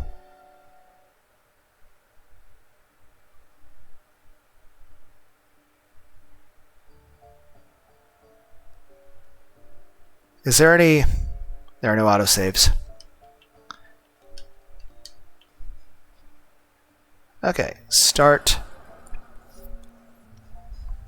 Hopefully the file size isn't going to be bad. What's your name again? Thank you. Skip. Do I have to wait for the clock? Did I break it?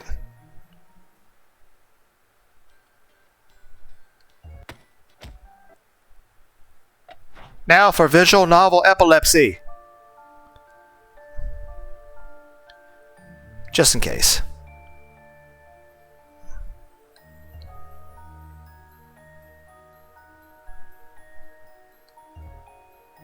Nope, keeping the same answer.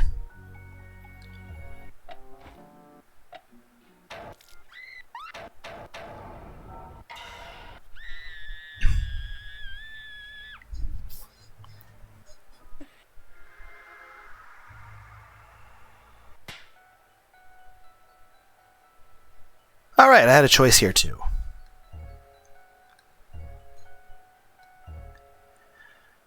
We'll stick with this.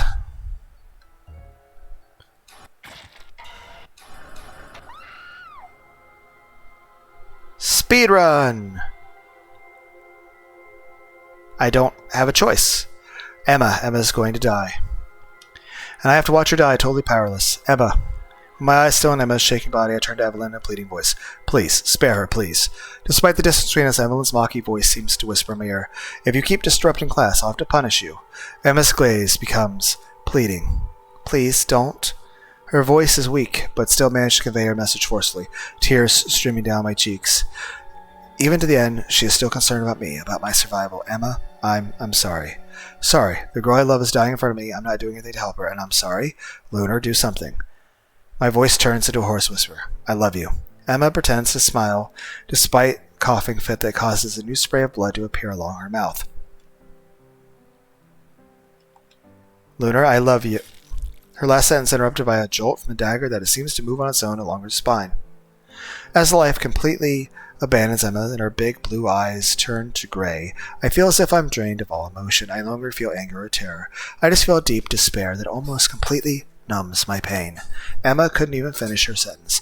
Evelyn probably waited for the right moment to put her out of her misery to make my pain worse. Evelyn. I know I should feel all the hatred in the world for her, but I know I should stand up, use a dagger in Emma's body and run to certain death, trying to tear out her huge blue eyes. A normal person would take the cruelest and hardest revenge possible. But these thoughts seem perfectly futile to me. Nothing matters anymore. Emma is dead. Yeah, nothing we do brings her back. I close my eyes and begin to cry. Openly, not caring about any punishment from Evelyn.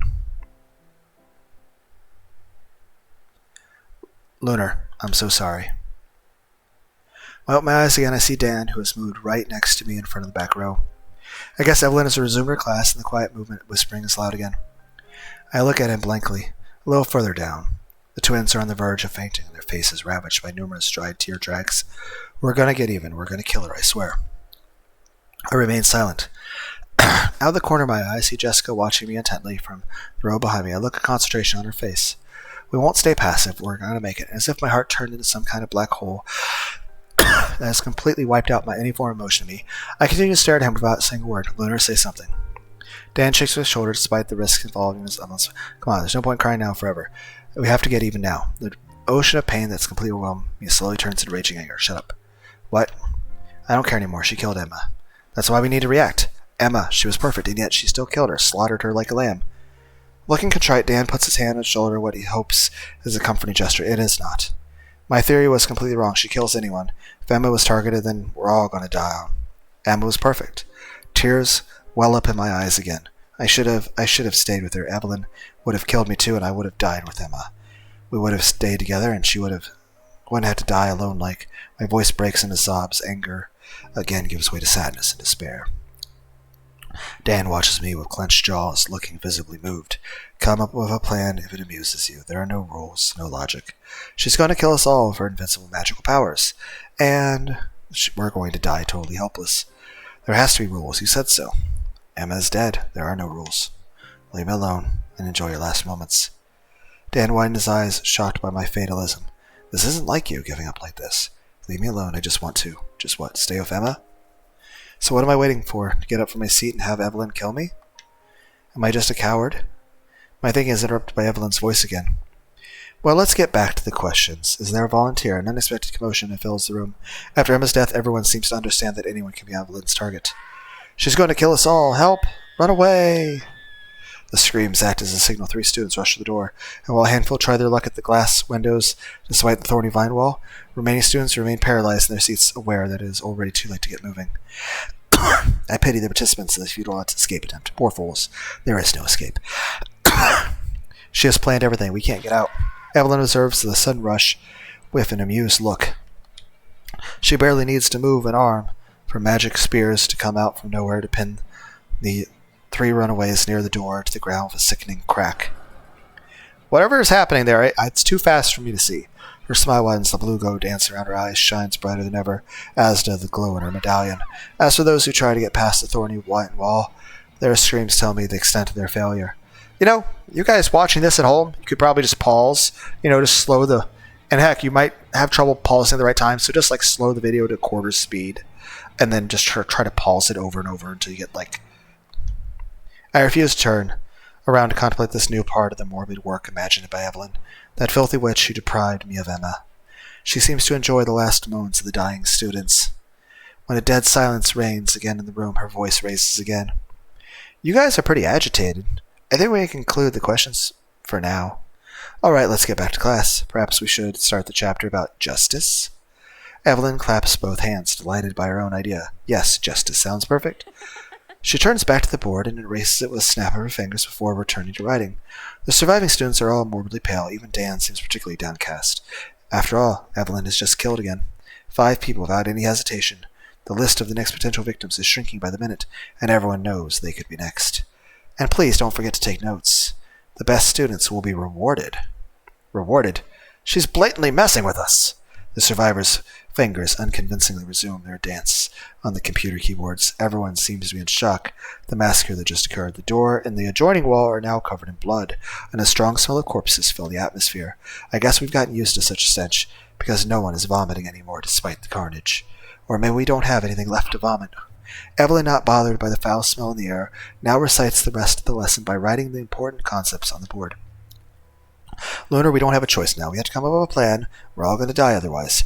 I turned a disillusioned look toward Dan. What's the point? We're all going to die. You just said so. All the more reason to try something. An escape attempt just happened. You saw the result. Evelyn didn't even look surprised. Dan seems at a loss for words. So what? So we just have to come up with a better plan. Jessica, sitting in the road, leans in. Lunar, stop whining. It won't bring Emma back. We need your help to think of a plan. I give her a hateful look. You, shut up. You never waste a chance to insult Emma. You hated her. I raise my voice despite the risk that Evelyn would hear us, and just take a bite out of our lives. After all, why not? We're all doomed anyway. You must feel so superior to still be alive. But Emma deserved to live 1,000 times more than you. Tears filled my eyes again. I thought I was dehydrated for sure. Emma, she was so much better than you, all of us, and yet she is... I'm going to finish the sentence. Saying these words loud feel like almost an insurmountable ordeal. Jessica looks at me sadly. It's like you didn't know, did you? It's the first time I've seen that kind of look on her face. Lunar, about Emma. Dan cuts her off. Emma begged you to stay put so you would stay alive. You both know something. What is being kept from me? I mean, obviously this is not the time to tell me, obviously. Something else is happening right now, but I feel like there's something that you guys probably should have told me days or weeks ago. If you listen to her, it means you still have hope in you. You want to survive? I didn't move when she died. I watched her die like the worst kind of coward, and since then I still haven't moved, when it would be so easy to end it. I only need to stand up, and Evelyn... Lunar, Emma sacrificed herself for you until the end. She only thought of you. Don't throw away that chance. We can do this. Behind Dan, the twins glare at me. It's true, Lunar. Emma was counting on you. If you die without trying, then it's like she died for nothing. A small spark of fury flares inside me. It gently rekindles a desire that I'd almost forgotten, obliterated since Emma left us. The desire to live. The despair I feel does not go away. There is no way out. Evelyn has just proved it. Her magic is far too powerful and cruel. Just read the chat. Look at these spineless idiots who have already given up. You're better than that, Lunar. Turn back the laptop with any conviction. Scan the eyes. The last message in the chat. I can't believe it. She just killed 5 people once. She killed Emma and then we're all doomed. She killed it fun. I told you already. Don't try to find any rationale. So Lunar's theory was completely wrong? Lunar is just trash. He's just been working with her since the beginning. Yeah, maybe he wanted to give us false hope. Lunar, you filthy trash. Repent, it's because of the sins of a few that we're all doomed. He is crazy. We were all chosen to sacrifice to summon a demon to cleanse the earth of our sins. It's not that crazy. Maybe we're all just going to die because of the wretchedness in our class. Shut up. Matt didn't deserve to die. He didn't do anything wrong. That makes sense. We're all condemned because of a few assholes who deserve to die. That makes no sense, you get it? We're all going to die because of you all. I hate you all. We're all going to die because you guys are worse than animals. That's disgusting. Shut up all. There's a girl among the victims, though, and Emma. It's your fault. Repent. Shut up. Repent. Sure. Why did you say popcorn? Interrupt my reading. Non-stop flood goes on forever. Face adversity, people go crazy. True. You're better than this, Lunar. I'm not so sure about that, but I'd like to think so. Lunar, these cowards have chosen their fate, but not us. We still have a say. I let out a dejected sigh. Anyway, my theory is wrong. I can't come up with a plan makes sense without understanding the rules of the game. So what? You've always been too theoretical. Let's talking, more acting. What kind of action? Do you see what she killed 5 people in the blink of an eye? Lunar is right. If we don't understand how she acts, we won't be able to exploit her weaknesses. I don't care. I'm not going to sit around and wait for death. The discouragement wins in a small assembly. The faces of dark, except for Jessica, who gives me an enigmatic and sad look at the same. Lunar? All eyes immediately pivot to her, hoping that she will announce a plan as miraculous as it expected. I have to tell you about Emma. What is she going to say? That she saw Emma throw a piece of trash on the street and hence deserved to die? Jessica lets out a long sigh. I'm sure she was very nice to her friends, and she probably had a lot of affection for you, but... The twins opened their eyes wide. What, did everybody fucking know?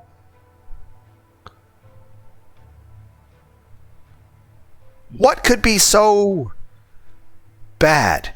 And also, why did everybody fucking know but me? Jessica, there's no point. It wouldn't do any good for him to know. Okay. Again, this is probably not the best time for this, and I understand it allows me to... The rationale of the logic that she only kills punishing deserving people, and the fact that Emma deserved it for a reason means that we're still functioning on the original rules that we thought existed. But the fact that everybody knew... Then it's kind of like certain relationships. Like, obviously, my marriage had some indiscretions that I didn't know about. Hence, I got the mono that had swelling in the brain and shit. And 3 days in the ICU. And then, of course, the affair partner that she divorced me for. Which I was still trying to save the marriage, as dumb as that was. But, what can I say? That's...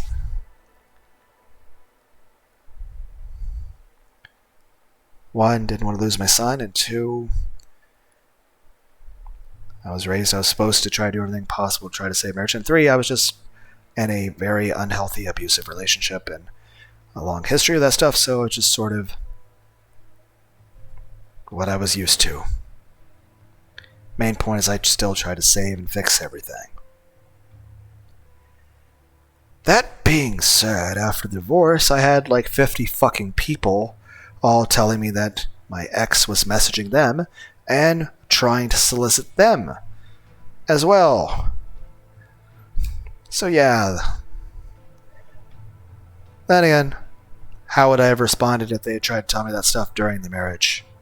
After all, up until a few months of that affair partner issue, I was still of the mindset that despite the fact that she was a fucking psychotic bitch, and my marriage was hell, I was still of the mindset that she would never ever cheat. But I think I was just very...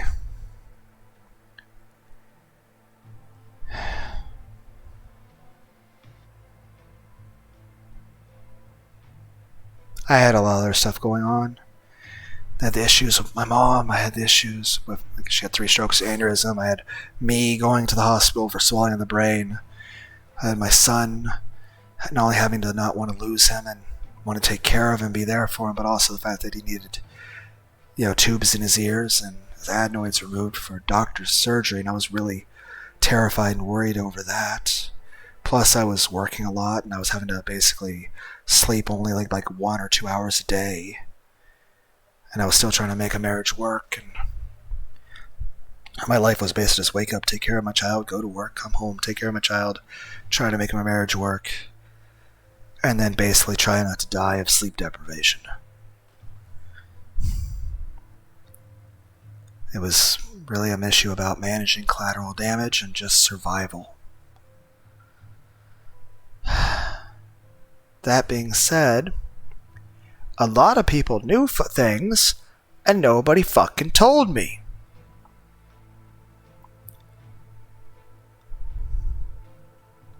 Same with this. It appears everybody knew something really, really big. Really major. And nobody fucking told me. I mean, obviously right now, probably not the best time to tell me. But I feel like this is something you guys should have been telling me days ago, weeks ago, months ago. I feel a little bit betrayed that all of you knew whatever the fuck this was. And none of you told me what it was. Like what? Was she like... What, was she killing like animals? Was she a serial killer?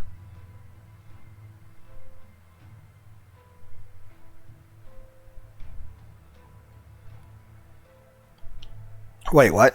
Tell me what, speak. My tone is unnecessarily snarky, but proves my renewed interest in the affairs of this world. Emma, I hate her, it's true. I can't forgive her since he doesn't need to hear that.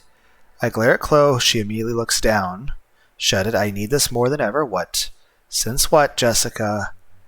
Jessica closes her eyes. Again, I feel like this is something all of you, any of you, should have told me months ago. I mean, what, did she try to assassinate the president? Like, what happened? Since she slept with my boyfriend last year at dance party.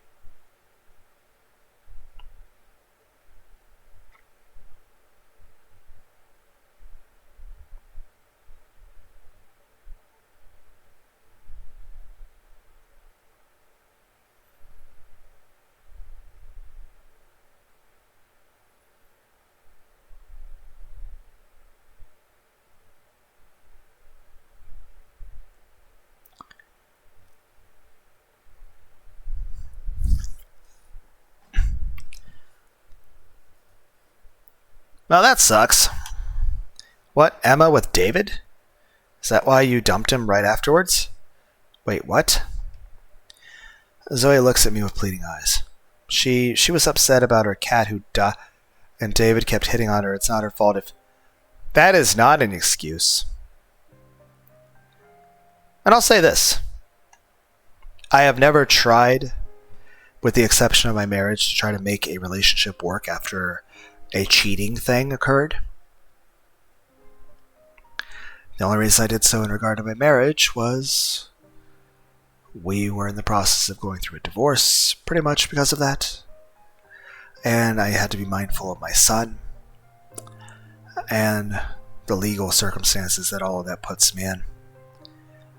Simply put, I didn't want to lose my son. And with other things going on, I knew if I didn't handle it appropriately and manage collateral damage, it'd be more than just losing my child. My child's life would be endangered, as many other things that happened proved. Like I said, all things, I am very blessed and lucky things turned out as well as they did. And my son is in the best possible place for him. He is happy and he's safe. And he knows his dad loves him very much.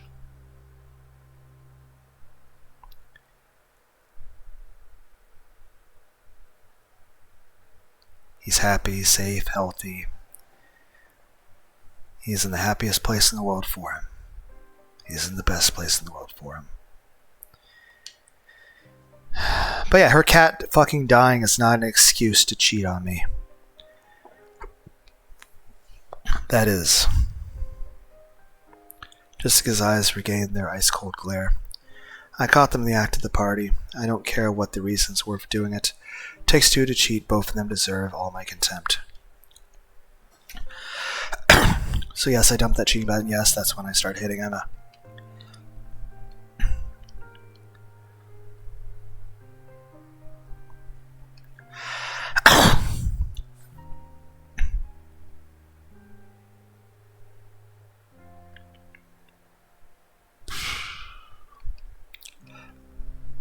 But yeah, your cat dying is not an excuse. And no, I didn't tell you, Lunar. Emma, so sweet, so perfect. Did she adopt me? Lunar, you had been together for less than a year. Back then, if you knew how much she regretted it after. Shut up.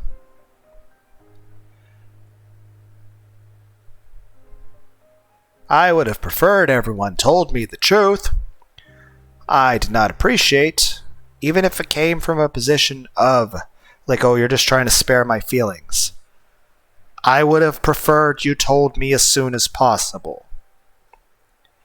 Because I'll tell you this, any situation where, aside from the circumstances of my marriage, where there was a lot of extenuating circumstances and a lot of really fucked up things going on, to where it was just an issue of survival for me and my child. Aside from that, a lot of relationships, person cheats, okay, it's done. Same with the person's abusive. That's it. But that's one thing I dislike the idea of marriage, is that you're basically stuck in a situation where someone is abusive or doing this, you have to worry about like what happens to a child. I mean, even if things divorce and then relatively okay, a kid's still going to grow up in a broken home. Let alone if one of the parents is a fucking psychopath. And like, one says, you got mental illness too. Yes, but my mental illness is I have low self-esteem. I have trauma that makes me sad and cry sometimes. And I'm lonely and talk to myself. I'm not aggressive or violent or abusive or traitorous or adulterous or abusive to people.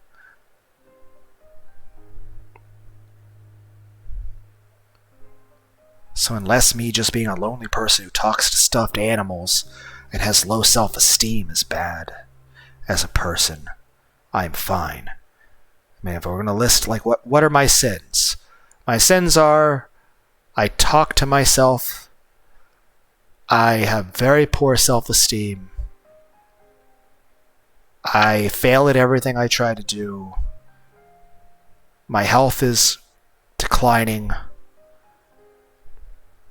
and I tend to be sad a lot and have low energy. But hey, at least I'm sleeping more now. Yay, since I quit that one job, and I have to get another job soon. Probably going to have to be another fucking factory. But like I said, at the end of the day, it's like, yeah. It's like, what are my sins? I talk to stuffed animals. I am depressed. I have very low self-esteem. I disagree with authority. I'm bisexual. I eat bacon. I drink way too much Pepsi. I like playing video games. I'm not athletic. I'm fat. I can't build any muscle. And I'm not rich, and I don't have any like skills. It's not like I'm able to I'm a person who does underwater welding or some bullshit. I don't have any like college degree or any sort of I don't have anything that would prove any sort of value for me. So, yeah, there's a list of my sins. My sins are: I'm sad, lonely, I talk to myself, I have low self-esteem, I'm bisexual, I eat fast food, I'm fat, I can't build enough muscle, I fail at everything I do, and I'm a generally worthless person who is just terrible at everything, and I just fail at everything I try to do. And heck, I have such a bad sense of balance, I can't even ride a fucking bicycle without falling over. So, I mean, yeah, I can't ride a bicycle. I get anxious a lot. And my physical and mental health seems to, it's just continually declining as time goes on. So, yeah, those are my sins. I talk to myself, I'm lonely, and I'm depressed. And sometimes I feel like I just want to lay in bed and just stay in bed.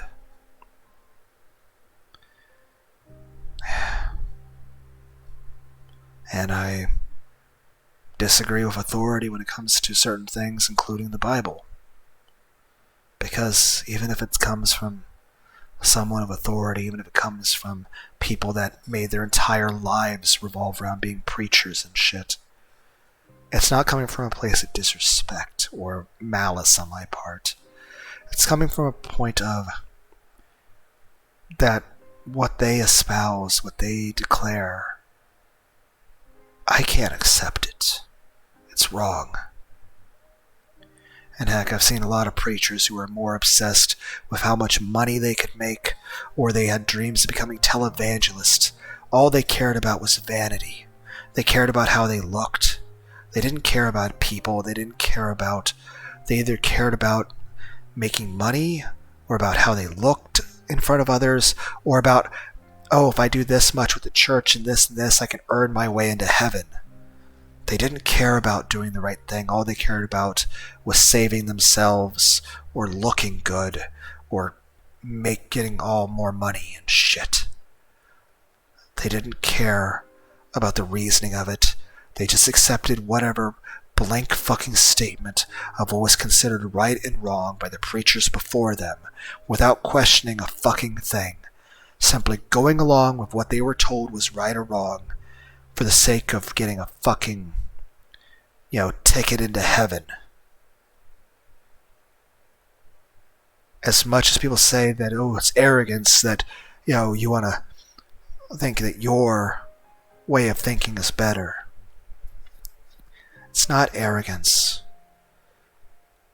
I don't say for a moment I'm a fucking saint or a good person. I treat myself like I'm just, worthless. I can't do fucking shit right. But I have always tried my best, albeit I've failed at everything. Everyone's like, oh, you can't see you tried your best at physical fitness stuff. You went and ate some Taco Bell. Yeah. Ate some fast food. I don't succeed well at working out, and a lot of times I tend to push myself too hard, and I strain a muscle or injure myself or get sick. I have fucking man boobs, I have a fucking beer gut, and I have no muscle, and I can hardly jog worth a shit without my knees telling me to go fuck myself.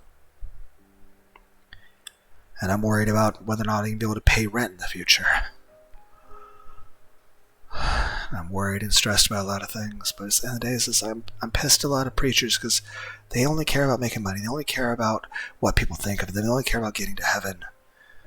They will do whatever is told to them by the preachers before them to be right and wrong.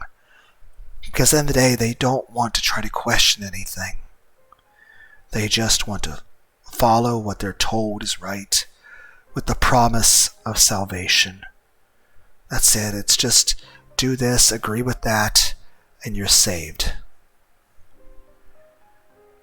All they care about is the end results. It's like the ends justify the means. And a lot of times they'll be kind of not just hypocritical, but they'll be outright condemning other people just to protect their own righteousness, to make themselves feel better about their guarantee to go to heaven. I'll say this. I say yes, no one goes to heaven except through Christ. But I'm not saying non-Christians can't go to heaven. But that everyone does need to go through Christ. But I trust God to be fair and just about that. At the end of the day, do I understand everything about it? No. Are there things I don't understand? No. But I have enough to have faith in God that God would be fair and just. And that if there is a system that would require me to be cruel and callous and just driven by malevolence in order to live to some arbitrary standard to save myself, I would like to say on the face of it I wouldn't want to do it. But obviously if I was ever forced into such a situation, it's like Peter denying Christ. Would I do it? Probably. At the end of the day, if I was put in a situation like that, which I would never want to be, and I hope I would never want to be, I would do whatever it took to save myself. I'm not going to lie and say I wouldn't. But I'm just saying I don't like the idea of just any system, religious, secular, whether it's something of this world or even something of heaven, for any system to be based off of obey or die, do as you're told, accept cruelty as what is just. Everyone probably like, well, you're just too much of a pussy. I don't fucking care. I am who I am. It's not a point of just trying to, I need to do this to go to heaven or all this. Like, no. It's not an issue of trying to be like, I look good and a nice guy, whatever, in other people's fucking eyes. It's more so just a straight up obsessive tendency on my part to be what I feel comfortable with, what I feel I could still be proud of myself for. As much as I have low self-esteem and feel ashamed of myself for being a fucking failure at everything in life, for being weak, for being fat, I can't even seem to make any money to really be anything more than just enough to get by, or be skilled at anything. Like, I juggle stuff, I play guitar. I'm fucking awful at everything. I can't develop any skill at anything. And heck, I'm an Eagle Scout. I graduated with 4.0 honors diploma, straight A's. Had an high IQ of like 132, measured like 12 years old. And yet, my entire life has been working in factories, that I couldn't make anything of myself, that I had all this work I put in, and everything I did amounted to nothing. That by everyone's estimation, I'm garbage and a failure. That's fine. But I can say this, I can look at a picture of myself from back when I was 7 years old, from 30 years ago. And I know that the person in that picture mainly just wanted to hug and to be cared about and feel loved and all that shit. But I'll say this. I say I can look at a picture of a 7-year-old me and know that that 7-year-old me from 30 years ago, that younger me from 30 years ago would be proud of me. That me would still agree with every decision I've ever made as being the morally correct choice and being the only choice, not because of the world or anything else, but because it was the only choice that I could make and be true to myself. That in every situation, even in the fucked up things that have happened, I have always done what was right, at least by my standards of what is right, and I have always stayed true to what I considered honorable. So fuck what everyone else thinks. I yell without any restraint. I feel most of the eyes in the room converge on me. It's literally impossible that Evelyn didn't hear me. The twins, terrified, turned their heads toward the board, waiting for the inevitable punishment. That never happens. Only the cheerful voice of Evelyn, who continues to recite her lesson, fills the silence. The noise of the computer keyboards settle down again. Emma cheated on me. Despite all we've said to each other, everything we've been through, all the words of love we've exchanged, tears are coming to my eyes. I thought we would end up getting married. Start a family together. Grow old together. Die together. Fuck. Lunar, I had no idea. I'm so sorry. Did you? The twins remained quiet. They obviously knew all about it. They and Emma had been friends forever. Lunar, I'm sorry I didn't tell you sooner. I didn't think it was any of my business. I mean, technically, no, it's not your business. But I'll tell you this. I would have wanted you to tell me that if you know things I don't know about, I'd want you to tell me. I understand you may have think you're not your business, or thought you were worried about how it would hurt me. But I would always prefer people to be honest with me. I didn't want to interfere in other people's relationships. I already had to bury mine. I remained silent, my fist clenched. Wait. Something doesn't add up. This David guy she fucked. Why didn't he ever do or say anything? Is he dead? Was he the guy who caught fire trying to leave the door? Or just the breaking the rules thing? But wouldn't he have, at least out of spite, to get back at Emma and you, have told me in that circumstance? Emma, behind her angelic smile, she slept with filthy trash like David. Every time she told me I was the only one. Shit. Sorry to bring this up again, but that means Lunar's theory is still correct, right? Emma deserved to... Perhaps not the best way to phrase that, Wes. But yeah. I cast a bloodshot glance toward Wes, still sitting in the row behind me. If you say one more word, I'll rip your throat out with my teeth. Wes immediately closes his mouth, obviously frightened by my meaningless threat. That's awfully cynical, Lunar, and I understand how hard it is for you to take that under such conditions, yeah? We have not had a very good day. This was not the best place for me to learn about this. But Wes has a point. The witch did have a reason to go after Emma. There was nothing blind about it. I don't care, don't give a damn my theory, Jessica, damn, everyone. My whole being focused on Emma, all the happy memories that are crumbling one by one. Lunar, we have to get revenge. Channel your anger to find a way to get us out of this. I'm about to propose Dan to go gently fuck himself. I have a plan and I need you. Everyone goes wide-eyed. No one expected Dan to come up with a plan, even me. The surprise makes me forget Emma for a moment. You? You have a plan. We're listening, Dan.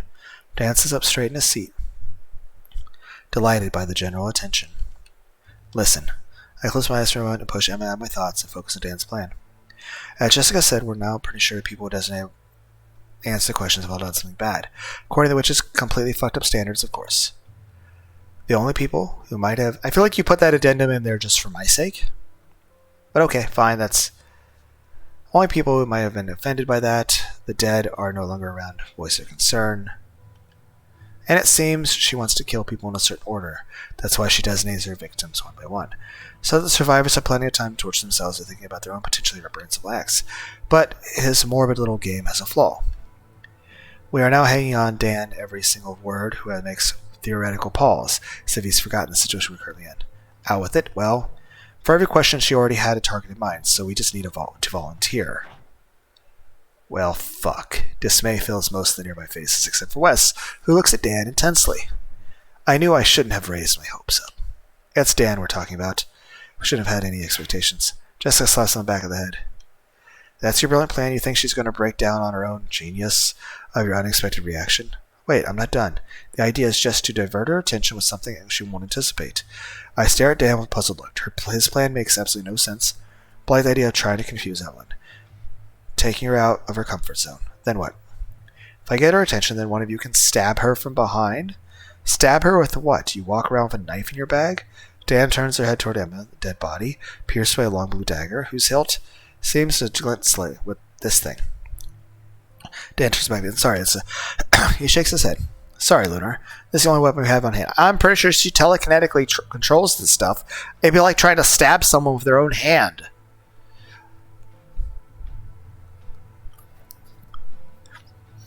There's no way we can get to without the witch noticing. I look down at Emma and immediately look away, overcome a nausea that's all too familiar. My mind is flooded with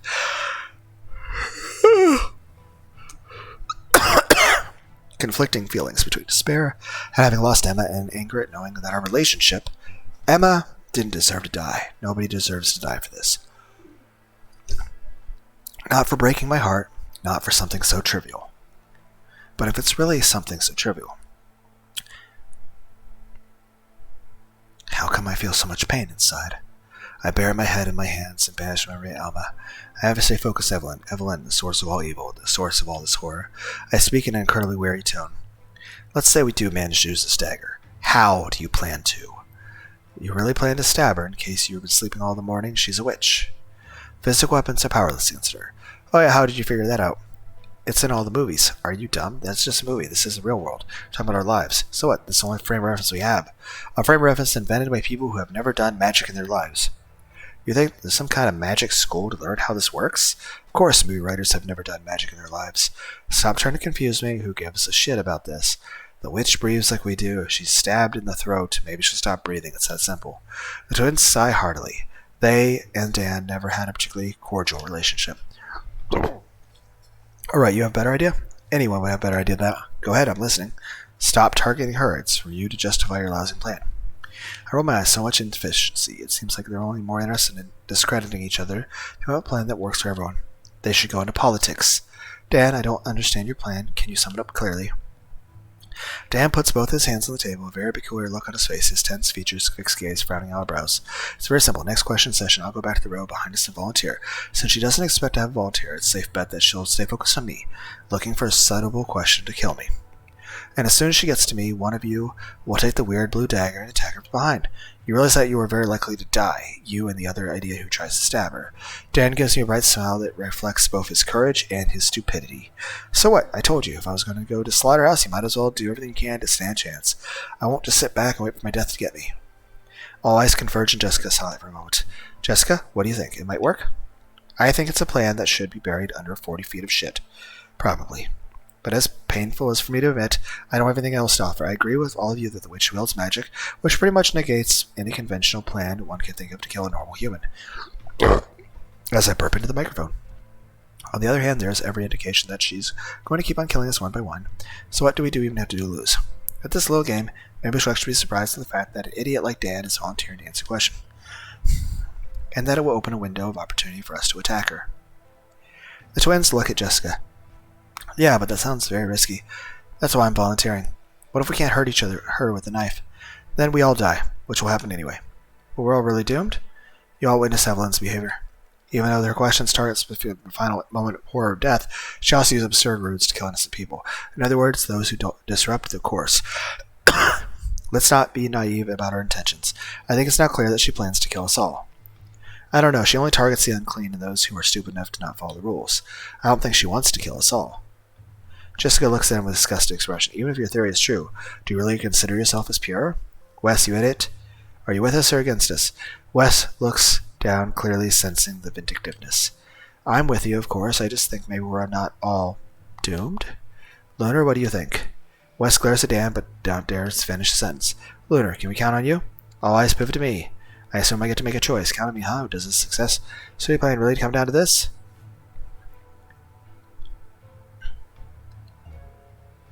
I think it's a poor decision. Because at the end of the day, she telekinetically controls the dagger. So it's basically part of her. So we're basically trying to stab her with her own hand. So it's kind of like, think back the Slayers. You can't use the Dragon Slave spell against, Shabaradingdo or high-level demons, because it's from that. It's basically, hey, can I please borrow power from you to use against you? You have to use it from a different or higher source. Now everyone's like, we haven't watched the anime. I'm like, it's a really great anime. You should watch it. Drops of sweat damp my forehead. Dan wants me to be the one to stab Evelyn. The most dangerous job, such an honor. Thank you. A bitter smile appears on my face. Emma betrayed. Certainly awakened a desire of revenge against Seven. I intend to make her pay, but not with a suicide operation like this one. We may be doomed, but there's no reason to waste our only chance. Dan's plan is too flawed. It relies too much on wishful thinking to be reasonably supported. Dan, I think your plan is off to a good start. Drag Evelyn off her comfort zone to find a flaw in our plan. The problem is we haven't found that flaw yet. Someone will come from behind. That's the plan. Put like that, this sounds even worse. Come on, I know your heart. You assume that she'll be distracted. Enough because you raised your hand. And if things go wrong, you'll plan to improvise. Volunteering to throw her off is a good start. The rest is just organized suicide. It can't be called a plan. Lunar, what would you rather do? Wait your turn like a beast condemned to the slaughter? I remain silent for a few moments. We can keep looking. We probably still have some time before one of us is chosen to die. Lunar, do you want to take responsibility for a death that could have been potentially avoided? I mainly want to avoid taking responsibility for a mass suicide. Dan looks at me with a disappointed look. Okay, bro, you made your choice. We won't be counting on you. I know Emma's death came as a huge shock to you, but I was hoping that... Never mind. Again, she telekinetically controls the dagger. It'd be one thing, like... We might have stood a better chance if we had a dagger that wasn't something she magically conjures and controls with her mind. That's like...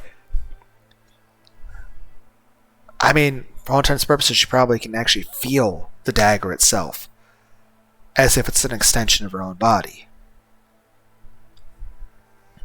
We need to have something to attack her with that isn't, her.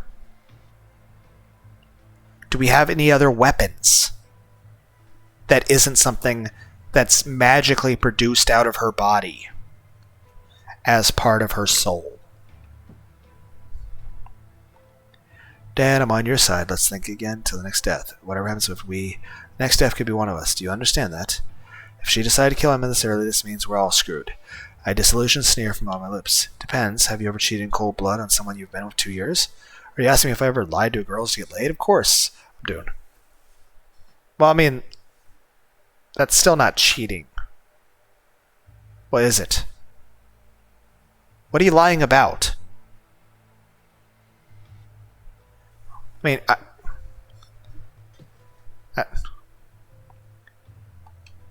grow up, Lunar. If Emma was targeted for cheating on her boyfriend, obviously anything that falls in the category of lying is punished by Evelyn. Do you know a single person who has never lied in their life? I remain silent. We are running. Oh, that makes me think back to the thing earlier where I was asked, like, about if I had been honest about skipping classes. So, hey, maybe that was the correct choice. Who knows? Dan's plan is a good start. You said so yourself. For the rest, well, we'll probably have to improvise. But waiting for a longer hypothetical epiphany doesn't strike me as a reasonable alternative. This reasoning is far too desperate for me. There's still more than 15 students in the room. It still gives us time to think. I'm sure it does. This feels like Piccolo telling Superboo there's still more humans to kill. Like, give Gotenks some time. Sorry, guys. I think we should think about this some more. This plan is too flawed as is. Jessica fixes me with her usual icy stare, eerily similar to Evelyn's. Maybe she has some witch blood, too. I understand. It's your choice, Lunar. Dan doesn't have anything, but his disappointment is palpable. But then, who's going to do the stabbing part? Me. You guys are going through with it anyway? Fuck. Dan turns Jessica eyes wide. No way. Shut up, Dan. I mean, she is the tallest out of everybody, so maybe she can run fast. I've got as much experience as you do in stabbing someone. Indeed, I can well imagine Jessica being able to stab someone without qualms. Someone, or even anyone for that matter. It's way too risky if anything should happen to you. Dan hardly hides his embarrassment. Wes can do it. What do you say, Wes? Can I count on you? As usual, Wes stammers something unintelligible, and his gaze quickly diverts to his shoes. Honestly, I don't blame him there. That's be fucking terrifying, man. Jessica plunges her large, piercing eyes into Dan's. Dan, I trust you. If you say you'll take care of distracting the witch, then I know you'll do it. Dan's face reddens a little more. Jessica, that's nice. Shut up. My amused smile soon disappears and lower my eyes to the floor. So much as I've tried to convince them to think a little harder about this suicidal plan, I can't help but think that I'm letting them down. Dan, Jessica, all of them. They're going to take crazy risks to save us all, and I have another save thing. But when I was checking the thing about... Because one, part of me wonders if I'll be punished for making all these saves. But also, it mentions that you can't really go back and use your old saves, so maybe it's an illusion of choice.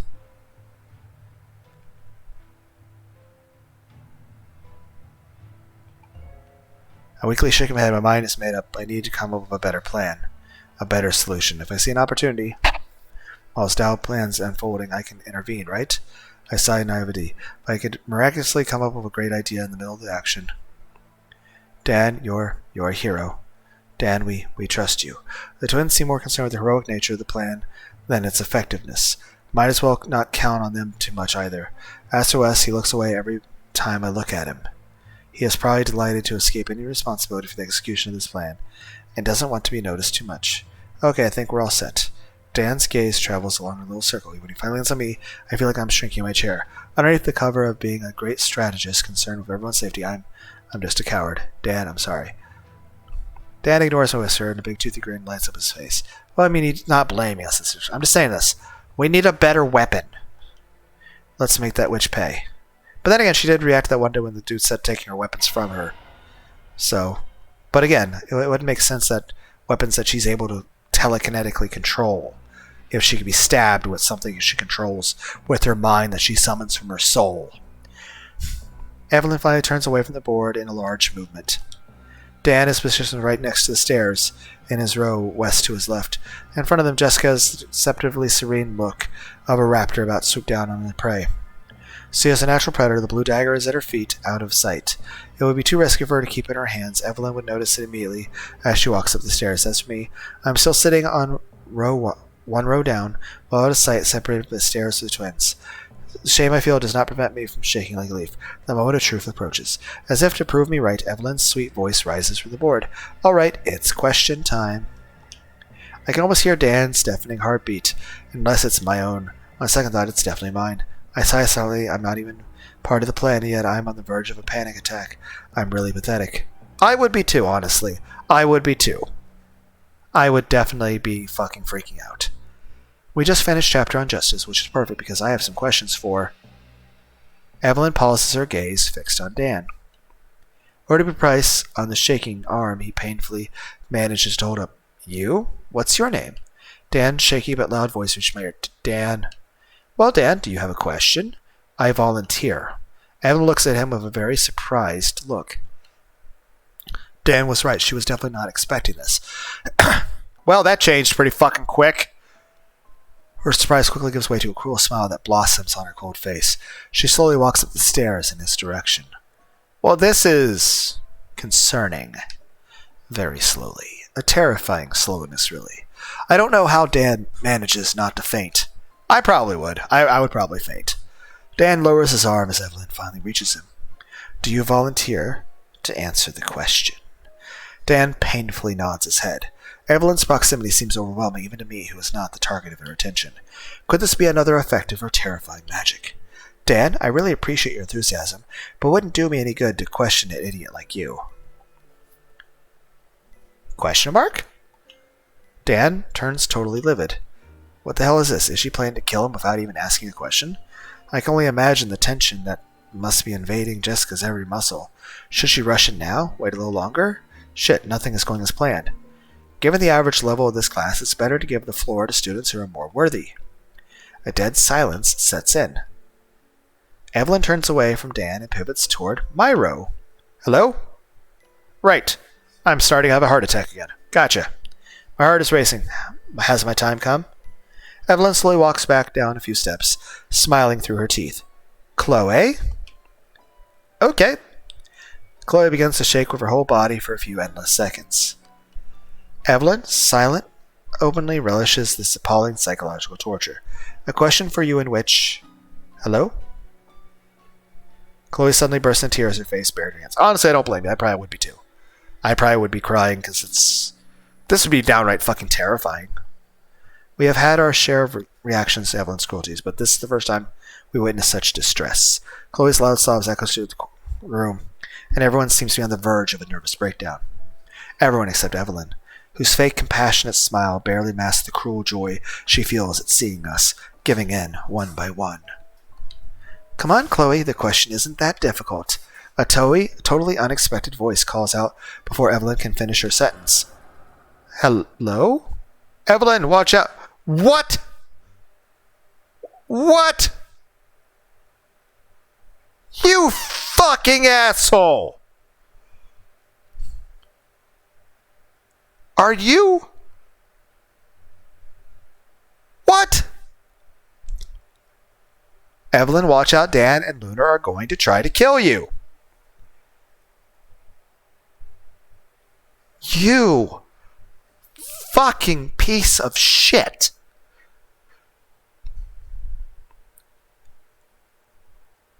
I did respect you up to this point. I was completely understanding of everything going on. You know, I respected you, Wes. That's gone, you fucking piece of shit. How dare you do that? You piece of shit. Dan or Lunar are going to try to kill you. Like, I wasn't blaming you for being quiet on shit. That's fine. That's understandable. I definitely don't blame you on the whole being scared of shit thing. I would be too, man. But outright ratting us the fuck out? I mean, it would have been another thing if Evelyn came up to you with a dagger in her hand and pressed to your throat, asking you if Dan or myself or anyone was going to try to stab her. If under that circumstance, if you betrayed us and told her that yes, we were going to try to kill her, then I wouldn't blame you. I wouldn't blame you if you were coerced, okay? If Evelyn had just walked up to you and threatened you, saying, hey, are these people planning to do something? And you're like, yes, they are. I wouldn't blame you in that situation. I'd be like, fine. She walked up to you and directly threatened you. I don't blame you at all. I would forgive you in that circumstance. But outright just like that, Evelyn's obviously fucking shocked at this too. What? Fucking piece of shit. Fucking traitor.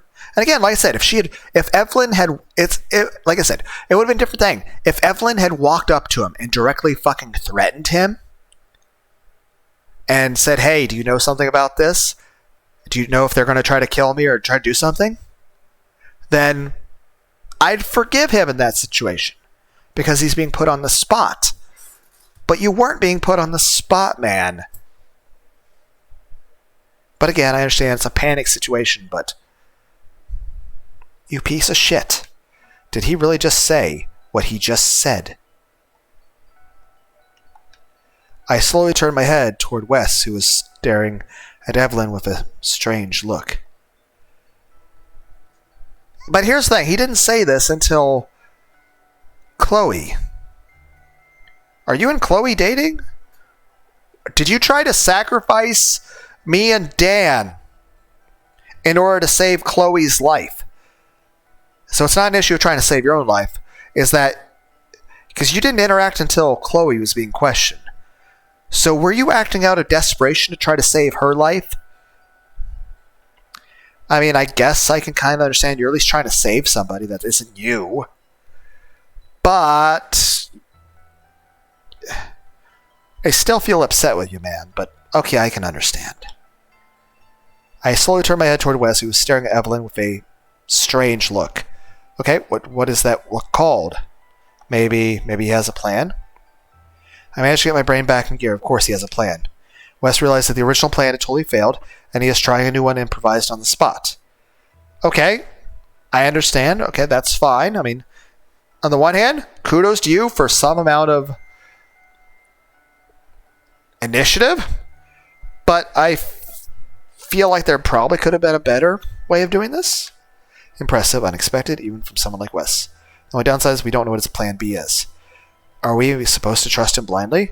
Do I really have to put my life in the hands of Wes? Hello? What was that about? A particularly unpleasant feeling pulls me out of my thinking, as if my instincts are screaming at me that I am in an imminent danger of death. My eyes swivel around toward the stairs, knowing full well what is waiting for them. Evelyn's cold and cruel gaze aimed at me. Hi. What's up? Lunar, stand up, please. Okay, fine. I mean, I've been getting tired of sitting in this fucking chair anyway. Despite my almost uncontrollable shaking, I painfully managed to stand up. Evelyn approaches me looking more regal than ever, a half smile, particularly evocative as for my certain death. Okay, what's up? When she puts her index finger on my chin, I feel as if I have been transported to another dimension where we are totally isolated from the rest of the world. Okay. Lunar, you naughty boy. What are you trying to do?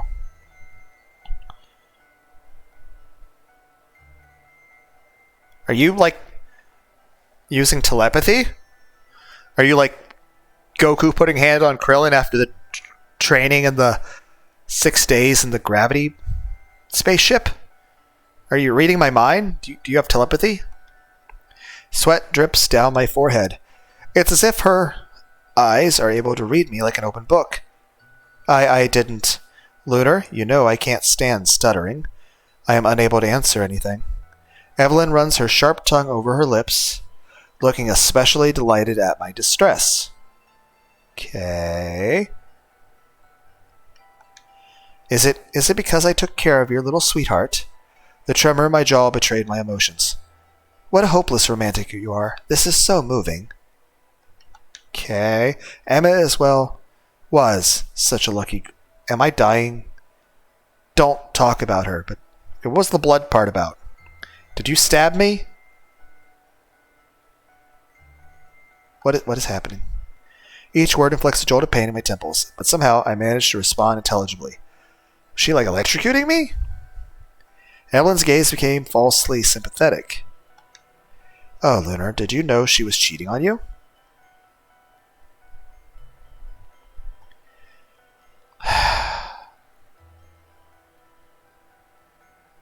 Thanks for bringing that up again. And look at our upbringing. Oh, you already knew. Well, that's a surprise. Did you not listen to everyone talking about it earlier? I literally found out like 5 minutes ago. But you already knew? Even before this morning? What? I remain silent, focus on the pain in my temples. That is intensifying. Oh. But maybe you actually prefer naughty girls. What? Oh, shut up. I can barely articulate a word. The pain is almost unbearable. Did you actually enjoy it, knowing that her body used to ripple weirdly against other men's despite your supposedly exclusive relationship? I'll tell you this. That would definitely be really fucked up. Because I'll tell you this. My relationship and marriage may have been a bit terrible, but I was still having sex all the time. With exception of, being in the ICU or for the first month after delivery of her child because she had a episiotomy. Aside from that, we still had sex pretty much every day except for the past few months of the end of our marriage. Because, she was openly committing adultery at that point. And I was so fucking disgusted with her. I didn't want to fucking touch her. I didn't want her to touch me. Yet she still wanted to have sex. Even wanting to try to force herself on me a few times. And I basically just had to just push her away.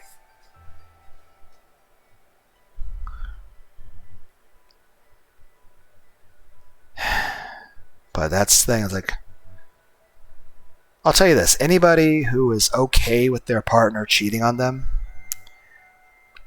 is just a cuck. You're a fucking piece of shit. You're pathetic. If you're okay with that or whatever. In the same regard, if you are in an open relationship, that is also the same. That's also pretty much almost as bad. Whereas me, once it got to the point of knowing that infidelity was occurring and she was wanting to divorce me, of course, for the other person, that was the mindset. I didn't want to have sex with her anymore. But I was like, hey, if you get tested and agree to never cheat again, we can stay married and fix our marriage.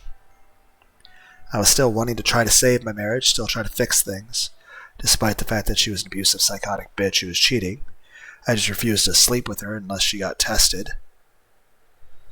And agreed to never cheat ever again, because at that point, I'm trying to fix a marriage. Because there are more important things to worry about. But yeah.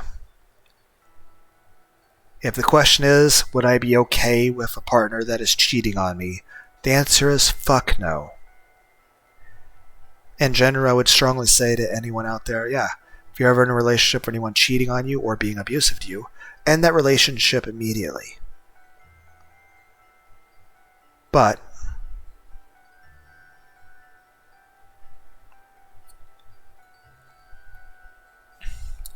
if you're married, well, you now have to deal with a legal system that forces you into that situation.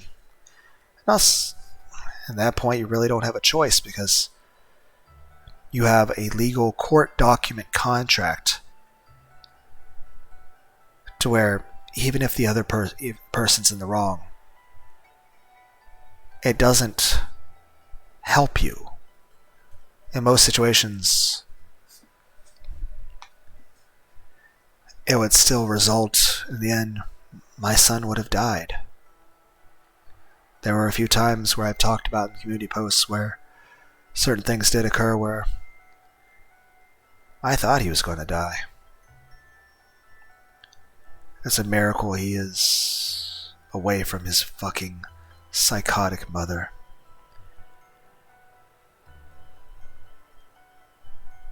She wanted my son away from me. Out of spite to try to make me suffer. I wanted him away from her because I didn't want her to kill him.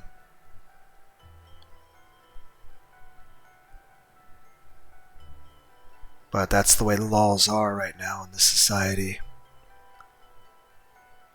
Where at the end of the day I have no power or authority or ability to do anything. If I had made any other decision,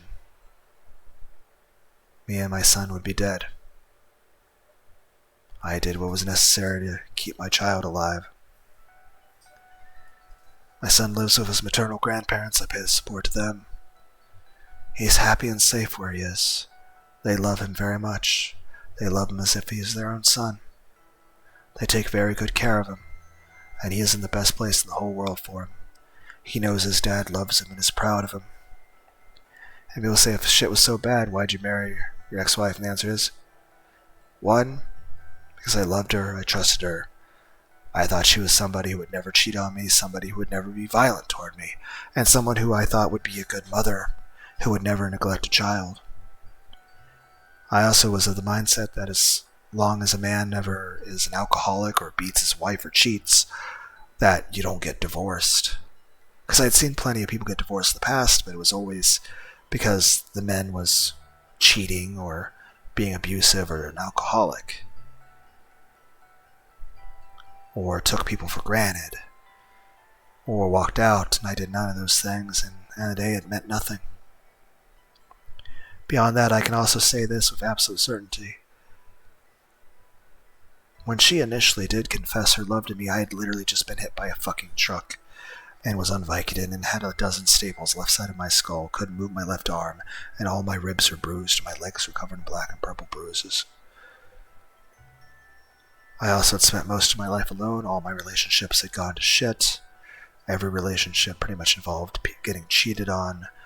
And, well, like I said, I've established I have very low self-esteem, and I had wanted my whole life to have a family, to have a wife, to have a child, to be able to raise a son. And I had given up all hope that that would ever be possible.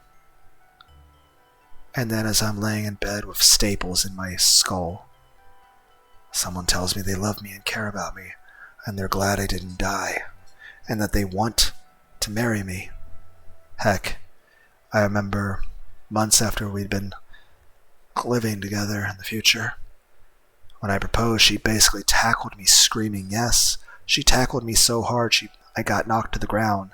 Then she jumped on top of me while still screaming yes, which honestly, yeah, might sound a little red flaggish to a lot of people, but she was very enthusiastic about it.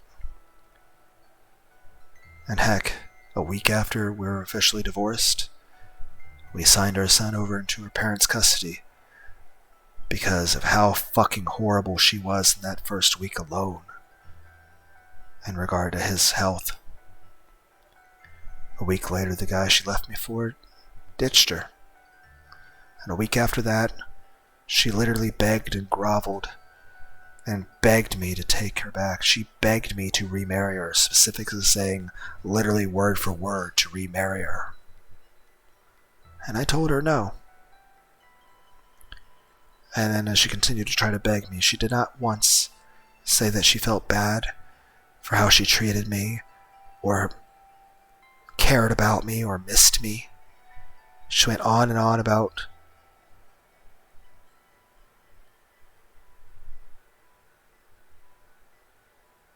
just what bills I could pay for her, and she didn't want to do stuff herself.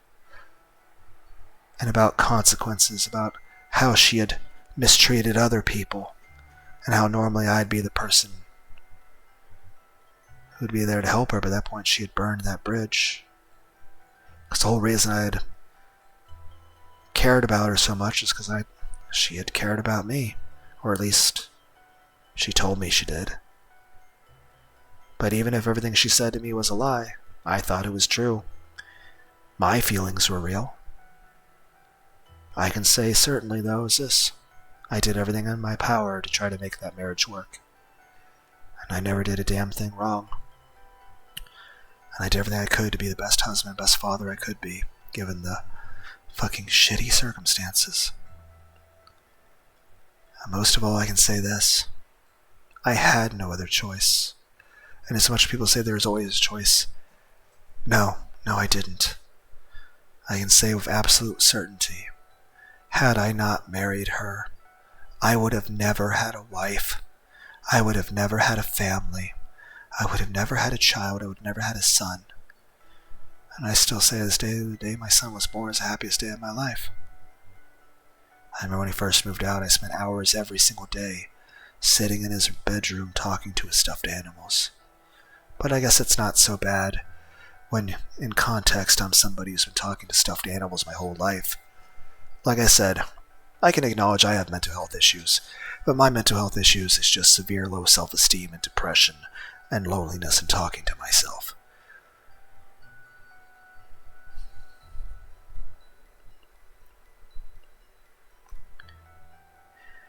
And I can't bench press very much. And my ability to jog is basically non-existent anymore. Even though there's a few times I started to make improvement on the bike trail. But then it's just, I don't know. But then everyone's like, you keep eating KFC and Taco Bell. And I'm like, yeah. I said I'm trying. I said I'm not doing well at it or staying strict with a diet. I mean, I try to at least do certain. I mean, hey, there's a day I went like 3 days, ate nothing but pickles.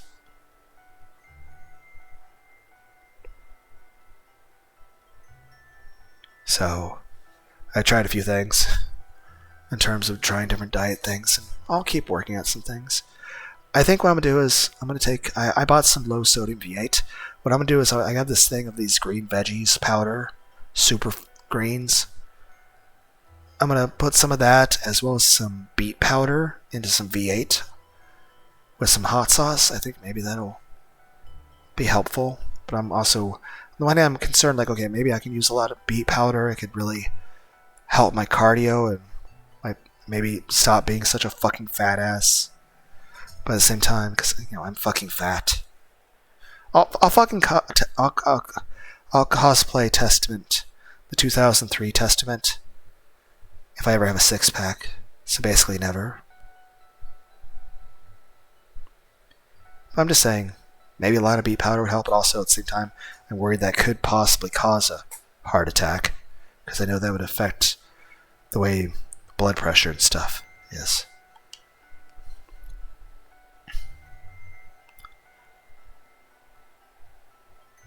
But yeah, just so we're clear about this.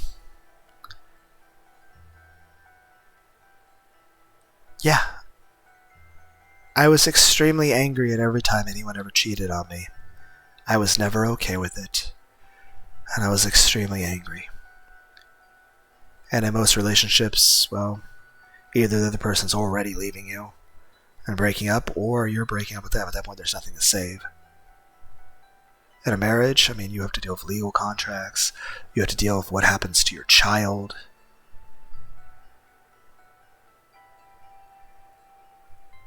And a lot of the law just being set in place. But let's be clear, at the end of the day, what if I had reacted violently? How would that have benefited my son in any way? It wouldn't have helped him. In the end of the day, he would have been the one to suffer from it. Every choice I made was the right one, because every other choice led to death. Any other choice I made, if I had made any other decision, me and him would both be dead. And when it comes to the marriage, had I not married her, I would have never had my son. And even though it was a crappy marriage, I still had some happy memories. After all, I married somebody I really did love. When I married her, I really, really loved her. And I trusted her, and I respected her, and I cared about her. I saw her as my best friend. I thought she was somebody I could trust and someone I could feel safe with. I don't miss her at all, but that feeling of betrayal, as well as the trauma of just the way she was about things. But at the end of the day, betrayal never comes from your enemies.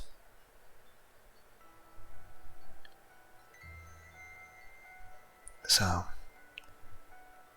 by the end of the day, I understand the status quo for the way the laws work now, and for the way society is. It would be foolish. Not that it matters anyway. But I can say with absolute certainty, had I not married her, I would have never had a wife. And had I waited even an extra month, and when it came to us trying for a child, I would have never had my son. And I love my son very much, and I'm very proud of him. And I'm glad he's alive, and that he's away from his mother, and that he's in a place where he's safe and he's happy. He's in the best place in the world for him. Maybe the weird hope she would end up saying someone else's name during intimate moments. Why are you being a fucking bitch? Ah, youth. Evelyn breaks into a cruel little laugh. Shut up, shut up. I managed to pronounce these last words without fainting, which is a small miracle. The lines of Evelyn's face become harder. Oh, Lunar, no, you cannot talk like that to your professor. Otherwise I ought to punish you too. Aren't you already? Go die. Evelyn's smile suddenly reappears. Well, what a shame. Evelyn, behind you! Are you just constantly trying to redirect her? So every time she's about to kill somebody? Were you just not wanting me to get stabbed? What is happening? Wide-eyed, Evelyn turns around and intercepts Dan's sword arm in a flash of blue. Where did you get a sword? She clenches her right fist back into the void, and Dan contorts in pain on the floor. The dagger falls down with a thud, bounces to his feet. Wes, you, traitor. Wes stands, his eyes bulging. Evelyn, is everything okay? Are you related to her, man? Is this like your aunt? Her magic is still focused on Dan. Evelyn turns to Wes. Thank you, Wes. I didn't expect such exemplary behavior from you. I'm not handing out any reward, but you definitely deserve one. Wes slightly bulges his chest out as Jessica looks at him in horror. I'm just fulfilling my student duty to help you. Excellent. I like obedient students. As for you, you little brat. Well, this ain't going well. She redirects her attention to Dan, who is trying to crawl away. Are you trying to escape your punishment? You really are stupid, as your looks suggest. Dan stifles a howl of pain. Evelyn's back right in front of me. Now her whole being seems ready to an incredibly cruel magic. I don't know what magical torture she is subjecting him to, but the pain seems unbearable. It is forbidden to attack your professor. Well, Dan's suffering seems to be escalating rapidly. I just stand there, paralyzed with terror. Well, that looks terrible. To the end, I will have been useless. The muffled screams slowly turn to horrifying rattling pain, seconded by Evelyn's laughter, which seems to revel in the slightest pain she inflicts. Dan is dying, and yet I stand by and do nothing. My eyes mist with tears. I curse my own weakness, my own cowardice. Hello? What is... Oh! Out of the blue, Chloe rushes to the dagger still lying on the ground, strikes Evelyn, who remains focused on her darkest purpose. So did you get a... I can barely hear Wes's scream, trying to alert the witch as Jessica rushes to silence him. Okay. Face destroyed by hatred, Chloe strikes Evelyn's pale neck several times. Sprays of blood spread the ground, and metal easily flesh flesh. Yelling stuff noises. Dead? Evelyn eventually collapsed to the floor in a torrent of agony. Short of breath, her face struggled with a mixture of sweat and blood. Chloe drops the dagger to the floor. Evelyn's wound is without a doubt fatal, and the expression of the suffering her frozen face tells me she has finally passed away. Only her medallion still glows faintly with an unearthly blue light, which she's trying to resurrect from. Dan lies right in front of her, his eyes empty of life. He died to save us. Dan, shit. A few tears bead the corner of my eyes as I see Wes rush to Evelyn's lifeless body, looking totally desperate. Evelyn, please wake up. This fucking traitor? How long has he been working for her? Was he planning to betray us all along? Fist clenched, I feel a new hatred roar in my chest. Dan is dead because of him. Save. Not gonna kill you. I'm just going to be very disappointed. The bloodshed needs to stop. I stare at Wes in disgust. He really mourning Evelyn's death, the death of the one who caused all this horror? My eyes drift to Dan's lifeless body. Dan, you shouldn't have died. You're the one whose death is not fully due to Evelyn. The only one whose death could have been avoided. My jaw clenches so tightly that it's painful, and I feel hatred rising in me, hatred that clouds leads me to. I look down the bloody dagger and lies right in Evelyn's corpse. It almost feels like it's dagger calling me? Yes. Yes, it's calling me. It wants blood to flow, more blood. Again. Again. Lunar, don't do that. I don't know what's happening. Turn to Zoe, dazed look in my face. What? Please drop the knife. Wait, how am I holding the knife? My gaze turns to my hand, horrified sight. The dagger was somehow clenched within my fingers. How did it get there? Did I pick it up? Did I walk really far? Zoe gives me a pleading look. Why? Lunar, you have to stop this bloodshed. I haven't done anything!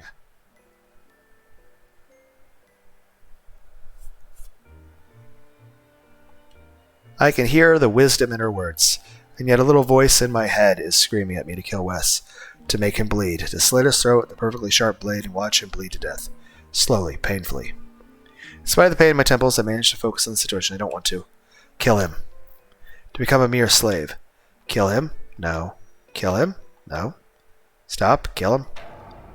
I let out a howl of pain and managed to regain control of my body. I will not kill him, refuse to become Evelyn's puppet. The voice that was so present in my mind disappears completely. I realize that I am sweating profusely, short of breath. Zoe hugs my arm, a panicked look on her face. Yeah? Lunar, are you okay? What are you... We heard by the sound of Jessica's delivering a strong kick into Wes's jaw. He probably lost a couple teeth. At least one tooth comes loose, and the traitor's body collapses aside. Wes lets out a cry of pain. Who voice acted that? But Jessica continues kicking his torts on the floor. You little, vile, traitorous shit. I mean, you're not stabbing him, so he'll at least not die. Wes starts coughing up blood, and Zoe rushes over Jessica to interrupt the brutal beating. Jessica, stop. The witch is dead. Jessica slaps her with a resounding blow, then resumes to strike Wes against Wes, who remains collapsed on the ground. He killed Dan. He's a traitor. He wanted us all dead. He must pay. I step between her and Wes, the dagger red with Evelyn's blood still in my hand. Jessica looks at me with the hate in the world in her eyes. You want to save him too. You think it's fair? I shake my head and hand her the dagger. Make him pay. Jessica's eyes watch me with all her intensity for an eternal moment, then disappear under a blanket of tears. Why did he betray us like that? He panicked. I place my hand on her shoulder in a vain hope of comforting her. All around us, the students scatter around the door, too happy to be alive to care about West's fate. Out of the corner of my eye spot, one timidly opened the door without encountering a curse. Triumphant clamor in the room, and the students all rush out. It's really over. The curse is lifted. We are saved. Thanks to Dan's heroism and Chloe. Chloe, who was amazing. I never imagined that she would be capable of taking such initiative. Her courage echoes my own cowardice, but the incredible relief of being safe overcomes my bitterness. Jessica's cries still relieve my emotion. Redouble intensity. Dan would never have died if it weren't for him. We already had the witch to deal with, so why? A raspy cough interrupts us, and West's guttural voice reaches my ears. Why? Why? To survive, like I've been doing my whole life. A few remaining students stare at West with a stunned look. It's easy for you, beautiful, popular people. Life is so easy. I mean, I can understand. I have been through a lot of bullying shit too, but doesn't mean you betray people. But I understand you fucking panicked. You don't deserve to die for it, but it's definitely you made a poor decision, Wes. Twisted sneer appears on his bloody face. Me to survive and take refuge under the wing of the powerful. All my life, nobody cares about a guy like me. Stay in the shadow, popular one's the best I can hope for. No one believed in your plan, not even you. The only way you survived was to serve Evelyn. With her powers, she could establish a new order. Okay, how far would you fucking going with this, man? Jesus. A new justice where people like me can exist without depending on people like you. You seem to have a lot of resentment, man. Perhaps therapy? Perhaps therapy would be good for you. But now she's dead, and all this slaughter will have been for nothing. Your lousy plan will have been for nothing. Were you the person typing the center thing over and over? Behold the corpse around you, and you came to ask me why. Fuck off, it's all your fault if... I mean, you were... having a fucking rant, man. Chloe's wish kick hits Wes in the throat. Okay, careful. If you do collapse his esophagus, he will die. Ladder on the verge of choking stirs, weakening the floor like an earthworm. Shut up. You're not even worth getting our hands dirty to kill you. With the weapons your new master summoned, you have enough to kill yourself easily. She spits at Wes, who is still trying to catch his breath, and then walks over the door with Zoe following her. Jessica looks at me indecisively. I stab the soiled dagger into Evelyn, who remains perfectly still, then lower my eyes to Wes. Go join her. We'll lock the door behind her. Let's go, Jessica. Jessica nods, her eyes still misty with tears. I walk slowly to her exit, a terrible smell of blood behind me. I try in vain not to look at the corpses litter the floor like a disarticulated puppy that's subjected to the vindictiveness of a capricious child. All this carnage because of Evelyn. As I step through the doorway, a terribly familiar voice fills my mind and echoes through my entire body. Are you satisfied with this conclusion? Horrified look on my face, I turn back to Evelyn, who still lies motionless, next to the row where I was sitting. Wes is crouched down next to her and is holding her face as he cries. Lunar, are you okay? I shake my head. Evelyn is dead right in front of our eyes. She is dead. So, where is this voice coming from? Lunar, let's go outside. You need some fresh air. I nod my head unconvincingly. I walk briskly to the exit, an inextricably feeling of unease in my heart. I welcome the blue sky with great relief. The sun is obviously at its zenith. The endless nightmare has lasted only one morning. A morning strewn with deaths, populated with suffering, and miraculously sealed by the disappearance of the witch. I suppress a new nausea that keeps covering my gaze. The bright blue sky this time. It's really over. We're out in the open, beyond the reach of Evelyn's magic. The classroom was her playground, her kingdom. If we're out of it, it means we're saved for good. The joy of other students, most of them in tears, hug and scream with joy. Even Jessica walks over to the twins to hug them, too relieved to be alive. The embryonic smile appears on my lips. We are alive. I am alive. The nightmare is over. Finally. Suddenly, the landscape takes on an impossible color and a sickening crunch. Around me, everything seems frozen. What happened? Only the wind disturbs the silence of the death, which is a nice wind carrying the rumor of a melodious voice that whispers softly in my ears. Does this conclusion really suit you? Overcome with a dull panic, I look around frantically. Am I hallucinating? Where is this voice coming from? You are dead. Evelyn, you are dead. You no longer exist. A terrifying burst of laughter, both near and far, rings in my ears. The impossible colors all around me seem to swirl in a hellish spiral. Is it really over? Okay.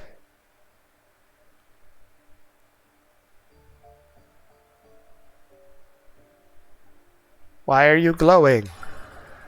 Oh, it's the outfit I couldn't see because you were...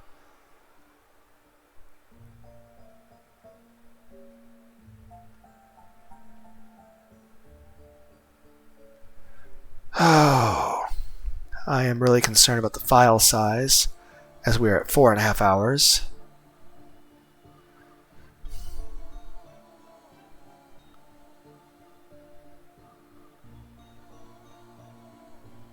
I will say this. Still an evil psycho bitch, but I like the outfit. What's up? Is it restarting the game?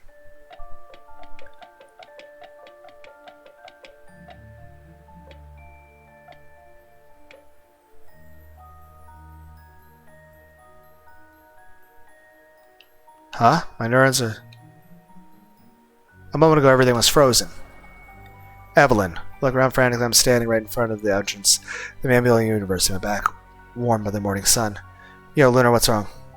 Behind me, Dan looks at me sarcastically. Dan is alive. Dan! I rush over to him and hug him with all my strength. Hey, what are you doing? Tears blur my vision. Dan's heartbeat confirms he's alive. Dan, you are... Don't tell me it's your phone. I'm feeling right now. I can't help but laugh nervously. It's definitely Dan, with his favorite lousy jokes. No offense, bro, but hey, are you crying? Dan pushed away slightly. He looks at me wide-eyed, like he's seeing me for the first time. Lunar, what's wrong? Did Emma dump you or something? Without even looking, wiping tears, I continue to stare at him, dumbfounded look. You're alive. Dan does not even try to hide his perplexity. You drunk or something? You idiot. You know exactly what I'm talking about. Frozen scene appears before my eyes for a moment. All too real and terrifying. Evelyn. Have you seen Evelyn? She should be... Dan shakes his shoulder. Yo, Lunar, wake up. What kind of nightmare are you having? Alright. But don't wake up. Does really have no memory of what happened? Evelyn's voice, carried by wind, immediately comes back to my mind. Does this conclusion really work for you? Dan, Evelyn is alive. I'm sure we must... Evelyn, who's that? I turned to the newcomer with a very familiar voice. Can't believe my eyes. Emma's standing right there, fists on hips, an irritated look on her face. A look full of life. You're in trouble, man. Dan is this close to bursting out laughing, delighted with this teenage movie quid pro quo. I jostle Dan and swoop down Emma with the speed of a raptor. My arms wrap around her and lift her off the ground. What are you? After the horror of her death, after being helpless witness to agony, Emma is alive. I begin to cry my eyes out, without loosening my embrace. Emma! Emma's face turns bright red. Lunar, put me down. We are not alone. I really thought that... Lunar, please, people are looking. I end up lowering her back to the ground. Emma, still crimson, slightly slaps my chest. Don't do that in front of everyone. I take Emma by the hand and lead her away a bit. I have to tell her that I know the truth. Emma follows me with somewhat resistance. Lunar, what are you? Undaunted, I lead Emma toward the trees to give us some privacy. Dan looks at me with a grinning face. He is such an idiot. A hero, though. Emma? I hold her by the shoulders as if to convince her myself that she is really alive. Emma, meanwhile, is still looking at me with a worried look on her face. Lunar, what's wrong with you? Is everything okay? I look down for a moment. She doesn't seem to remember anything either, like Dan. Emma, you don't remember Evelyn? Her gaze grows suspicious. Her again. Who is this girl? I sigh in annoyance. Why doesn't anyone remember anything? Maybe it's better to put Evelyn aside for a moment and bring up the other subject. Don't tell me she's a girl from the swim team who's been hitting on you. No doubt about it, Emma has no memory of the recent events. If I find out that you're... Emma? I interrupt her abruptly. No time to beat around the bush. I know everything. What are you talking about? The expression of astonishment Emma displays seems sincere. She definitely doesn't expect me to know. Emma, I know about you and... A veil of panic quickly passes over her face. She's beginning to understand. Or rather, she is very afraid to understand. My ear is itchy.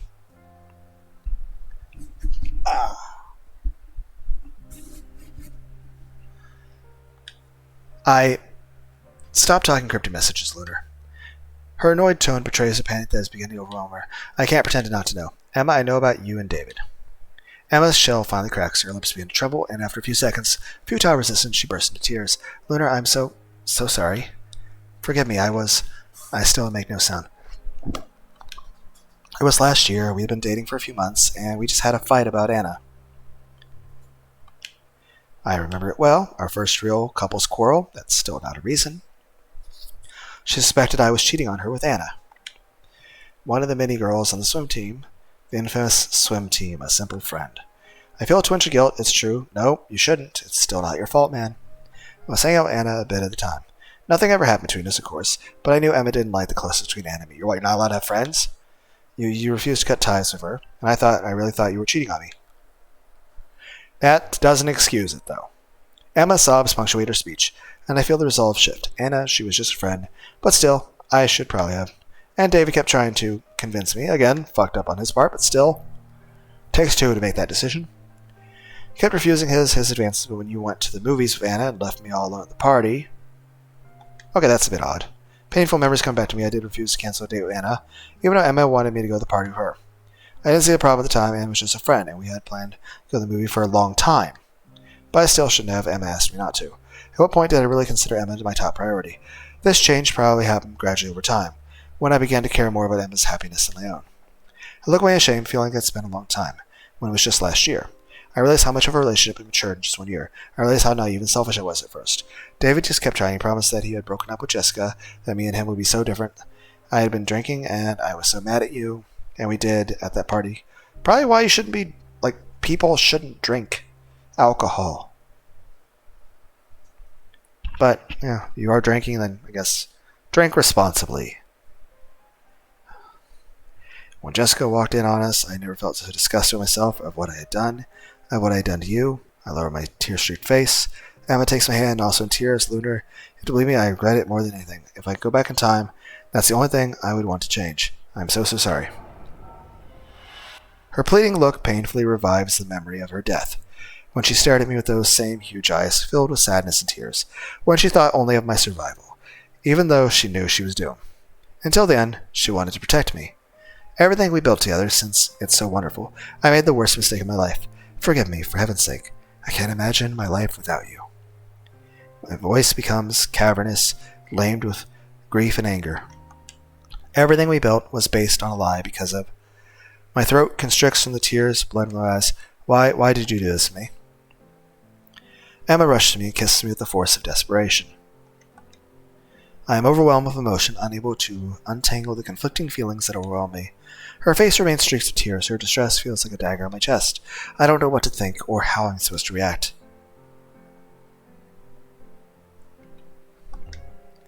Looking for the main culprit makes no sense. There is no point, because I love Emma. When I saw her alive this morning, I felt the greatest relief in my life. Some would probably refuse to forgive her for sleeping with someone else. But these people didn't see someone die before their eyes. They didn't see her worrying about survival until she died. They didn't see her cry.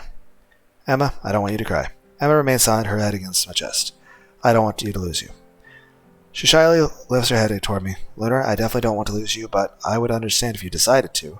I shake my head in denial. Everyone makes mistakes. I'm the first one to admit that. But back then, I didn't treat you like the way you deserved. I was selfish. I wasn't thinking about us. I try to successfully suppress the tremors of my voice. Back then, it feels like a lifetime ago. The only truth that matters today is that I love you. Lunar, I love you so much. Since the mistake, you've been only priority you're all been thinking about. That's why I feel so guilty. I jeopardize what we built together since then. I've made my decision. From now on, I'm going to protect her at all costs. You and I, we've come so far since our relationship. What we built so far, I want to protect it, no matter what mistakes we made in the past. Fresh burst tease. I should have made a save. Emma's cheeks. Lunar, thank you. Thank you so much. We kissed again for a long time, in a more serene way. Love is stronger than ever, anything right. One thing is for sure, the fear of losing Emma is stronger than the fear I felt. I can't let the resentment of the past taint the happiness of the present, let alone the joys of the future. Our lips finally part. Emma, let's keep moving forward together and renew foundation. Stronger, more forthright, more mature. But for that, no more lies. You have to promise me that. Emma's face beams with newfound hope. Lunar, I promise. What I did, I have been faithful to you ever since. You're the only one who matters to me. Her pleading look indicates a burning desire for reciprocity. I've never cheated on you, Emma. You're the only one for me. Tears come to the corner of my eyes, and I hold her head against my chest. Lunar, remember entwined for a moment long to seal a renewed promise. Despite the torrent of conflicting emotions roaring through me, my smile widens. Emma is in my arms, safe and sound. Lunar, we're going to be late for class. Emma looks at me shyly, her usual smile on lips. I finally loosen my embrace reluctantly. Yeah, you're right. Okay, what was that about? Glasses, Evelyn. Shit. My complexion turns pale, and Emma gives me a worried look. Lunar, are you okay? What's wrong? We're also quitting school. Let's hop in my car. We're driving to another country to get away from a person with magical spear powers. I grab her by the shoulders. This morning, we have a class with a new professor, and he looks at me with a puzzled expression. Are you sure? We have sociology usual, no? My rate drops slightly. There's no way the professor scheduled to teach us this morning. Are you sure? I haven't heard anything about this. No? Maybe Dan would know more? Turn Dan. Deep in conversation, Jessica must quickly join Emma. I grab Emma by the hand and start walking toward Dan, but Emma stays still. I just have to do something quick. I'll catch up with you in the auditorium, okay? Okay? Look at her with a very serious look on my face. Fine, but wait for me at the entrance to the auditorium. I need to confirm Evelyn's non-existence. Most of all, I need to keep Emma safe. Emma places a final kiss on my lips and a little adorable laugh. Sure, see you in 5 minutes. Emma scurries away in the direction of the main building, giving me a little wave. The discussion has taken a much happier turn than expected. Did I really do the right thing by forgiving her to stay together? The answer is given to me by despair, seizes me up. The mere memory Emma's dying before my eyes. I must protect her from Evelyn who seems to have disappeared from everyone's mind. Maybe only the survivors have retained their memories? Well, we'll find out when we meet Chloe and other girl that I can't remember her name. Zoe. And Wes, since Wes didn't die. Or Jessica. Still deeply involved in this discussion with Jessica. If my theory is correct, then Jessica could remember something. I have no choice but to question her. And I settle away this time. I'm tired of sounding crazy to everyone else. As I approach, Jessica glares at me with her usual haughty look. Hi, Jessica. Hey. The tone of her voice relatively cold, as if his voice comes down to Jessica. Dan turns back to me. Oh, you're finally down with Emma? Unable to express the semblance of a goofy smile, yeah. Dan stares at me with unusual seriousness on his face. So, Lunar, did you actually... Jessica Crusher is still playing lit cigarette butt on his table. Ah! You know, you're just about to say something disgusting. Well, Dan, as long as it's still breathing, I'm so dumb. You really want to take a side? This is some kind of stupid bro code? Speaking code, we can always count on Dan, right? If you mean that he can be counted on to act like a disgusting pig, sure. She doesn't seem to be taking the bait. Damn it. Screw subtlety. I've got to get straight to the point. Anyway, Dan is reliable. Evelyn knows it well. Jessica raises an eyebrow and turns to Dan. Evelyn, another completely desperate girl who ended up falling in your arms? I am completely confused. If Jessica doesn't remember either, then who would? Dan massages his temples, contemplates his cigarette ash-covered fingers. Thing is all over my skin. I didn't even say anything. Wait till you see what your Evelyn does to you when she finds out who you really are. Evelyn, is that the girl Lunar keeps talking about? Jessica turns to me and puzzled. I must remind you that you're already in a committed relationship. You should be careful, Dan. His deplorable influence on the people around him. Jessica definitely doesn't remember anything. Shit. I jump when a newcomer appears near me. Here, Dan, your coffee. I feel like we're holding a little bit of a grudge. Wes, this traitor is scum acting like nothing happened. While he is responsible for Dan's death, while he was collaborating with Evelyn, while he condoned all the murders committing during the nightmare.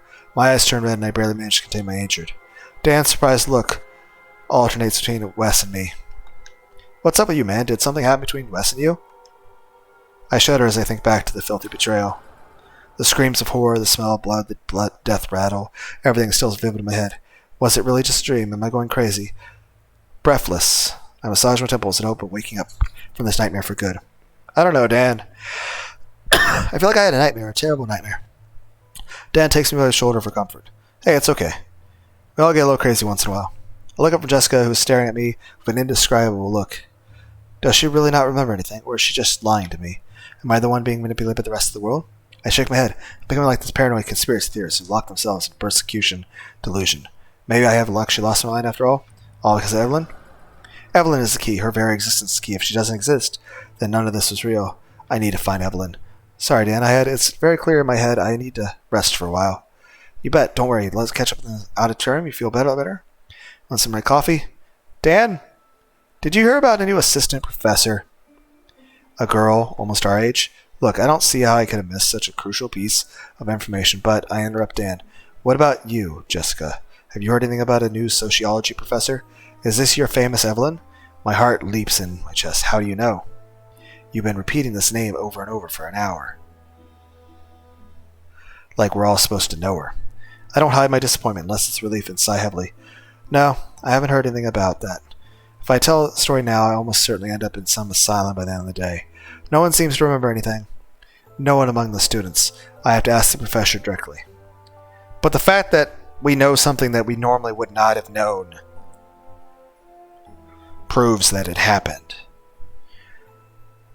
Look, just forget what I said, okay? I'm just a little, tired. Deranged. Where's the professor's room again? First floor, next to the cafeteria. I'm coming with you, okay? Now I really need to see what Evelyn actually looks like. Let me just finish the smoking. See you in class. Without warning, for an answer, I rush to the main building. I need to know. I run through the corridors, run the professor's room. If I learn the slightest clue could indicate the existence of Evelyn, then I absolutely must prevent people from going to class to avoid the coming massacre.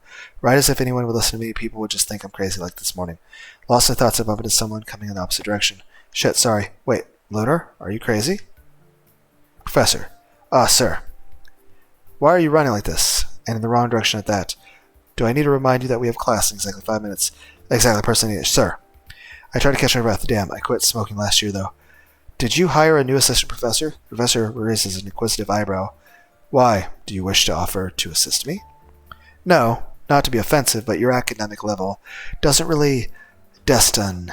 I feel like the E doesn't belong there. For a very intellectual career. Thank you, you asshole. If you don't mind me saying. Yeah, exactly, asshole. But you have recruited anyone lately. If you have really cared to know, then no. I'm still looking for a new assistant. But certainly not from your classmates. I only select bright people with several years of experience. I hate working with young graduates. They are also arrogant, and as they usually see it all. It's sympathetic of today's youth, if you may say so. Not sure, but he needs proficient about his cliches. In my days, experience was respected. Seniority. It wasn't uncommon for the brightest professors to be begged by parents of students to marry their daughter, you see. What is this coming from, man? I myself have been approached several times, and even recently, mind you. For you must understand that... Dude, why are you trying to impress me? Like, is your life so fucking disappointing you have to, like, impress your student? Like, yes, I totally get bitches. What, no maidens? I'm losing. Apparently he hasn't found anyone for the assistant position. So I mean that Evelyn isn't here. What about Evelyn? You don't have her. Evelyn, no. Her name was Vanessa. Yes, Vanessa, that's right. But she was the one who was coming on to me. Rest assured. What is...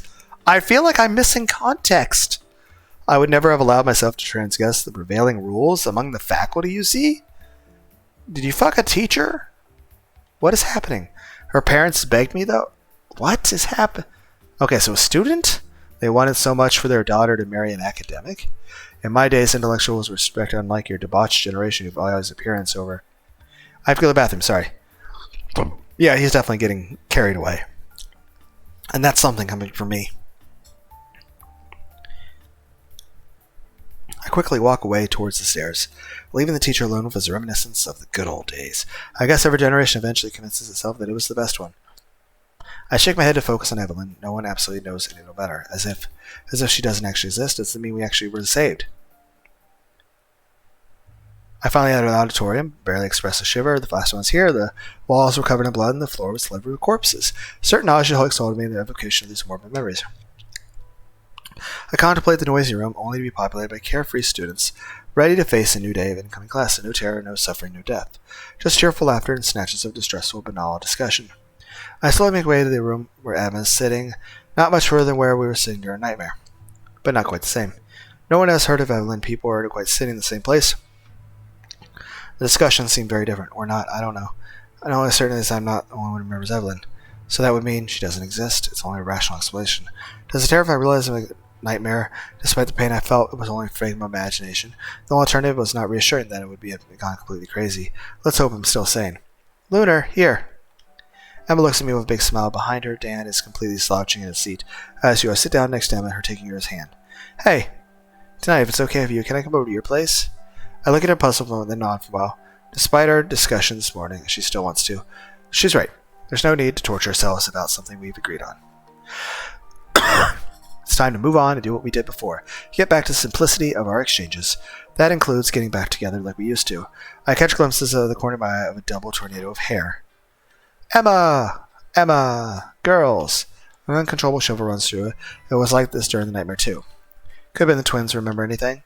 Especially Chloe, who would have still been stabbing Evelyn, even as I stood cowardly in my chair. Was it to save her skin or protect her sister? Oh, Chloe, Zoe. So she told him. But he also... No way.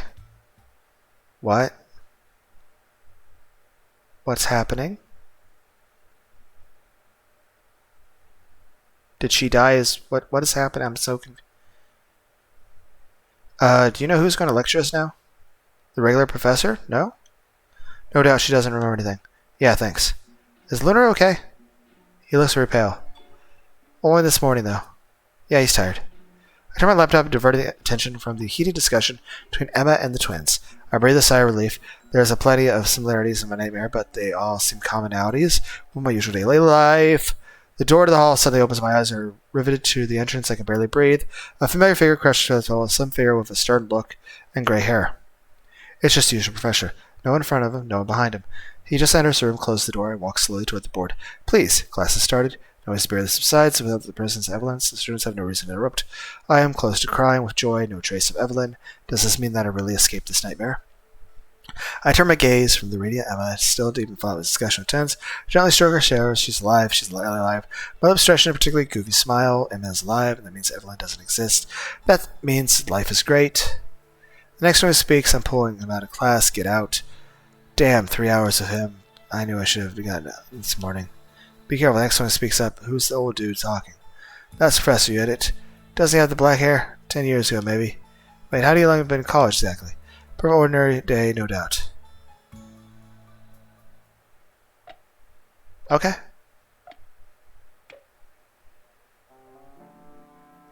Remember this concept. It could very well name midterms. Sigh heavily, type the brain keyboard. It makes sense. I can't focus.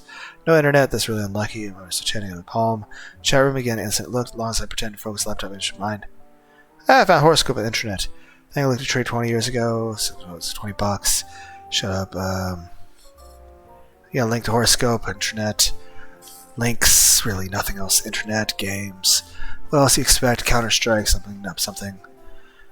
Ellipses, CS, give me a link. Need. Okay, land party. Don't get it. Something to do. Miracles, find CS version. Internet. Welcome, mythical creature personality test. We discussed this in Evelyn's thing. It was like the Barnum effect. Wise as a phoenix, charismatic as a dragon, shy as a unicorn, clever as a troll. What? What mythical creature are you? Oh. No way, this is a stupid psychological test. I would have even preferred an actual horoscope. Question 1. The one you love is single, but you see him laughing with her ex. I bare my face and what the hell am I doing? Disillusion pout grows through the answers.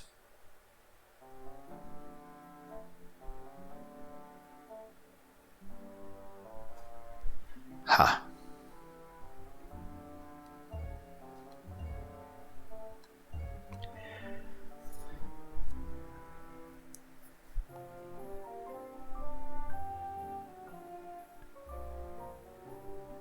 They're just talking. So the answer inside. Who could have possibly created that shit? You mind, they're just talking. Everyone has the right to laugh once in a while. Question 2. The one you love asks you out for dinner, but when you show up, you notice that other people are there.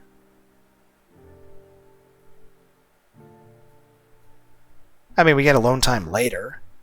But yeah, we just get to meet new people. We get to meet each other's friends. And then at the end of the day, then we had alone time.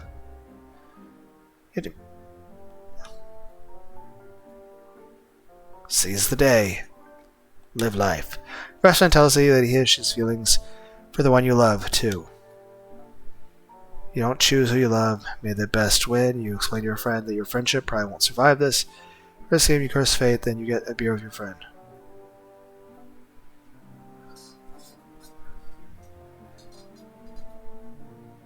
Well, I mean, he didn't fuck your relationship partner in this situation.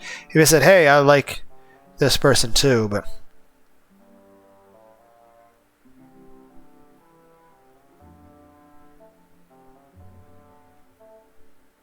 On the one you can say, oh, fuck you for that, but at the same time, it's like, well, he's at least honest about it. Like, hey, grab a drink. You at least were honest with me about you're thinking about stuff. But if you pursue it, I'll fucking, not be your friend anymore. And I'm not about to fight anybody for that, because at the end of the day, if a person's going to cheat on you, leave you, then they're not worth, what are you going to say if there's nothing to save at that point?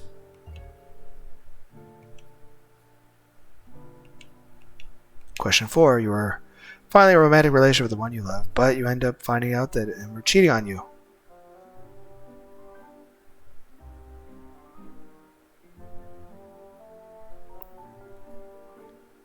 Okay, in this situation, we basically did the forgiveness route. I would say realistically you shouldn't, but I'd say the situation with this game with Emma is that, one, the stuff happened a long time ago, but and again, it's like, oh, Lunar's being a simp, whatever. It's like, well, we've already chosen the path that we're going in this game. Only a somewhat interesting question. You forgive everything because that's also what love is about. Humans make mistakes. Question 5. Found out that your chosen one has actually been cheating on you with your best friend.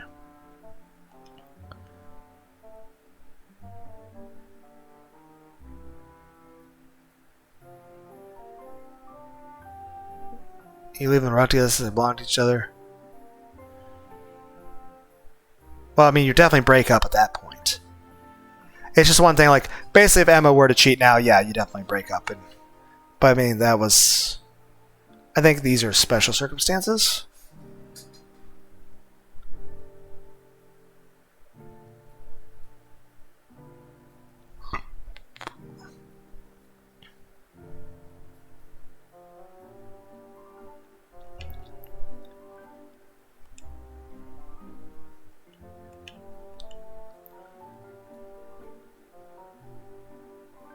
This is getting depressing. You and the one you love finally announce your divorce after years of suffering. You set fire to the apartment after giving him/her sleeping pills. You expose infidelity lawyers seeing at the custody kids. You celebrate with the event Boa rises and what is the? Is it me or the question's getting weird? Okay. Now drop this knife. Question 7. Your little one blames you for the death of their children. What? But you weren't the one driving? You were the one spending them. Yeah, this is getting a bit.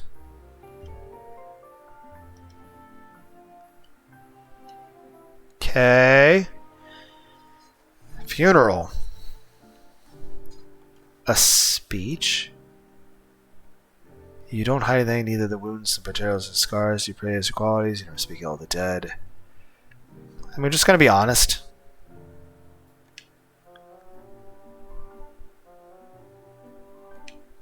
Okay. You are a Hydra? Okay, whatever the fuck that's about.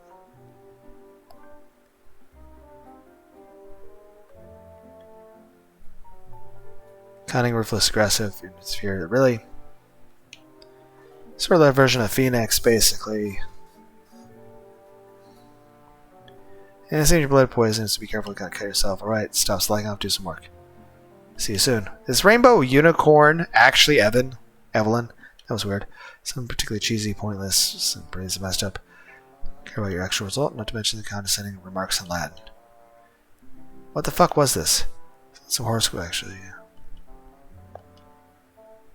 I'm a dragon. Ah, don't bother. Shut up.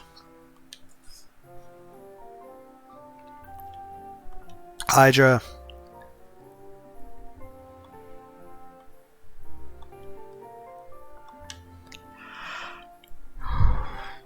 Dan got Phoenix.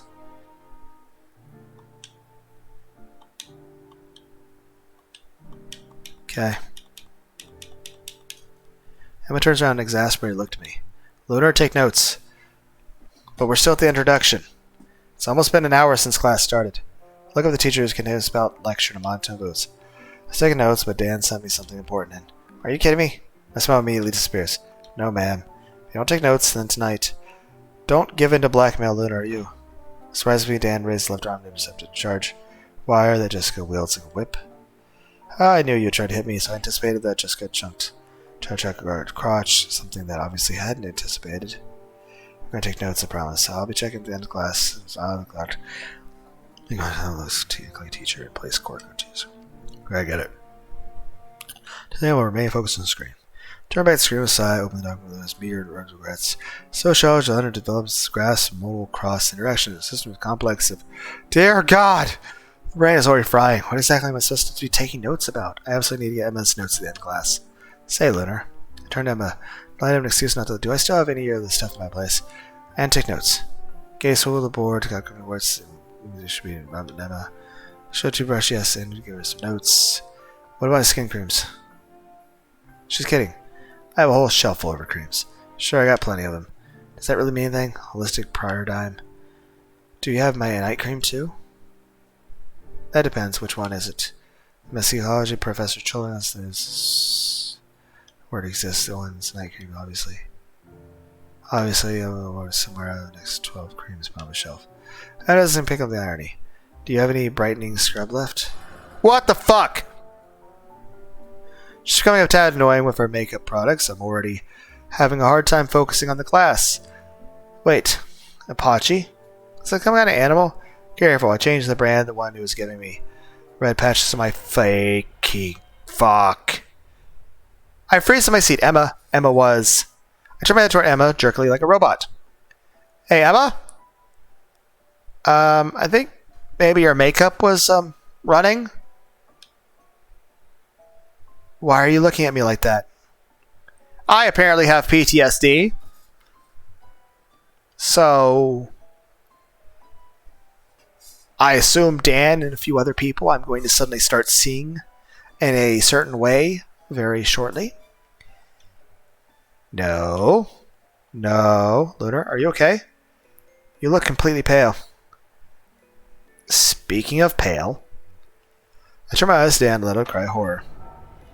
No. Lunar, you okay, man? You're about to throw up.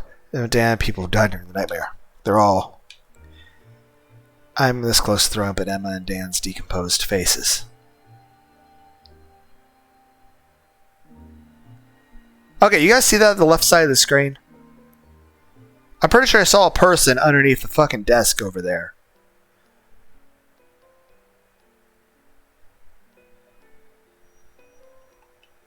Please, it was just nightmare, just nightmare. Lunar, what's wrong? You can't yell in my class like that. Please do not. Breathlessly, I slowly turn my head towards the door of the room and just opened abruptly. Deep despair that takes hold of me confirms my eyes and struggle to realize. You are wearing a different outfit. She's here.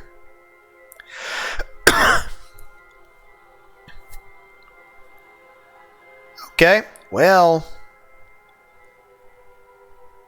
Okay. Radiant, powerful, terrible. She is now wearing a cascading long dress like a witch costume. She advances slowly toward the stage, her usual bright smile on the lips. All eyes are fixed on Evelyn, who seems to revel in the general attention. The astonishment which seizes the whole class borders on the absolute silence. Only the rustle of her blue dress can be heard. It's as if the whole universe was holding its breath. As she approached the desk, Evelyn turns her gaze to me and gives me a twinkling wink. Is everything okay, Lunar? You look like you're surprised to see me. I stifle another howl. Evelyn is back. She's real. The nightmare is real. Evelyn. Evelyn gives me a big, condescending smile. Don't tell me you'd forgotten about me. That would be very vexing. Who are you? What are you doing here? Oh, is it because of the new dress? I thought you'd preferred this kind of clothes. Please, get out of... He's about to die. You're about to... So... He's gonna die in a second. That's... Everyone's... Like, again, grape jelly is better than strawberry jam. Evelyn casually holds out a finger toward the professor, whose torso literally explodes in a spray of blood. And now everyone's going to start yelling and screaming. And he's like, what spell did she use? Shotgun.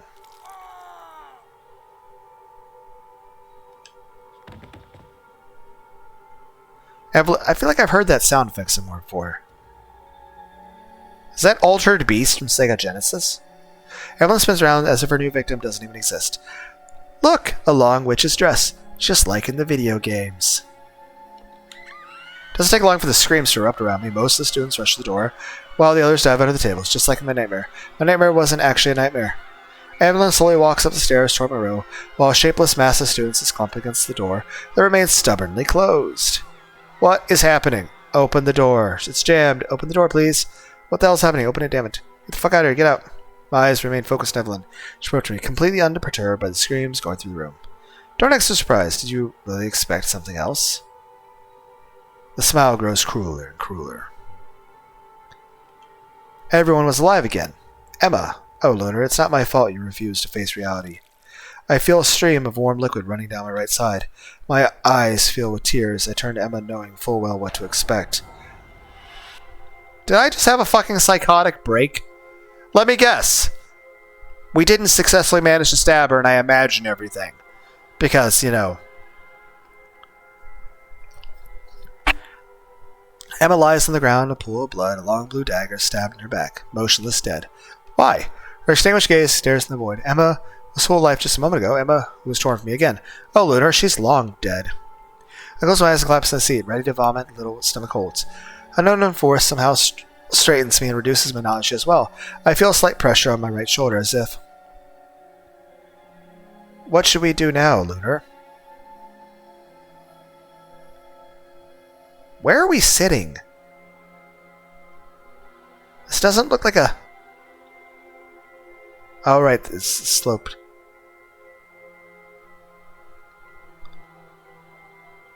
So why is my right shoulder bleeding?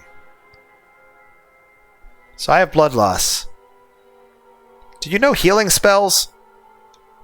I am paralyzed by despair with a deep primal terror mixed in. We're like Evelyn's pawns, we have always have been. Her presumed death, the dead reappearing all unharmed, it was all an act. Yet another twist in your cruel game. It seems that there are still a lot of bad students left.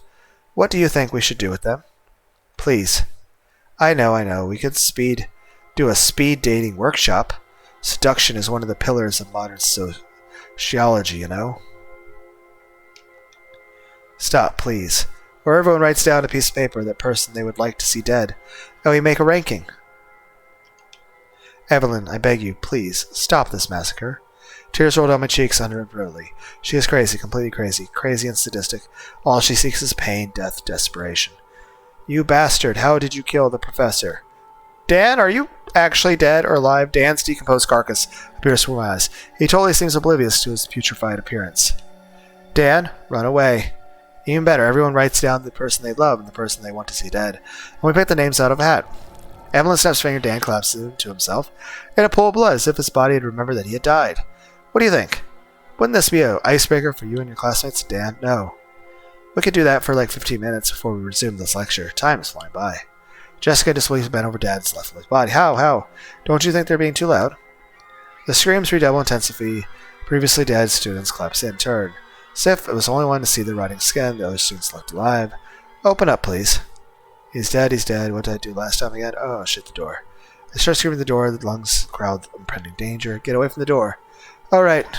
Alice steps forward directly turn to living torches. The abominably familiar smell of burning flesh fills the entire room. The crowd near the door immediately disperses to the sound of screams of pure terror. Well, I guess it's time to get back to class.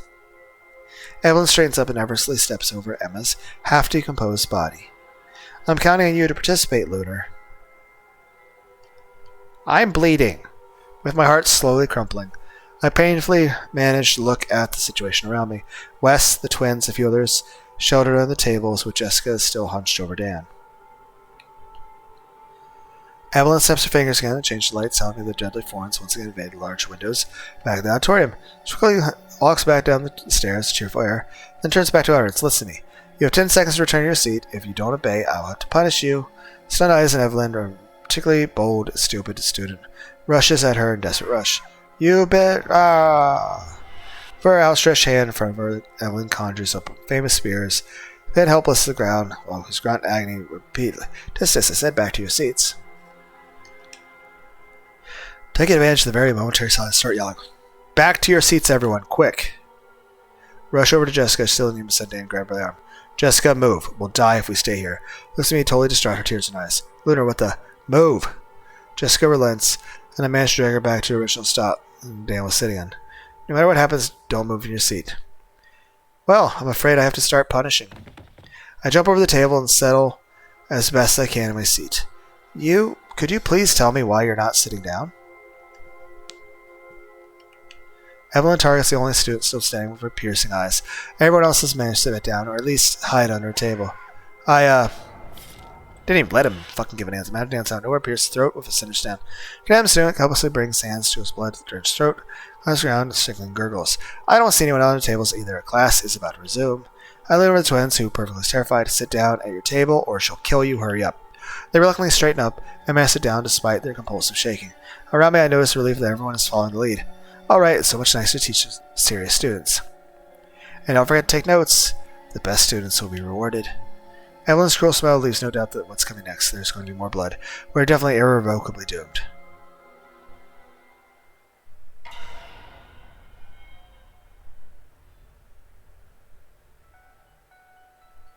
I see that everyone is listening now.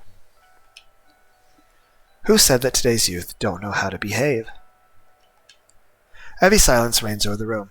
All the students are immersed in terrifying apprehension, their brains unable to make the connection between the series of totally inconceivable events that just occurred, exactly at the first time. Surprise, denial, anguish, a triptych of terror. Undoubtedly, I'm the only one who remembers the past events. For the rest of the class, this is Evelyn's first appearance. I bury my head in my arms and close my eyes. Please make it stop. Give me my life back, my simple, boring life, my little everyday life like an average student. Save me. Save us. Please, please, please, please, please, please. Evelyn speaks again, in a playful tone that makes me flinch. Before we resume class, Evelyn sits down at the desk as if nothing had happened.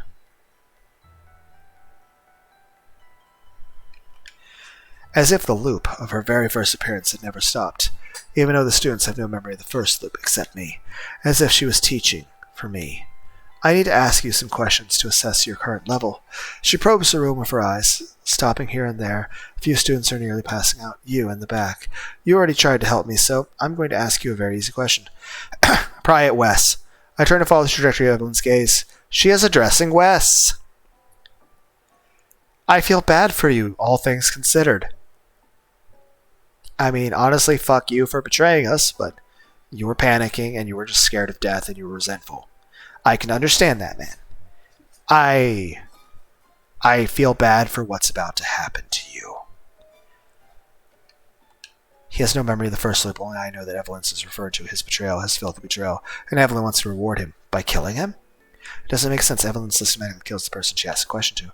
How is she granting him a privilege by interrogating him? Clearly, Wes is not one of those who are supposed to survive. The famous model students, if they even exist. If you had to kill someone in this room, who would you pick? What? That has nothing to do with class.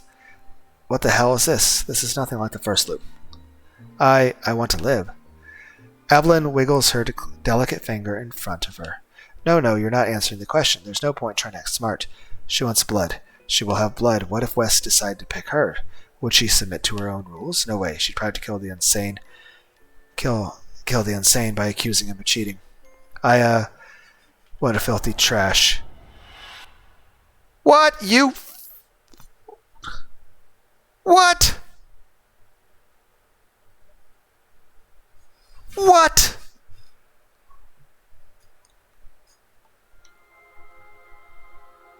Why? Why me? Is it just because Dan's already dead? Would you have picked Dan? Is it because half of everyone else is dead? And I'm the only person alive whose name you know that isn't a girl? The word echoes around the room for a few moments. Did he just point at me? I abruptly turned to Wes. You trash, what are you doing? I had to choose, either you or me. Traitor in the first loop, coward in the second. Either way, he wanted me dead. That filthy trash. Evelyn claps her hands happily. Lunar, I see you didn't befriend everyone. Apparently. Shit.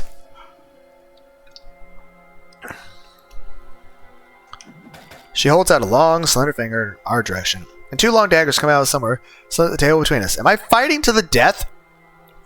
Now let's get started. My stunned gaze alternates between Evelyn and Wes.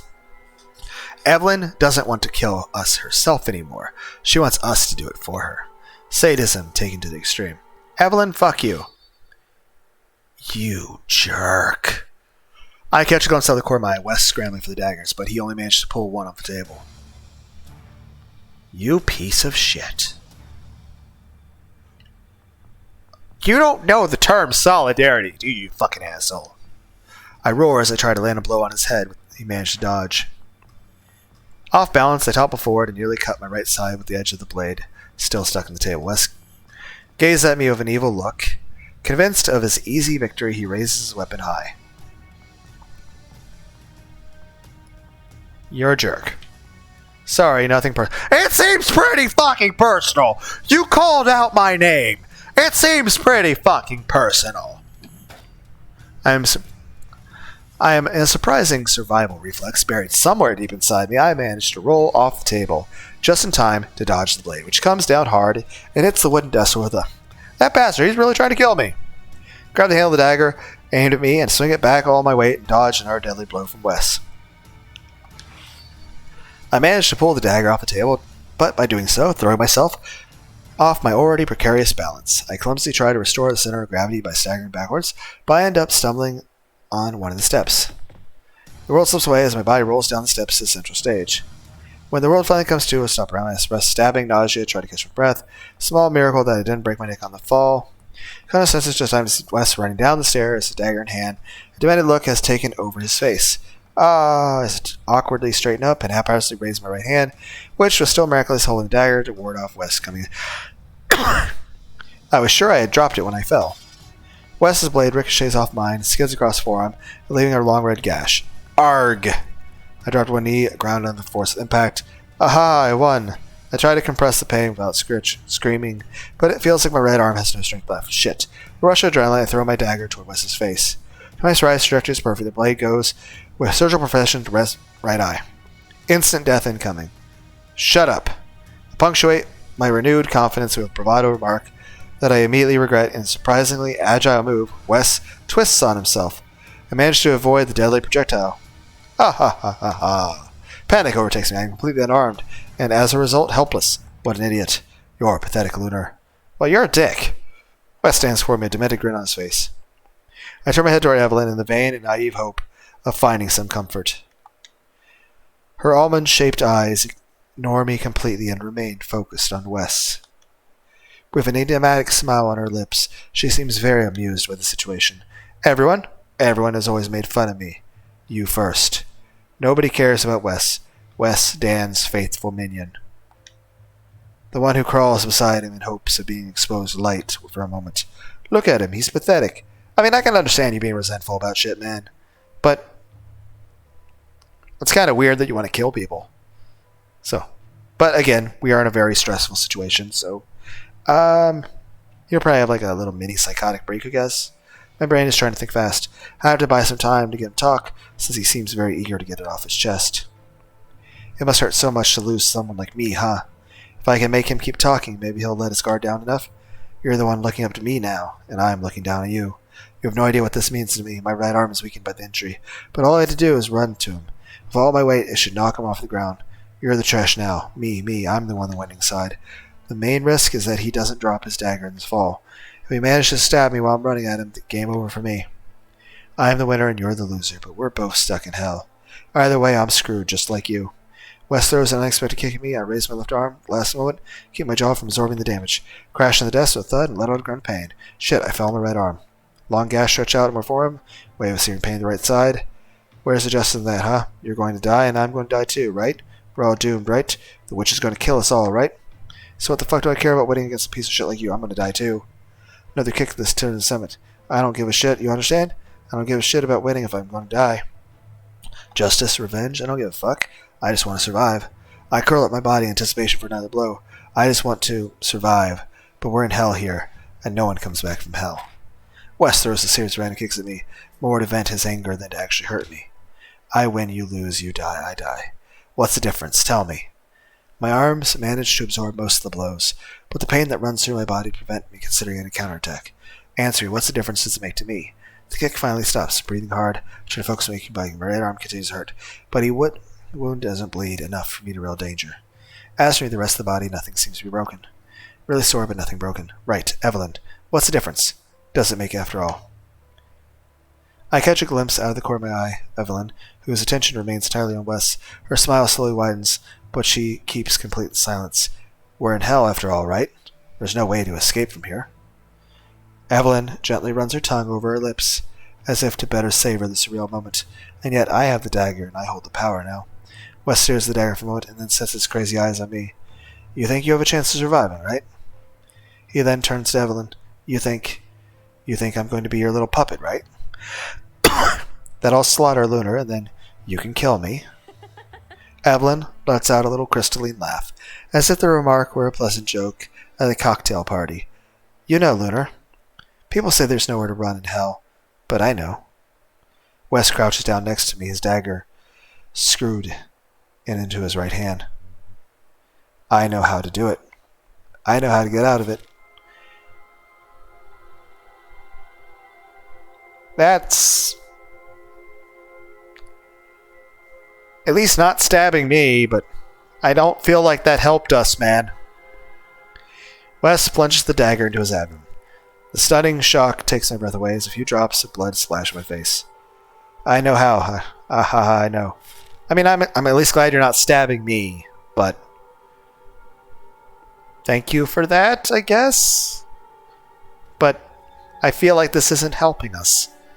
Wes continues to stab himself over and over again. I know. A final stab gets the better of him. Wes collapses next to me, the blade still stuck in his gaping abdomen, spills an impressive amount of blood on the floor. Well, she's laughing. The face she's made kind of reminds me of Higurashi. Evelyn bursts in laughter and claps with both hands. Wonderful, bravo, what a finale. I painfully straighten up and hold up my right arm. I am alive. Wes killed himself. He had everything to kill me. I was doomed. But he's dead and I'm alive. I didn't expect anything from someone like Wes, but he really exceeded my wildest expectations. Evelyn walks up to me and whispers a few words in my ears. Congratulations, Lunar. You're the winner. You can go back to your seat now. As if moved by an invisible force, my body begins to walk up the stairs with a slow, uneven step. Thoughts race through the jumbled mind, but one keeps popping up insistently. I am alive. I'm still alive, thanks to Wes. Wes the traitor, Wes the coward. To the end, he still ran away, even if it meant sparing me. As I sit down in my seat, I have a violent coughing fit. A taste of blood appears in my mouth. I probably broke some ribs. Wes saved me. His cowardice saved me. I am alive, for now. Lunar? I wipe away a small trickle of blood that runs down my lips and look up feverishly at the perfectly smiling Evelyn, as if the class had never stopped. As if the situation was the most natural thing in the world. Since you won, the next question is for you. My eyes bead with tears. She feeds on our distress, on our despair. She maintains the peak of hope that animate us punctually, to better break them eventually. Don't worry, it's a very easy question. Easy? Like what she asked Wes. I believe you're a good friend of the two twins in front of you. Yes, I think I am as well. They look very similar, but I'm sure they're very different from each other. If you're asking me to remember specifics about them. Oh my god. Which one's Zoe and which one's Chloe? Fuck! Indeed, they look so much alike. So which one do you like better? I let out a nervous laugh. So that's her little game now? It's what I'm trying to make one of them jealous over the others? One, even if there wasn't something like this, it shouldn't be something they should be angry at each other for. According to criteria established by her alone, the conclusion is the same. She kills the bad students by forcing the other bad students to get their hands dirty. That probably means I'm a bad student that I'm doomed. You do have a little preference, right? Look how cute they are, looking at you with their big, desperate eyes. Isn't it exhilarating wielding so much power? Lunar, please, save Chloe. Pick her. Zoe. You're telling me which one to save. So whichever one I don't pick, you're going to kill. Well, fuck. They're perfectly identical. Eyes filled with tears of distress. Arched eyebrows. Emma's best friends, twin sisters, who do absolutely everything together. To me, they're almost one and the same. Shit. Evelyn, no doubt she will kill me if I refuse to answer. A life for a life. Me or one of them.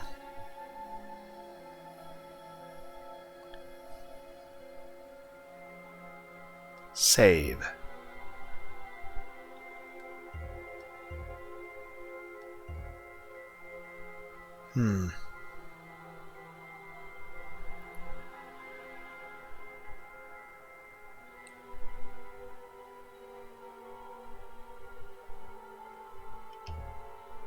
Feverish gaze alternated between the two twins, both of them with the same pleading look in their faces.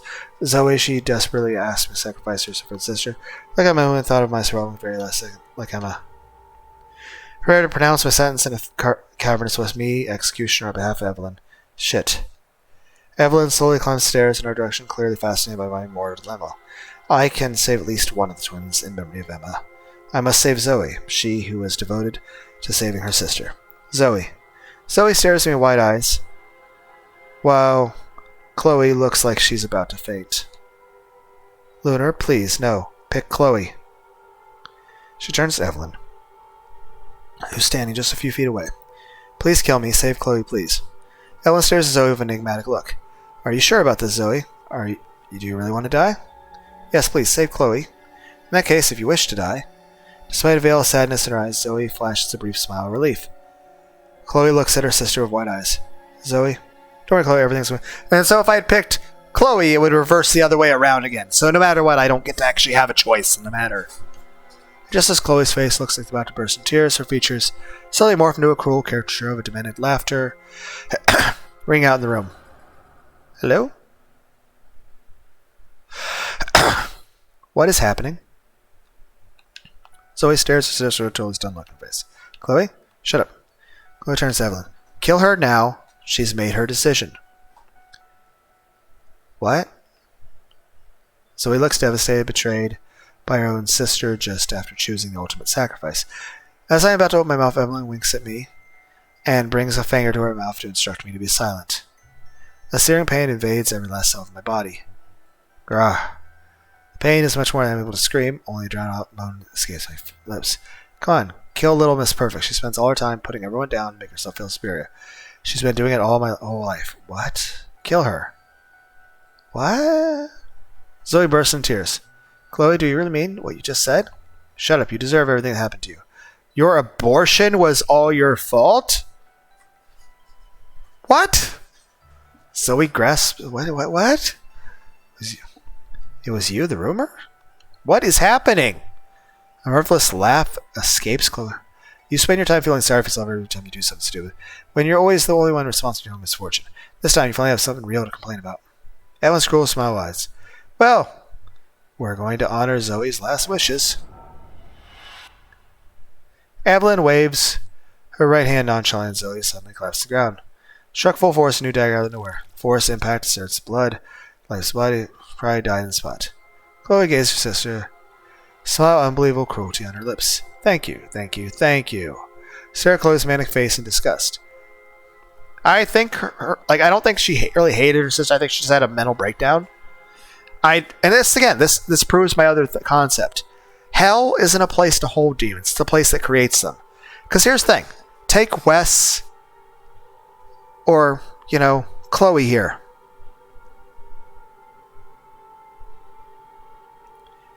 Under better circumstances, they would actually be very good people. Yes, I know choices impact things. They're making the decisions. But here's the thing. These, either excessive physical pain or excessive psychological pain, changes people. I think it's the circumstances that these people are in. Like Wes, yes. He responded out of cowardice and panic, and he had pent-up aggression and resentment. But in the end, that doesn't make him a bad person. What he did with it, yes, was bad. But it was in a very fucked up situation.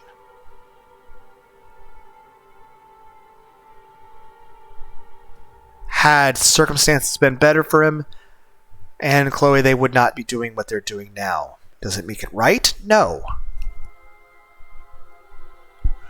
My point being is that this is the sort of stuff that a hell would do to people. Even if their bodies were restored, psychologically people would be damaged. They'd either be broken shells of their former selves, or they would be vengeful, hateful people. And like I said, at that point, it would break people. It would turn them evil. It would make them vindictive and violent and cruel. How could Chloe do this to her sister? Missy's always said, I don't dare leave before her face. She had me live realize her sister's betrayal. Last thing she felt was deception, the pain, the betrayal. Last thoughts were tainted by sister, her own sister, who confessed everything to her. The moment Zoe decided to sacrifice her, the worst betrayal, the worst death. Flash for this. Feel tears running down the cheeks, soiled with sweat and blood.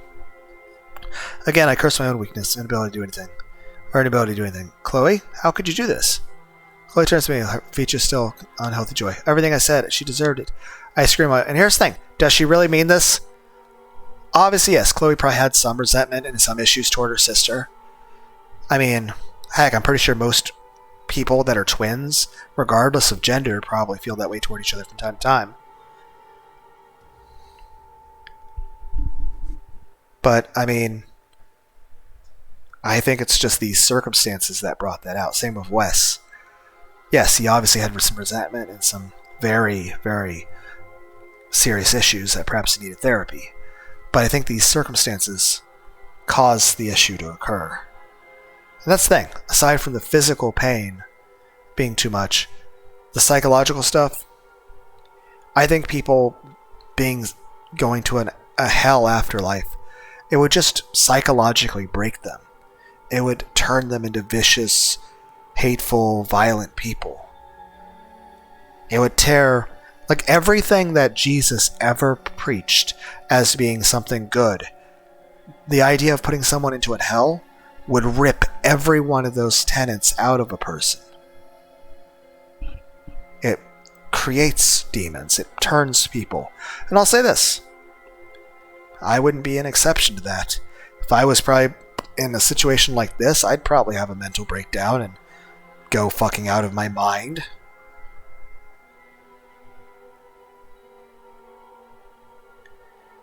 I'm just saying a hell situation, it only psychologically makes people go insane and turns them evil.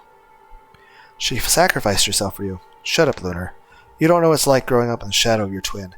Nothing like a pale cop and permanent disappointment to be all people's sister. Close face becomes harsher, wider. You don't know what it's like that people would love systematically call you by your sister's name. As if you didn't exist. Like they'd rather be with your sister than you. Chloe seems out of breath. The resentment built up over years and years. Yeah, it's thing. Same with Wes. It's just... It's not that they're bad people. It's that they have serious issues that do need therapy. And they do need actually somebody supportive to them. But also, again, they're in a very fucked up scenario that is psychologically damaging and bringing out the worst in people. And that's all hell would be. Hell would just... There is no like, oh, you're paying your penitence. No, it's overly... And again, it's a way overkill response. Like it'd be like having a fucking speed limit on a freeway enforced by a Apache helicopter. And if you even go like a half a mile over the speed limit, you get like shot with a rocket. And you and your whole family die. So what? We all have our problems and Zoe has hers. Shut up. You try to act all high and mighty when you know nothing about what I've been through? If you were perfect so pure, you would have sacrificed yourself to save Zoe. I barely suppress a gagging fit. That has nothing to do with it, I don't. Then how come I'm talking to you and not Emma, or Wes, or Dan? Huh? How do you explain that, you stupid... I don't have any control over any of that. I'm flabbergasted by Chloe's words. This is just completely unrelated. Even though I did fail to protect them, I was the only one who had remembered, and yet I failed to change anything. I was satisfied with an illusory happiness and naive. I let my guard down and did nothing to save them. They were doomed the moment I let them set foot in this room again. I don't know if I had a choice in the matter. We all have our problems, as you say, so deal with yours and keep your bullshit moral principles to yourself. The short silence that quickly broke by Evelyn's loading voice. Well, getting back to Lunar's decision, he did pick Zoe after all. Oh, fuck. And here's the thing, had I picked Chloe, would anyone have survived? Would Zoe have had the fucking mental breakdown? What? Chloe looks at Evelyn with a startled expression. No, I won. She's the one who died. A long dagger pierces Chloe. Identical to the one who killed Zoe in the same spot. Same way, the same sound. Chloe collapsed to the ground, perfectly cemented to his sister.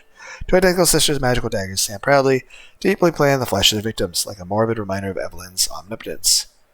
So how was I supposed to win this situation? Like, was I supposed to pick Carolyn? Everyone's like, you said the name wrong. An atrocious sense of nausea spins my entrails. Why? Evelyn? You had it all planned? I tried to squeeze the blood and roars of my temples. I was the one who condemned Zoe, when it was Chloe who deserved it.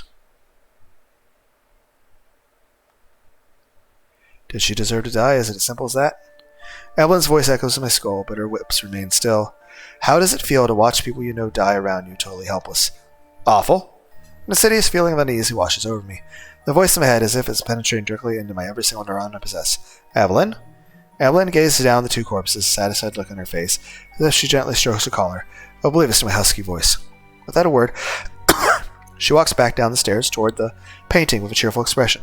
Well, I believe I can resume class now. I count on you to listen carefully and take notes. There will be more questions later. Atmosphere of paralysis has gripped the room. Is anybody still alive? How many people are left? Grip the room gradually dissipates. A few horrified cries echo the room, muffled by fear of retaliation. The unmistakable sound of computer keyboards resume its ballet as Evelyn begins to write on the board. I think it's time for another fundamental sociology topic. Revenge. Evelyn begins to recite her lecture without the slightest hesitation, just like the previous loop, as if the previous loop had never been interrupted. The students, all deathly pale, try to ignore the dead bodies around them, try to focus on the note-taking. Temples still aching, I turn my head to Emma's lifeless body and begin to cry softly. All the death, all the horror. It's not over. It's still not over.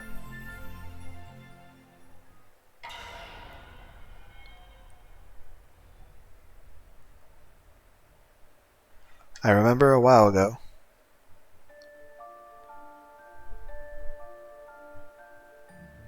At least we win titles, not like the suckers from the soccer team. And those guys have 10 more budget than you. So unfair, infamous competition, play a single game. Meanwhile, actually, who's Mark? Is that so you're supposed to be holding a cell phone? I don't see a cell phone.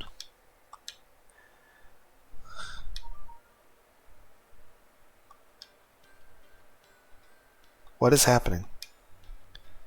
I feel like Mark was a name we heard at one point.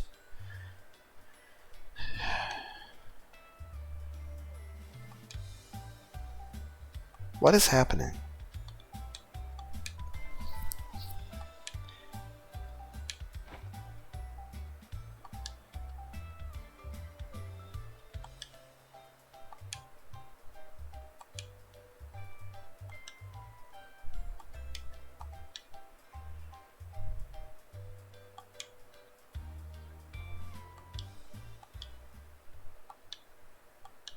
Huh.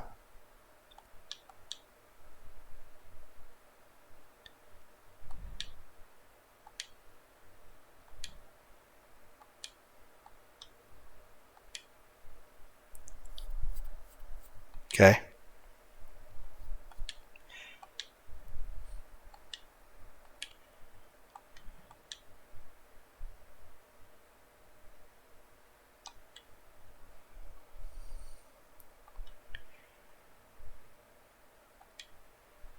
I used to be somewhat good at swimming, but I haven't gone swimming like a decade. I'm pretty sure I would not be able to do that with any amount of skill.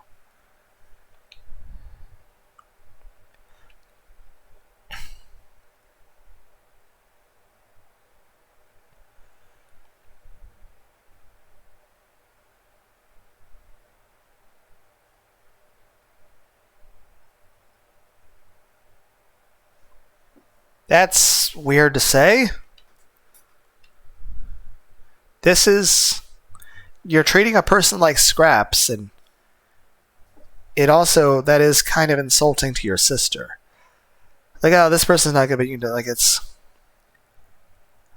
I mean, it's not quite, but it's this... This does seem a bit weird. Besides, I could never steal my beloved sister crush. He's not a crush. Oh, it's so obvious it's true. Doesn't sound like a voice at all. Alright, can I help you a swimsuit?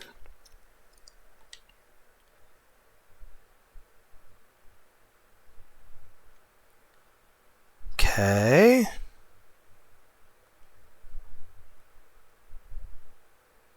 Okay.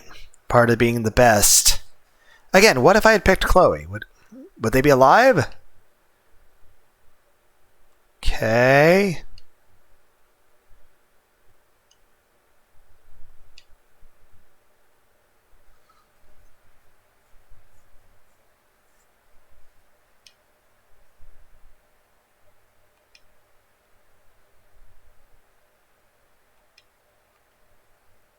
This is...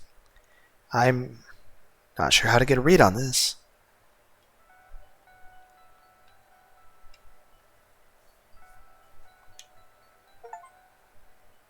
Hydra. Hey, Lunar. Your barely audible mumble. Open my tear-reddened eyes and see that Evelyn is still writing on the board as you lecture. Lunar, stop crying. We need to talk. Who is alive anymore? Is it the Mark dude that was introduced?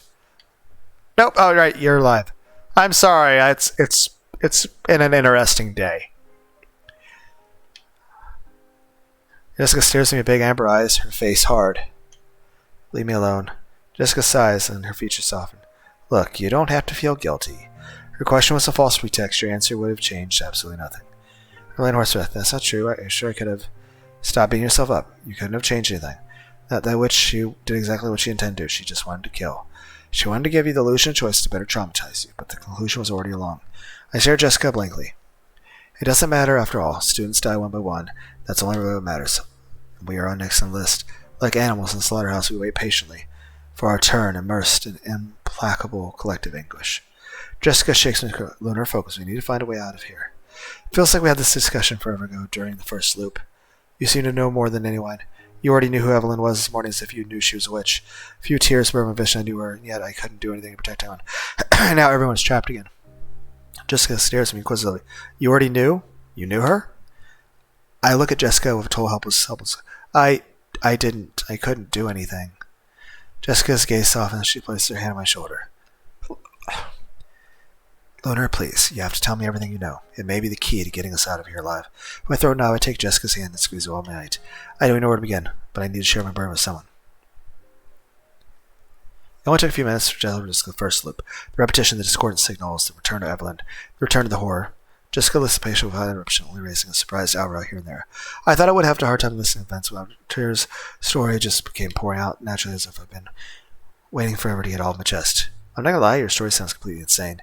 But it's not like we're in a very normal situation. Maybe West is right. Maybe we're just in hell and this is our punishment.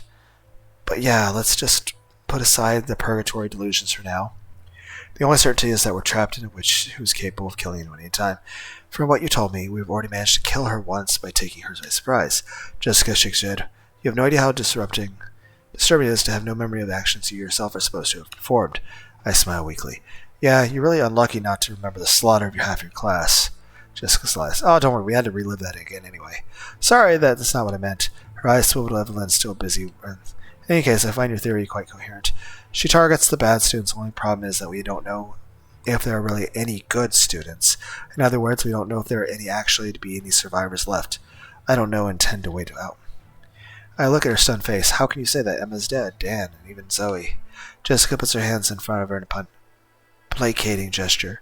Wait, try to look at this way from the witch's point of view. According to her complete twist of morals, Emma cheated on you, so she was punished. Dan tried to kill her, so he was disrupted the class. Did those try to run away refuse to return to seats? As for Zoe, I think Evelyn was targeting both twins. Zoe because she spent her time taking her sister down. Yeah, there were some very off-putting comments. That's what Chloe said to save her skin. She's the one who betrayed her sister. I know. Not saying she deserved to die. Again, try to think like the witch. She wanted to kill Chloe too because she's the one who started the rumor. What rumor? Jessica plunges the cat-like eyes into mine. It doesn't surprise that Emma never told you about it, considering how close she was to Zoe, but see Matt's dead body over there? She was the person that Matt told to have get the boy. Okay. First from my head, nonetheless. Matt was one of the victims' first loop. The one been accused of having, you told me that he had died. Everyone was accused of the rumor about him. That Patricia run nightstand abortion. Told me that, yeah, the girl was Zoe. Apparently, he completely freaked out when he found out she was pregnant, and he put incredible pressure on her to abort the baby. She was actually planning to keep the child, but apparently he threatened to ruin her life if he did that. He probably would have refused to acknowledge the paternity, but therefore his duties to the kid. I look at Jessica with a look of both awe and puzzlement. Jessica, how did you know all this? I'm trying to piece together bits and pieces of information. It's all rumors, nothing is certain, but given how oddly specific Evelyn's question is to Matt, how there was probably some truth to it, what is certain is Zoe ended up having an abortion, given Chloe's reaction before she died. She knew about it, and I can't imagine Emma being well. Zoe had an abortion, and, well, I'm not sure Emma would have told me spontaneously. Zoe absolutely wanted to keep a secret, which is easy to understand. Ditto for Matt, who was on a one-night stands. But the information leaked, and the rumors spread wildly. No one knew for sure who the girl was, but Zoe was among the potential candidates. I was well aware that Zoe had slept with Matt at a party everybody knew. It was weirdly rumored, and a bright girl like Zoe with a flirt like Matt, everybody talked about it. But she even got pregnant. Zoe tried to find the person responsible for the rumor, someone who wanted to harm her. As you can guess, I was one of her first suspects. But it didn't last long. Zoe found her scapegoat more satisfactory to me, or at least easier to bully. Indeed, didn't impose Jessica head on, but adequately it was Chloe who was bound to win. She just wanted to smear her sister, out of revenge, out of cowardice. Never mind the reasons, Evelyn doesn't seem to care about such details. I ended up nodding slowly. Evelyn only cares about seeing us die. Still, it doesn't make any sense. Even if Evelyn had an unsavory past, why would she die so quickly? How do you explain the fact that she's dead, while others are still alive? People like me, you mean? Wait, that's not what I said. But you obviously meant it. I didn't mean you, I meant me. Look, believe it or not, I don't think I've done anything particularly punishable by Evelyn's standards. I'm not perfect by any means, and that's also why most girls hate me, but Jessica smiles with a disillusioned air. Most girls like to drag me through the mud, but I guarantee you I've never stolen anyone's boyfriend or cheated on anyone for that matter. Tell you the truth, I've actually always been the one to get... Yeah, I know where you're going. You're usually the one to get cheated on, and I feel you there. Jessica calls her cheeks suddenly rosy. Anyway, yeah, I understand that can be frustrating. All I'd say, probably doomed. But I'm not that surprised. I'm still alive for now.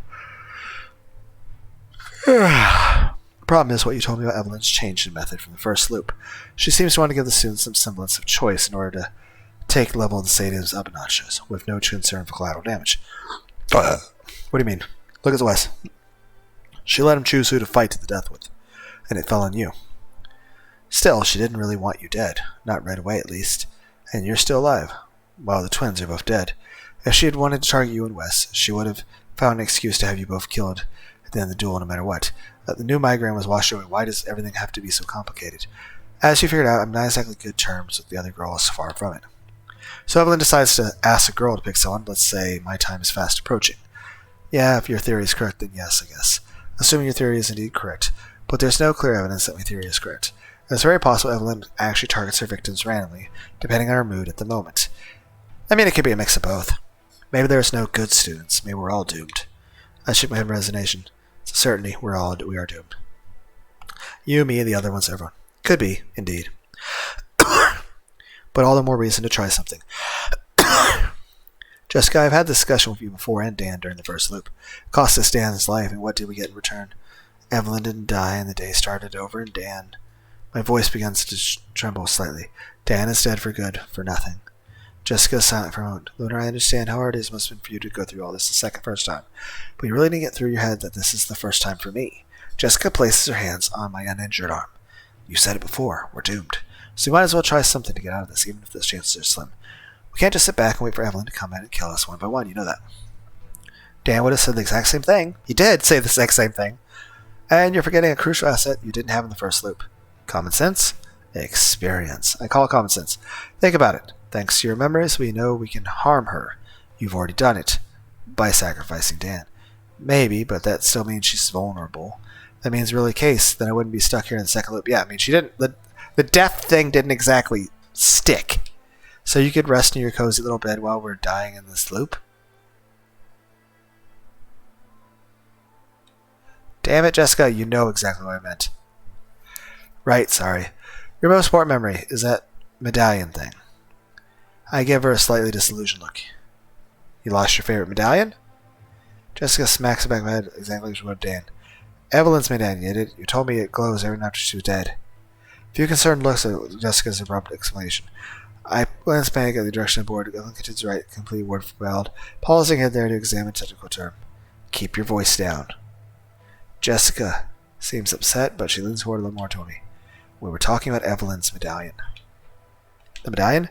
The striking medallion that seems to have a will of its own, which always glows an unearthly blue glow. Right, her medallion. You said it seemed to be full of energy when she was stabbed? The insidious blue energy she used every time she cast a spell, correct? Yeah, but you don't really think it was used so easy, do you? Oh, the power to break the medallion or to take away her powers. Jessica glances sideways at Evelyn, still reciting the chorus with a beaming look on her face. I think it's impossible to imagine that she just slaughtered half the class. It does sound a bit simple indeed, but did you notice that she always touches her medallion after she uses magic? Try to remember every move. Her cruel smile after each kill, her sadistic laughter, evanescent hands the medallion. I remember clearly her hand caressing the medallion, her left hand. The one she used to cast majority of the spells, or all of the spells. Did she ever use her right hand? I pressed her fist temples and tried to turmoil stir them. The more I concentrated, the more memories escaped me. Did she always touch her medallion as simple as that? It's not so strange after all the wizards and magic had us, don't they? Well, as a short grandma familiar that giggled nervously. Jessica, we're trying to translate fictional stories in reality. We're trying to fit squares into circles and convince ourselves. Jessica, well, I don't know about you, insightful sight, but I've already seen a better theory. I agree with this bear to force. That being said, it's always your theory about the consistency of emergency that it happened to be true. That's your opinion. The fact that it's absurd, the fact is still explicitly disproven. Best medallion theory, again, not necessarily absurd. You see her like she keeps touching the medallion. I don't know you the first look like, but in this one she didn't stop touching it. And never ever used the magic. I didn't even mention it because it immediately stood out at me when I first saw the medallion. Like you said, glows, an unhealthy glow, unnerving. I can't deny that last point, the blue glow. I feel like it could be hypnotized wherever and immerse myself in too long. This was fascinating. Dagger, I'm drawn out the mothful flame. Eventually burn it out. You really think this could be a source of her power, that breaking it would be enough to get rid of Evelyn for good? Jessica closed her eyes for a moment. She then turns her head toward Evelyn. I don't know, but I'm convinced that physically killing her won't be enough. We have to try something more. And thanks to your experience the first loop, I feel like we're on to something regarding that little something more you were missing the first time. I don't know if it's real right lead, but it's always something that makes more common sense, given the clues we're able to gather. Jessica goes my hand while fixing Evelyn with a hate-filled stare. What is certain, however, is that we are running out of time. If we do nothing, the death will be certain. And I refuse dialogue runs toward between surprise and helplessness. I am more impressed with Jessica's strength of mind than I had been in first loop. I always thought she was a very confident girl, but to show such determination when facing imminent death is totally different. My scalp is itchy.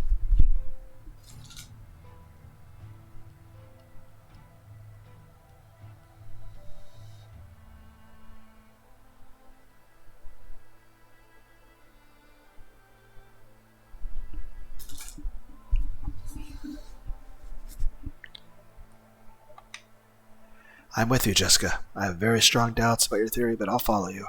If we're going to be condemned, might as well do it with our heads held high. I already gave up on everyone during the first slope, and I left to take the risks. I won't do it again. This time I'll fight.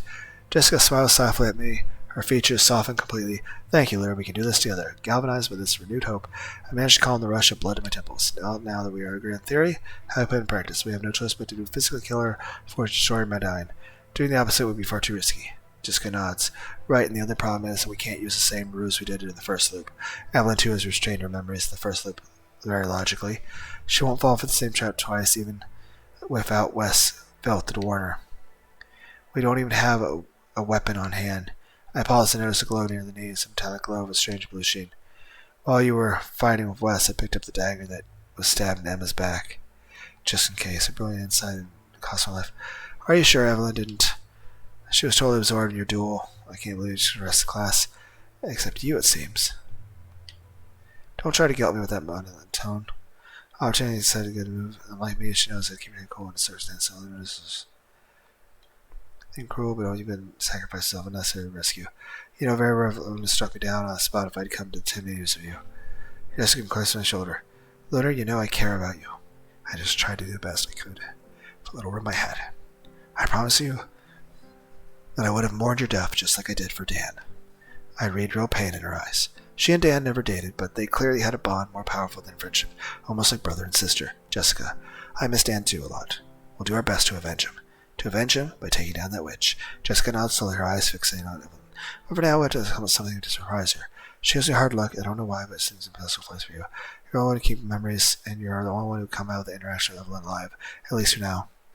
That's exactly what I told myself during the first loop, except Evelyn didn't lift a finger when I was about to be killed by Wes. He was the one who saved me from killing himself, not Evelyn. She was ready to see me die just like the others. If you think she's going to obey me nicely if I ask her to give us the Mada, no, of course not, but she does give you some pretty special privileges anyway. You insulted her on several occasions, so without any retaliation. Did I? I think she treats you differently. You can indulge in things we're not allowed to. Like what? I don't know. You can be more familiar with her. What, you want me to seduce her? I shake my head gently. Fair enough. Look, I can try to ask her out on a date, but if she chops my head off in the process, promise me you'll try to take a piece of my body back to my mom, okay? Jessica smacks my skull again. This is becoming I felt my joke was appropriate. Ow. Stop making noise. We'll get spotted, Evelyn. You're the one. Ow. Sorry. Try to think of something that would surprise her. Something only you could do. I'll take care of finding an opportunity to step to her. In the meantime, you can shove your sarcasm up your... Oh. Fuck. This is bad. Jessica pauses. She noticed the dead silence in the room. I slowly turned the board while knowing full well what vision awaits me. Hi, Evelyn. her usual falsely warm smile on her face. All eyes on us. Well, I think it's high time we get back to some questions. Shit. The pretty girl in the back. Jessica, right? I feel Jessica flinch slightly. We still have no plan. Evelyn slowly walks up towards the stairs in her direction. With regal steps, a toothy grin on her lips. She knows she is going to kill again. She is looking forward to it, a cruel smile, sadistic. Reaching her level, just behind me, she leans slightly forward. Jessica. Students in the back always tend to chat during class. Jessica remains petrified. Her brain is probably racing with an alternative plan. I hope. Any plan at all, even. Shit, Jessica's going to die. I have to try something. But what? Scream? Hit her in the face? Throw my laptop at her? Anything to surprise her. Something only I can do. Only me and Evelyn. I jump to my feet. Evelyn? Evelyn turns to me. A slightly surprised look on her face. Lunar? You have to wait your turn. I'm already questioning. Without hesitation, I wrap both arms around Evelyn and pull her close to me. I am completely crazy. Am I just French kissing the teacher? Who is, a serial killer? What was I thinking? Lunar? What are you?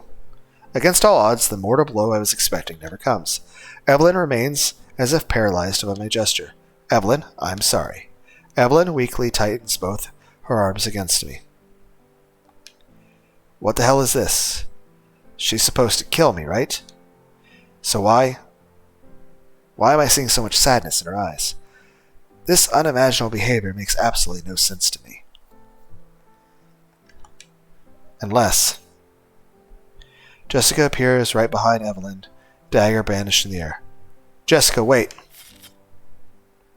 She doesn't wait. The dagger comes down Evelyn's neck several times, spraying a stream of dark blood all around her. Evelyn's face keeps her gaze on me, a still sad look on her bloody face, as if she felt no pain, only sadness in reaction to my gesture. As if holding her close was more meaningful than having a sharp dagger go into her jugular. Lunar. With a last breath, Evelyn speaks my name before collapsing to the floor. No spell. No horrified screams, just my name. Evelyn. I stare with dazed eyes at Evelyn's inert body as she completely bleeds to death. Was she trying to tell me something? Jessica brings me back to reality with force. Lunar, hurry up. We have to destroy her medallion. Around us, the other students start to get agitated. She's dead. You killed her. It's a miracle. It's a miracle. It's really over? Try to open the door. Are you crazy? Do you want to burn to death? She's dead. We're safe now. You bet. Go ahead. Take the risk. Move over. Open the door. The voice of survivors intensely grab the door. Jessica, knowing that the door, Evelyn, just grabs the medallion, which still glows almost palpable bluish energy. Exactly like the last time. Can't get it off her neck. What? Let me try. Not hard to pull. The medallion refuses to go over Evelyn's blood neck. That would mean that the medallion really has a magical power? Never mind. We'll hold it in place on her chest and destroy it. I feel like I'm totally clueless. A torrent of conflicting emotions stirs. Lunar, wake up. Try to hold it in place. I'm going to try to stab with the dagger. Oh, okay. Trembling hand, I pull the chain as if to mobilize the medallion in Evelyn's body. On 3. 1, 2. Jessica brings the dagger down the medallion with deadly precision. A sound of shattering glass accompanies impact, and bluish glow disappears completely. Body freezes in anticipation of a surge of magical energy escape from the medallion, invading the room, but nothing comes. Triumph clamor comes. Someone has finally volunteered to open the door successfully. Get out. I want out. Let me out, please.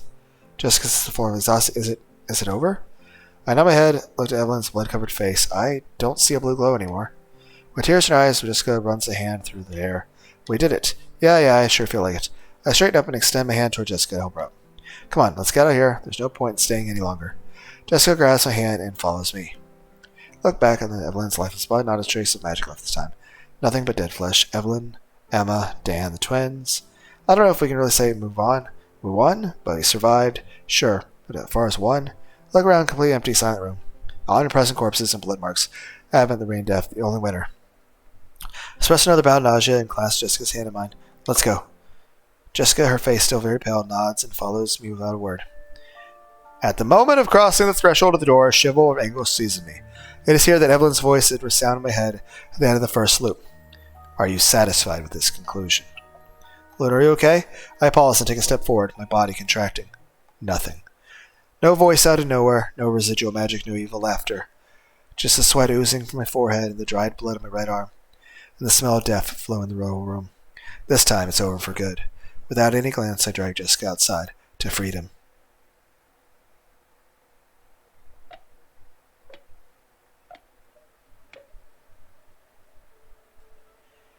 The blue sky greets us in disarming nonchalance, as if the outside world never acknowledged the horror we experience. Most of the students have already left school, probably returned to their loved ones to celebrate their survival. A few students in tears, sitting on the surrounding lawn, probably too shocked to go home right now. This nightmare will leave no one unscathed. I turn to Jessica, her face still very pale. What about now? Are we saved? I look up at the bright blue sky. Last time I heard Evelyn's voice after she died, and the sky suddenly changed color again. I pause, watching any sign that Evelyn might be back. Apart from the chirping of the carefree birds, no particular sound reaches me. The sky remains blue, and the sun continues to warm my sweat-soaked clothes. I think it's really over, although I still don't understand why Evelyn. The last words hang in the air as I meet Jessica's eyes again. A few tears gently trickle down her wet cheeks. Jessica, it's over. Jessica nods, her big eyes locked on me. Okay. Unexpected, but like trauma bond, I guess. Most naturally, our lips come together as we kiss. I open my eyes and see the tears are still rolling down her eyes.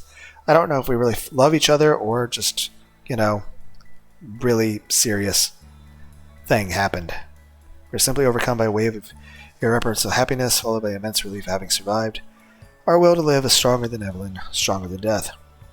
There is no disrespect to any of the unfortunate people who have passed away. We are simply satisfying a primitive need for human warmth, for contact. Yeah, I mean, it's one, it's comfort, and two, it's literally part of human survival instincts that, in times of death, the part of your brain that tells you to basically reproduce starts to. It's again, we had 174 million humans on the planet time of Christ. I don't think we crossed 1 billion until 1800, and then we just exploded in numbers. Heck, the whole world's had gradual little mini population collapses across the world. But we've never been a global population before or at this level. So, a little concerning about how society's going to go.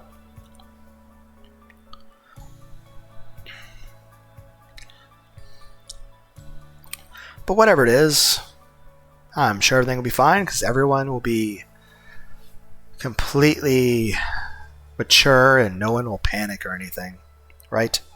We're simply satisfying a primitive need for human warmth through conflict. In other words, we're using our senses to confirm we are still alive.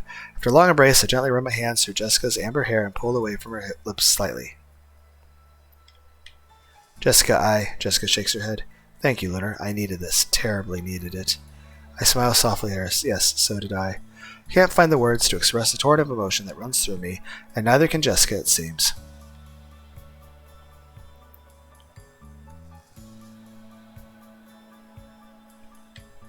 Our two foreheads glue together. We are crossed by small, nervous laughter punctuated by some tears.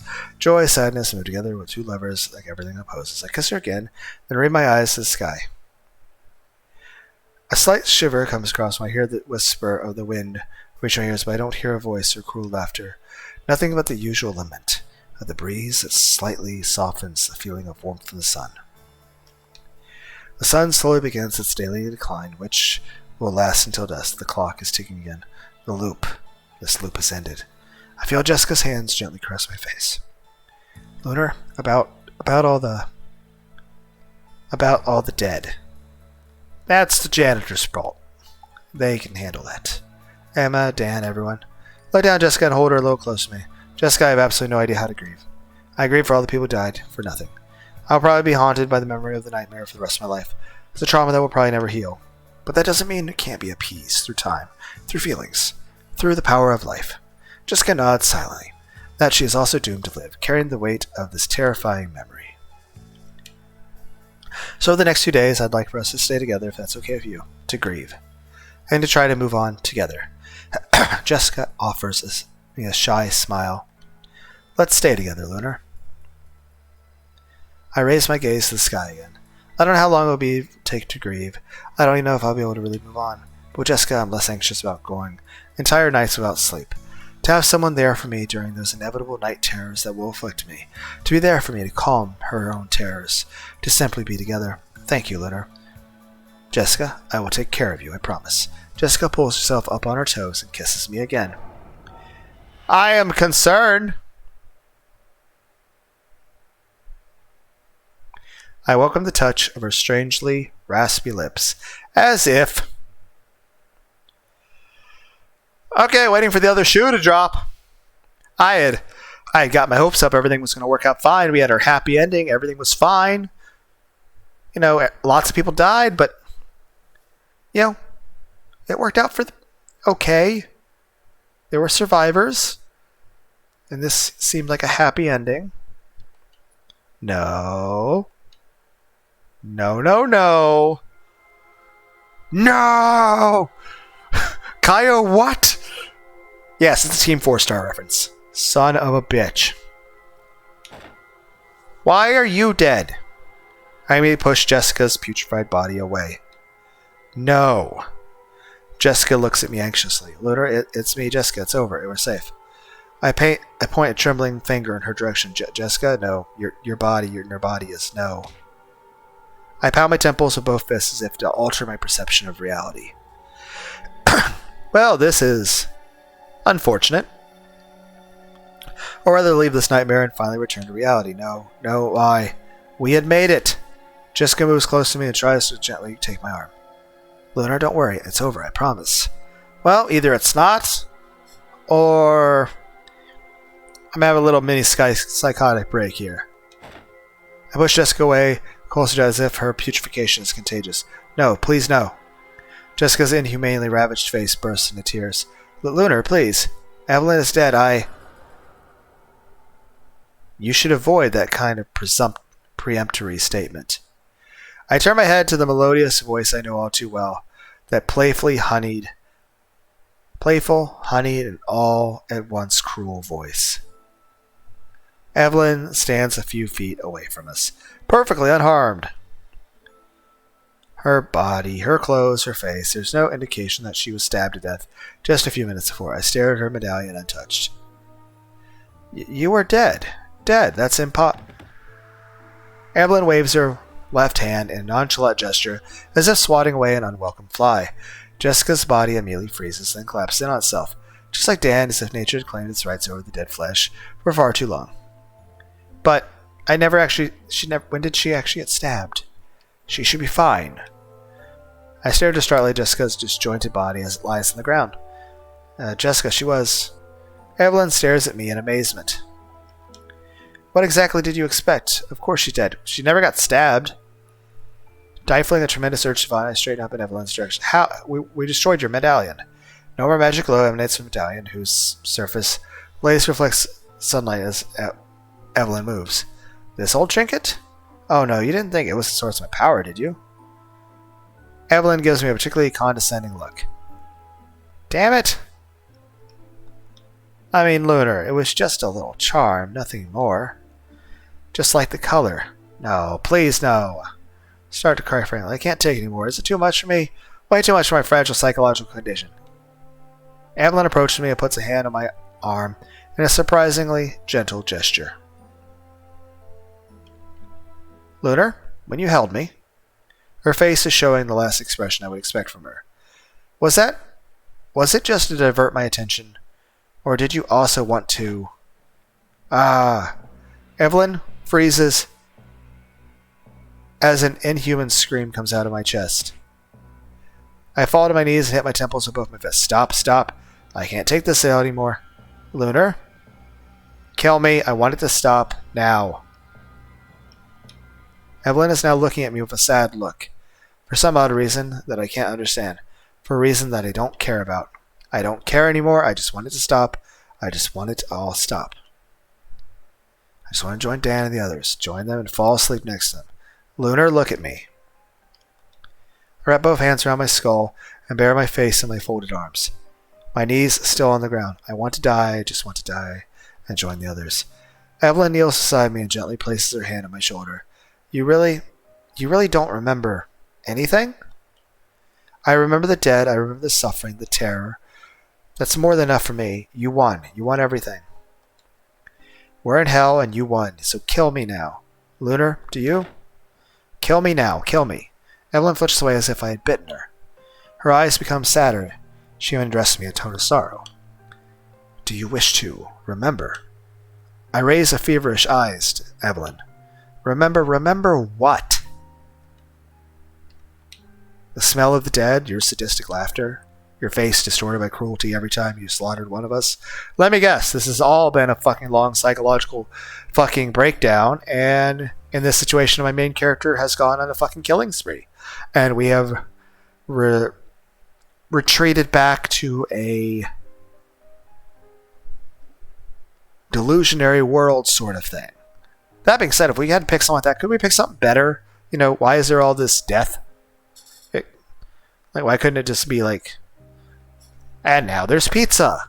Yay, pizza. Remember what exactly? Remember what? Evan looks away. Answer me. Do you wish to remember? The blood drums in my skull. I can't concentrate anything anymore. Remember, I don't understand.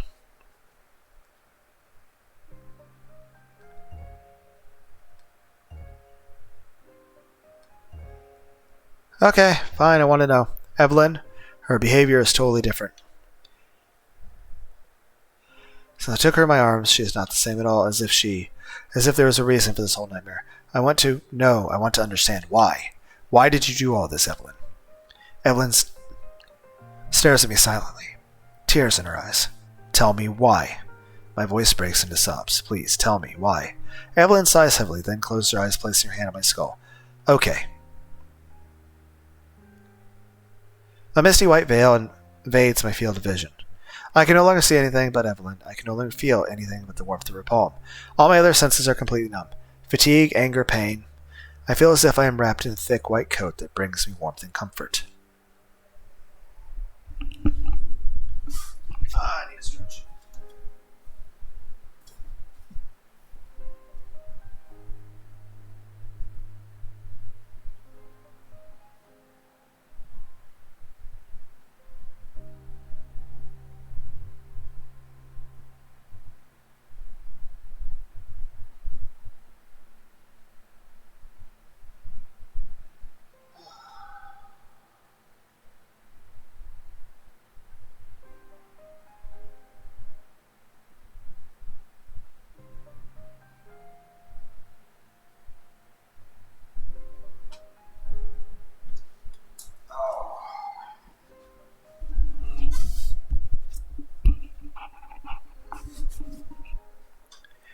Okay.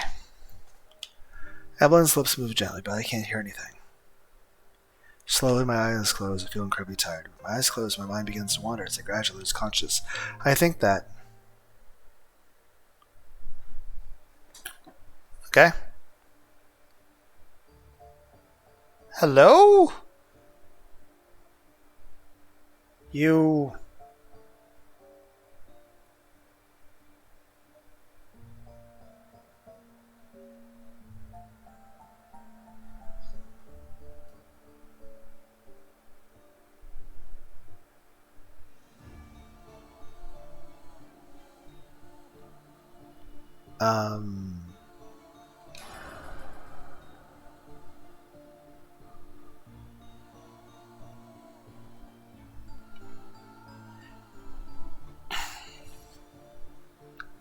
Please, Lunar, trust me. You don't want to remember. I don't think I have the strength to do this. Lunar, please, I don't want... Okay...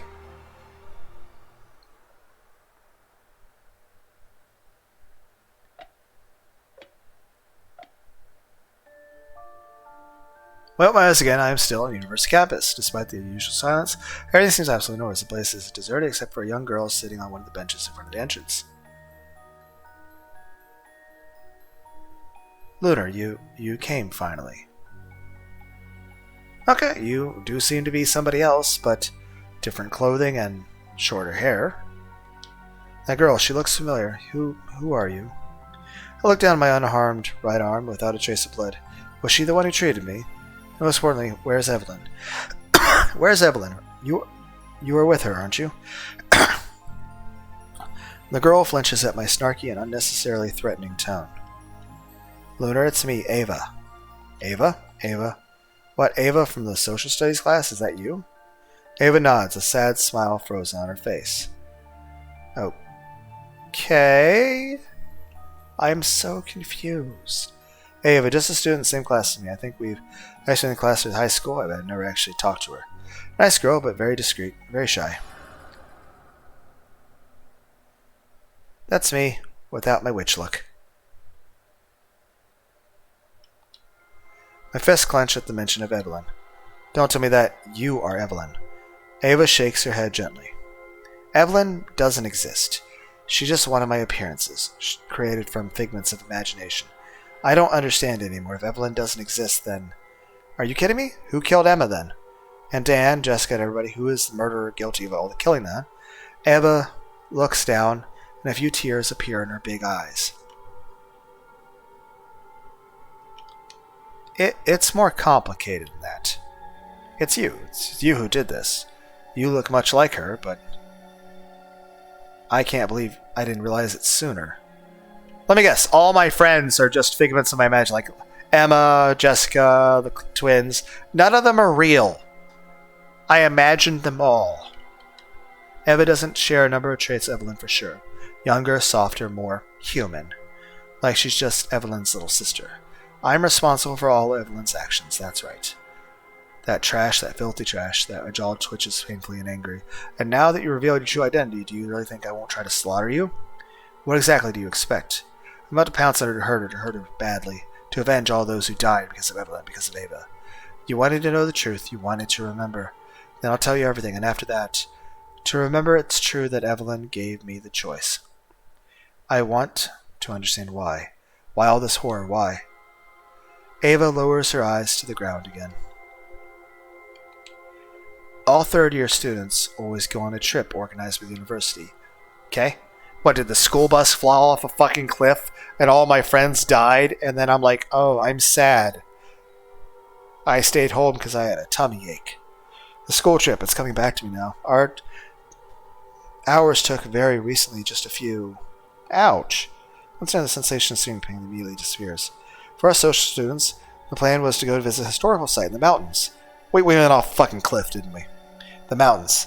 I remember talking about it with Emma. She was adamant about going to hot springs right next to... Ouch.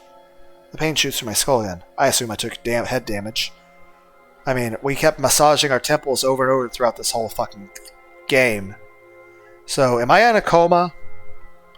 Did I get a really, really bad concussion? Whenever I focus too much on the trip, I immediately feel... There were about 60 of us who signed up. So the university had reserved a single bus for our class. The bus was dying to go sit next to Dan, but Emma had firmly insisted we stay together for the entire... Ouch. The pain came back in even sharper. The bus arg. I feel like my forehead is about to split in two. The pain is becoming more and more intolerable. The bus. Eva looks at me with a compassionate expression. The pain must be terrible. Try to focus on my voice only. I'm going to remind you of the truth that your brain is trying to hide from you. Ava inhales deeply and keeps her eyes closed for a moment. The bus never reached its destination. There was an accident during our climb, a rock fall, screams, Emma's hand tightening around mine. The intensity of pain goes up another notch. One of the larger rocks hit us head-on. Under the force of the impact, the bus was thrown into the ravine. Lunar?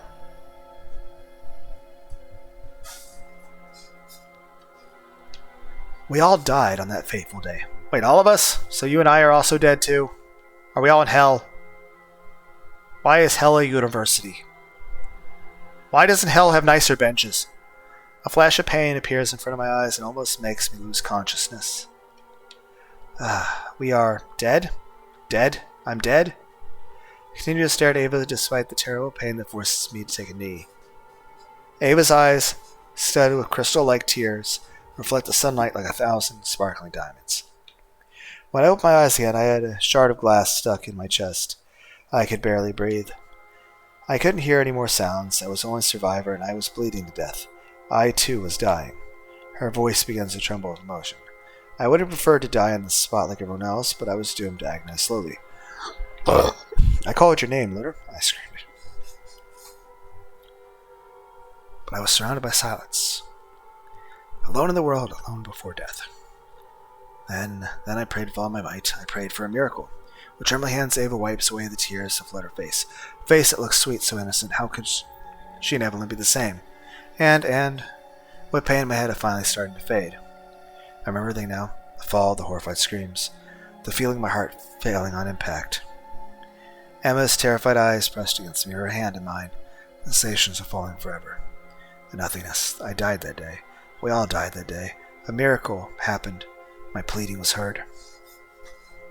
I was given these powers. I look up at Ava. What? Who? Who gave you the what? Ava shakes her head sadly. I was given these powers, that's all that matters.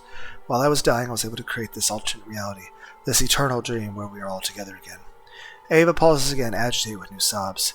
Lunar, I'm sorry. When I got my powers, I thought that it was a sign of fate, that I could finally get my revenge. Revenge for what? Who the hell is this girl? You want a revenge on the whole class? Ava gives me a sad smile. It's a long story I'm not proud of, about a shy and cowardly student. Ava, she may have been in my class since high school, but I hardly ever talked to her. She's a shy person who barely interacts with others. What did she want to get back at? Don't tell me you wanted to get back at the class just because nobody paid you any attention. Ava laughs nervously. No, of course not. That I'm used to. I don't know if I can. The pain finally subsides and allows me to stand fully.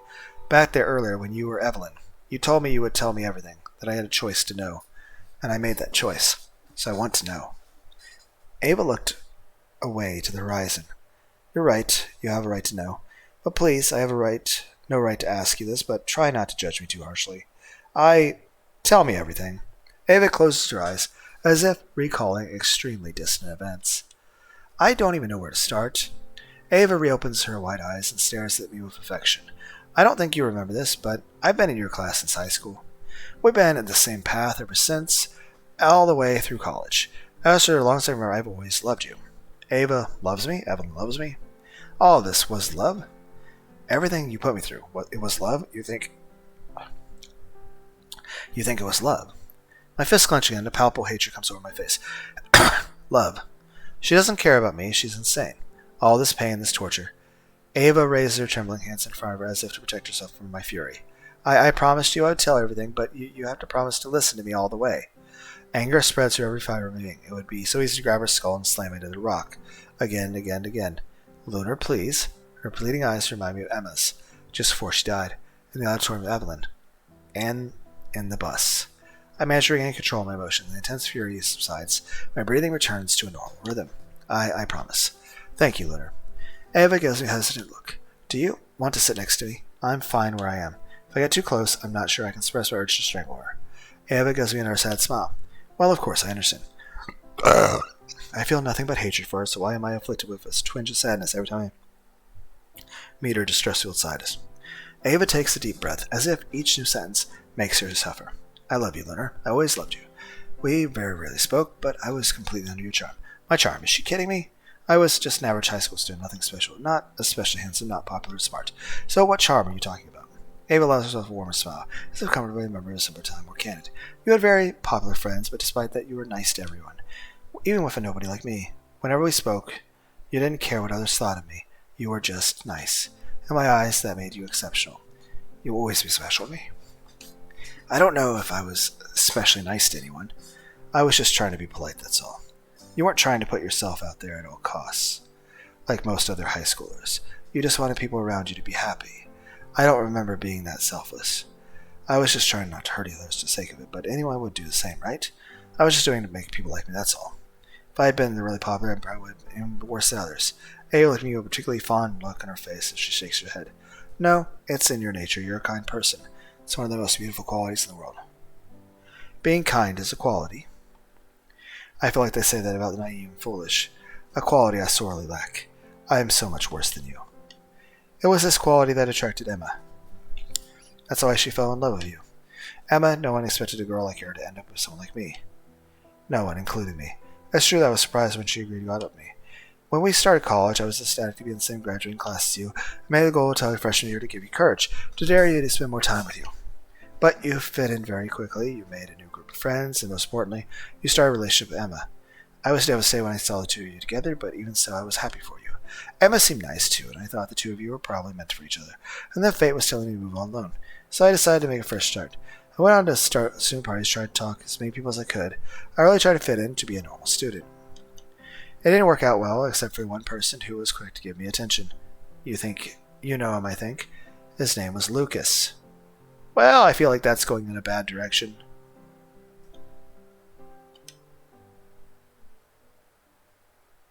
Lucas, the first victim Evelyn interviewed. I slowly recall the rumors in the first loop about him.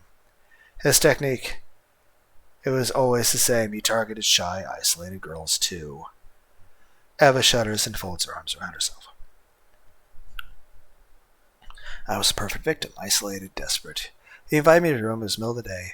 I didn't expect anything. I thought he might want to just kiss me. The distress in her voice becomes painfully palpable. As soon as I walked in, he locked the door behind me, he pinned me against his bed and started to. An intense feeling on the knees envelops me on the heavy, overpowering cloak. This is the first time I've heard a testimony like this. I could hardly believe I was completely in shock. I never imagined it could happen like that to me. Just imagining the scene makes me nauseous. Lucas was capable of doing such a thing. Then he... Eva pauses for a moment. I can hear the sound of tears crashing on the bright green lawn. When she resumes, her voice becomes more mechanical, as if she's protecting herself by becoming an automatism of language to evoke this traumatic memory. He filmed everything. He always filmed everything, and then he sold his videos to Lucy. Lucy, the third victim of Evelyn's questions, right after Matt, the one who was putting porn videos online, no matter where they came from. Lucy owned a porn website. She only posted amateur videos, impossible to find elsewhere. She had several regular suppliers within the university. Lucas was one of the favorites because of videos non-conscious girls, apparently high slot of the internet. Who wants to watch videos like that? If actresses are known to go out during filming, lovemaking, it's because people want to see consenting video, right? They all look for something normal, right? Once a video is published on the internet, it's there forever. You can't take it down, it will always reappear on their site like a digital hydra. And regarding pornographic videos, everyone always ends up knowing about it. Starting with relatives, it's absolutely inevitable. When my parents found out about the video, I thought about killing myself. They didn't believe me. They said I was responsible for what happened to me. No, you're not. That's... Okay, I feel like there's a lot of fucked up things happening here. I was alone, isolated, in complete distress. I couldn't even file a complaint. I was too ashamed. I felt forever to file it, even my parents, even when they didn't want to have anything to do with me anymore. Okay, I feel like that's a fucked up thing there. So, fuck your parents. My throat constricts slightly with emotion. I never imagined the consequences of sexual assault could take on such... Yeah, again, no one should assault people. I didn't imagine that this could happen anywhere but at night in a poorly lit alley. I had nothing but dark thoughts. I was thinking of the most discreet way to end my life, so as not to disturb the world around me. I didn't want to live anymore, not after all this. I'm sorry. Can't think of anything else to say. I don't know what to think. Evelyn is talking to me, the one who's sadistically tortured us. And yet I feel for some form of compassion. I am not a heartless monster. I can't help but feel empathy for those who suffer. Ava has suffered. She continues to suffer. I can't help but feel... I am truly sorry. Ava lifts her head and gives me another smile. You know, Lunar, the only thing that kept me coming back then was you.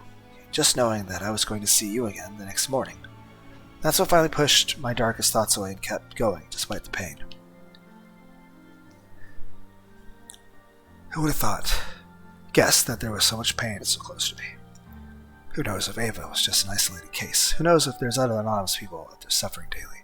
In some classroom, just a few rows away. Who knows? Is that why Evelyn targeted them? To punish them for what they had done to you? Ava nods slowly. Revenge leaves nothing but emptiness. I only realize that now, but Ava inhales painfully, then reassumes her story. After my assault, I shut myself off completely. I was content to stay in the shadows, protected by my shell. People barely noticed me, even less than in high school. I had become perfectly invisible to the point where I was completely forgotten. It was so easy for me to learn everyone's secrets. People would barely lower their voices when they saw me, or rather when they pretended not to see me. All they had to do was sit nearby, pretend to work, and listen. I developed a certain perverse attraction to other people's sordid stories, as if to convince myself that I wasn't the only one suffering, that after all, the world was just as cruel. And the pain was just more feeling among many. If I were you, I don't know how I would have reacted. I don't know if... Believe me, you would have reacted much better than I did. Because what drives you is kindness, where my heart was dominated by hatred. I learned of a lot of people's dirty secrets. From Matt forced Zoe to have an abortion, for example, and how traumatized she was by it. I quickly understand Chloe's true feelings when I heard her spread the rumor about her sister. Zoe was terrified that her name would be made public, that her parents would find out. I felt like I had experienced something similar. I almost felt sorry for her, especially since it was her own sister who had betrayed her. To cover her tracks, Chloe found the perfect scapegoat. She targeted someone weak and isolated, someone she could safely attack. The famous rumor. She convinced Zoe that you were behind it. That's why Zoe was all the more stunned when she learned that Chloe was the real culprit. Ava nods with an abysmally sad look on her face. Zoe was terrified and scared people would be cruel. She proved that to me for many months. She and Chloe, they made me pay for it. But you know, I didn't blame Zoe that much for all her arrogance. She loved her sister deeply, and she took her word for it. That was something I respected a lot. I so wish someone had loved me like that. So it was definitely Chloe that Evelyn was targeting. Zoe was just collateral damage. A way to torture Chloe a little more, making her think that she could get away with it. Is that why you targeted them both? With special treatment for Chloe. Ava nods, eyes downcast. I'm not proud of it. I felt like acting like some kind of justice. I just that completely twisted, but that systematically went my way. I was both the judge and the executioner. I also learned that Emma had cheated on you. My heart stopped for a moment. Of course, Evelyn knew. That's why she targeted Emma. At that moment, I wanted to hurt her so badly to punish her for daring to do that. When she was the one you had chosen. The one I would have dreamed of being. But I didn't even have the courage to talk to you anymore, ever since I had become one of Lucas's victims. How could I have explained to you that Emma had cheated on you? You probably wouldn't have believed me, or worse, you would have hated me for it. You would have eventually learned the truth about me, and... Ava catches her breath. Her voice slightly hoarse. I stayed a spectator, hoping that you would eventually discover the truth somehow. And to finally be able to contemplate Emma's plight. Emma, she's been trying so hard following this event, She seemed to make you happy. Time passed, in the end, you never learned the truth. You stayed together, and your relationship even grew stronger. Pieces of the puzzle are slowly falling into place. Ava, she'd been repressing her hatred for months, for years. She'd been abused, humiliated, hurt. All this masquerade, these powers mysteriously offered on a silver platter. She was finally able to take revenge on her tormentors. But her twisted justice, to use her words, was gradually altered by the intoxication of power. The court became a farce, and the justice became cruelty. A cruel and absurd outlet. Dan and Jessica, did you plan to kill them? Did they humiliate you too? Ava turns her head toward the horizon, staring into space. I don't know. I don't know what I was planning anymore. I felt almighty, like the world was finally seeing me who I wanted to be. Respected, admired, feared. I guess I would have spared them a little longer if they hadn't tried to... Ava sighed heavily, and a sad smile appeared on her lips. Jessica was pretty unsympathetic, but to be honest, she treated all the girls the same. She was like a wounded animal, snarling and scared. The other girls weren't nice to her, far from it. She was just trying to protect herself. I would stay in the corner, and she would leave me alone. As for Dan, he never gave me the slightest bit of attention, neither good nor bad. I had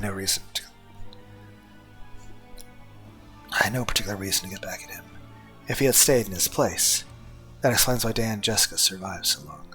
Why Emma sacrificed before them. So my theory was partially correct. I let out a nervous chuckle. That's a pointless win. Completely pointless. Despite the tears, Ava's big eyes look into mine. I'm really not proud of having taken revenge like that. I feel a lot of shame about it, and even more so because you're the one I'm telling this whole story to. That's the worst part, is that these revenges were not my main goal. They were just an extra satisfaction. Ava clenches her small fists, resting on her lap. I owe you the truth. The real reason I orchestrated this whole masquerade, all this violence, her voice breaks aside, it was because of you, Lunar. I wanted to hurt you. Just you. Me? What? I stared at Ava in a daze, my brain thinking fast. I never did anything to her, did I? After all these years, we had barely talked together, especially in college, and she said herself I was pretty nice to her, polite at least, normal. I never did anything cruel, but I never did anything to you. I'm not a freak like Lucas or Lucas, that's it. You didn't do anything. Ava shakes her head painfully.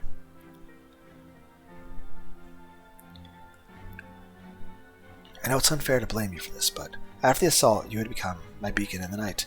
The only reason I was willing to live another day, despite the humiliation, despite the indelible stain inside me. But when Chloe convinced her sister to lash out at me, I found myself on the verge of despair again. I couldn't understand how many stupid cruelties happened to me. Every time I looked at you from afar, I gritted my teeth and managed to take another humiliation. I wanted you to be proud of me. Even if you had no idea what I was going through. As long as you didn't know, I couldn't blame you. You were my secret love, my one and only comfort. But one day, you finally learned. You saw everything, and you looked away. Tears flowed gently down her alabaster skin, thin as porcelain, thin, delicate, and fragile. My eyes widen as the scene flashes back to me. Of course I knew. The morning I saw Chloe and Zoe.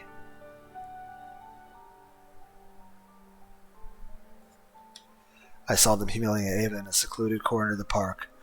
They were putting her through. They were cruel. I saw the desperate look in Ava's eyes. The same look she had now.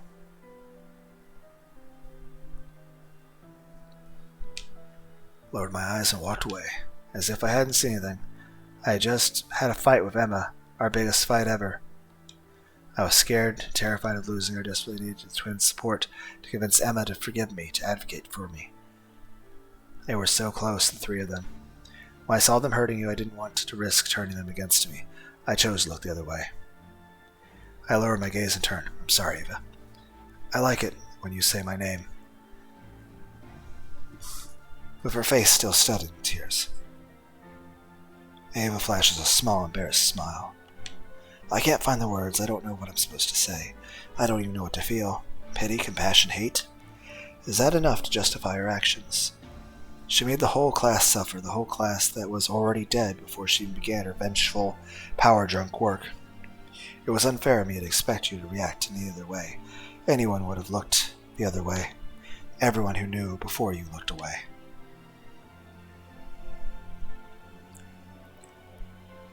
But I couldn't help but hope. In my eyes, you were perfect. An ideal of kindness. You were the one who had saved me without even knowing it. So when you left me to my fate, I experienced it as the worst betrayal. I thought I was going to lose all hope, but my love for you turned to resentment and to hate. I had no right to blame you, Lunar. I'm so sorry. But I couldn't help it. Because of that hate, I found the strength to keep living until the trip, until the accident. Ava bites her lip in obvious pain. Did you cause the accident? You're free to not believe me, but when I was dying, after the accident, I didn't pray that I get revenge, or even to get out alive. I prayed for you to survive.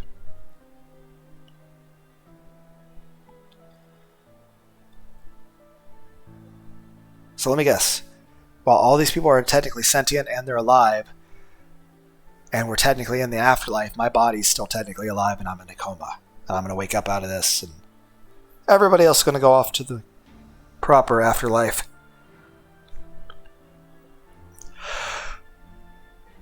Ugh. I feel completely unnerved by the last sentence. She wanted me to survive, despite the hatred she felt. I don't understand. You hated me? Ava shakes her head. Hate is no substitute for love, Lunar. On contrary, it only amplifies it. I never stopped loving you. With all my heart, I remained stunned by her words, Ava. Evelyn loved me. She did all this for me, torn between resentment and her love for me. I was the main character in this masquerade. That's why she was so familiar with me. That's why she would spare me, no matter what I did. But after I got these powers, I thought it was my destiny to punish you. That you deserved to be punished.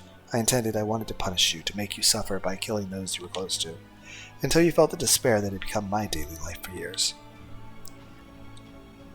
You wanted to multiply the loops, to continue punishing me. You allowed me to keep all my memories unlike the others, so the despair would build up with each new loop. Ava awkwardly wipes her tears with the back of her hand. Lunar, forgive me, I'm so sorry. I had no right to make you suffer when I love you so much. I remained stunned. Conflicting feelings buzzed furious inside me. When I saw you collapse after Jessica's death, when you begged me to kill you in despair, I felt an immense emptiness. I felt nothing of the joy I had imagined. It was all bitterness. I knew then that I had to be in wrong all along. My powers are meant to save the one I love, not to hurt him.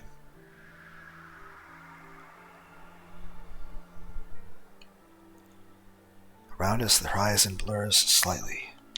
Something is not right. What's going on? I'm going to do what I should have done all along. Forgive me, Lunar. I'm petrified of outbursts of power that I'm unable to comprehend. The world around us is slowly crumbling, leaving only a bright white light behind. What are you doing? Stop. Don't worry, I'm going to save you. No, you can save us all. I know you can do it. Ava smiles with a sad look on her face. No, Lunar, I'm the only one left. I can only save one person. A life for a life. I won't save anyone but you. I love you, Lunar.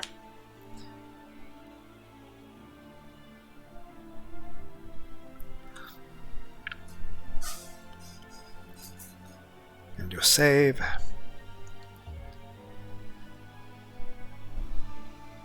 The fuck?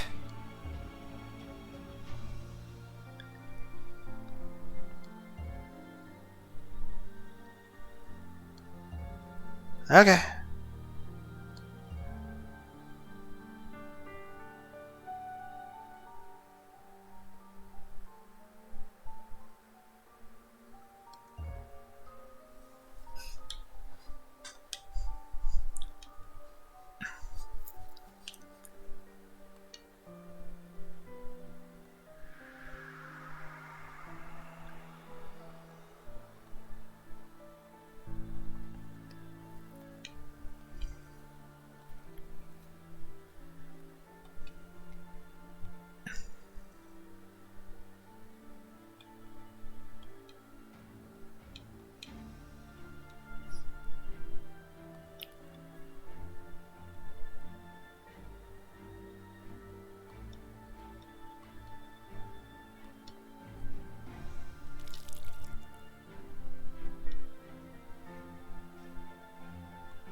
Well, that'll explain all the asphyxiation I had during the fucking loops.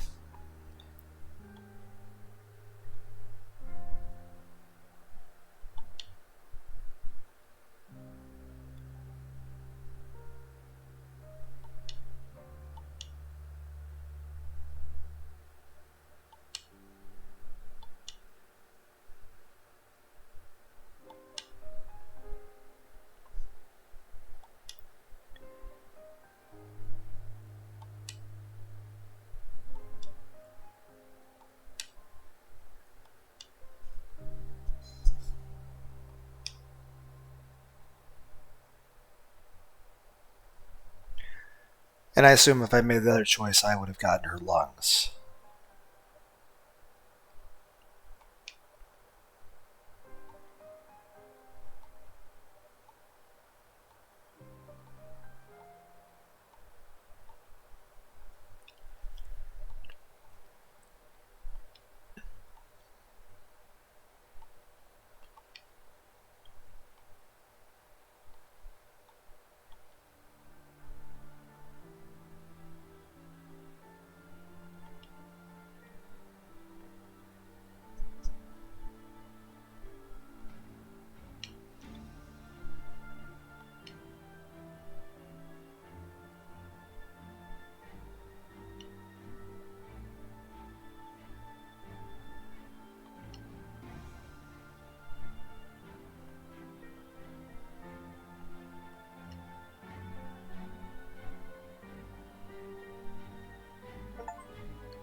Huh. Good. Long video, though.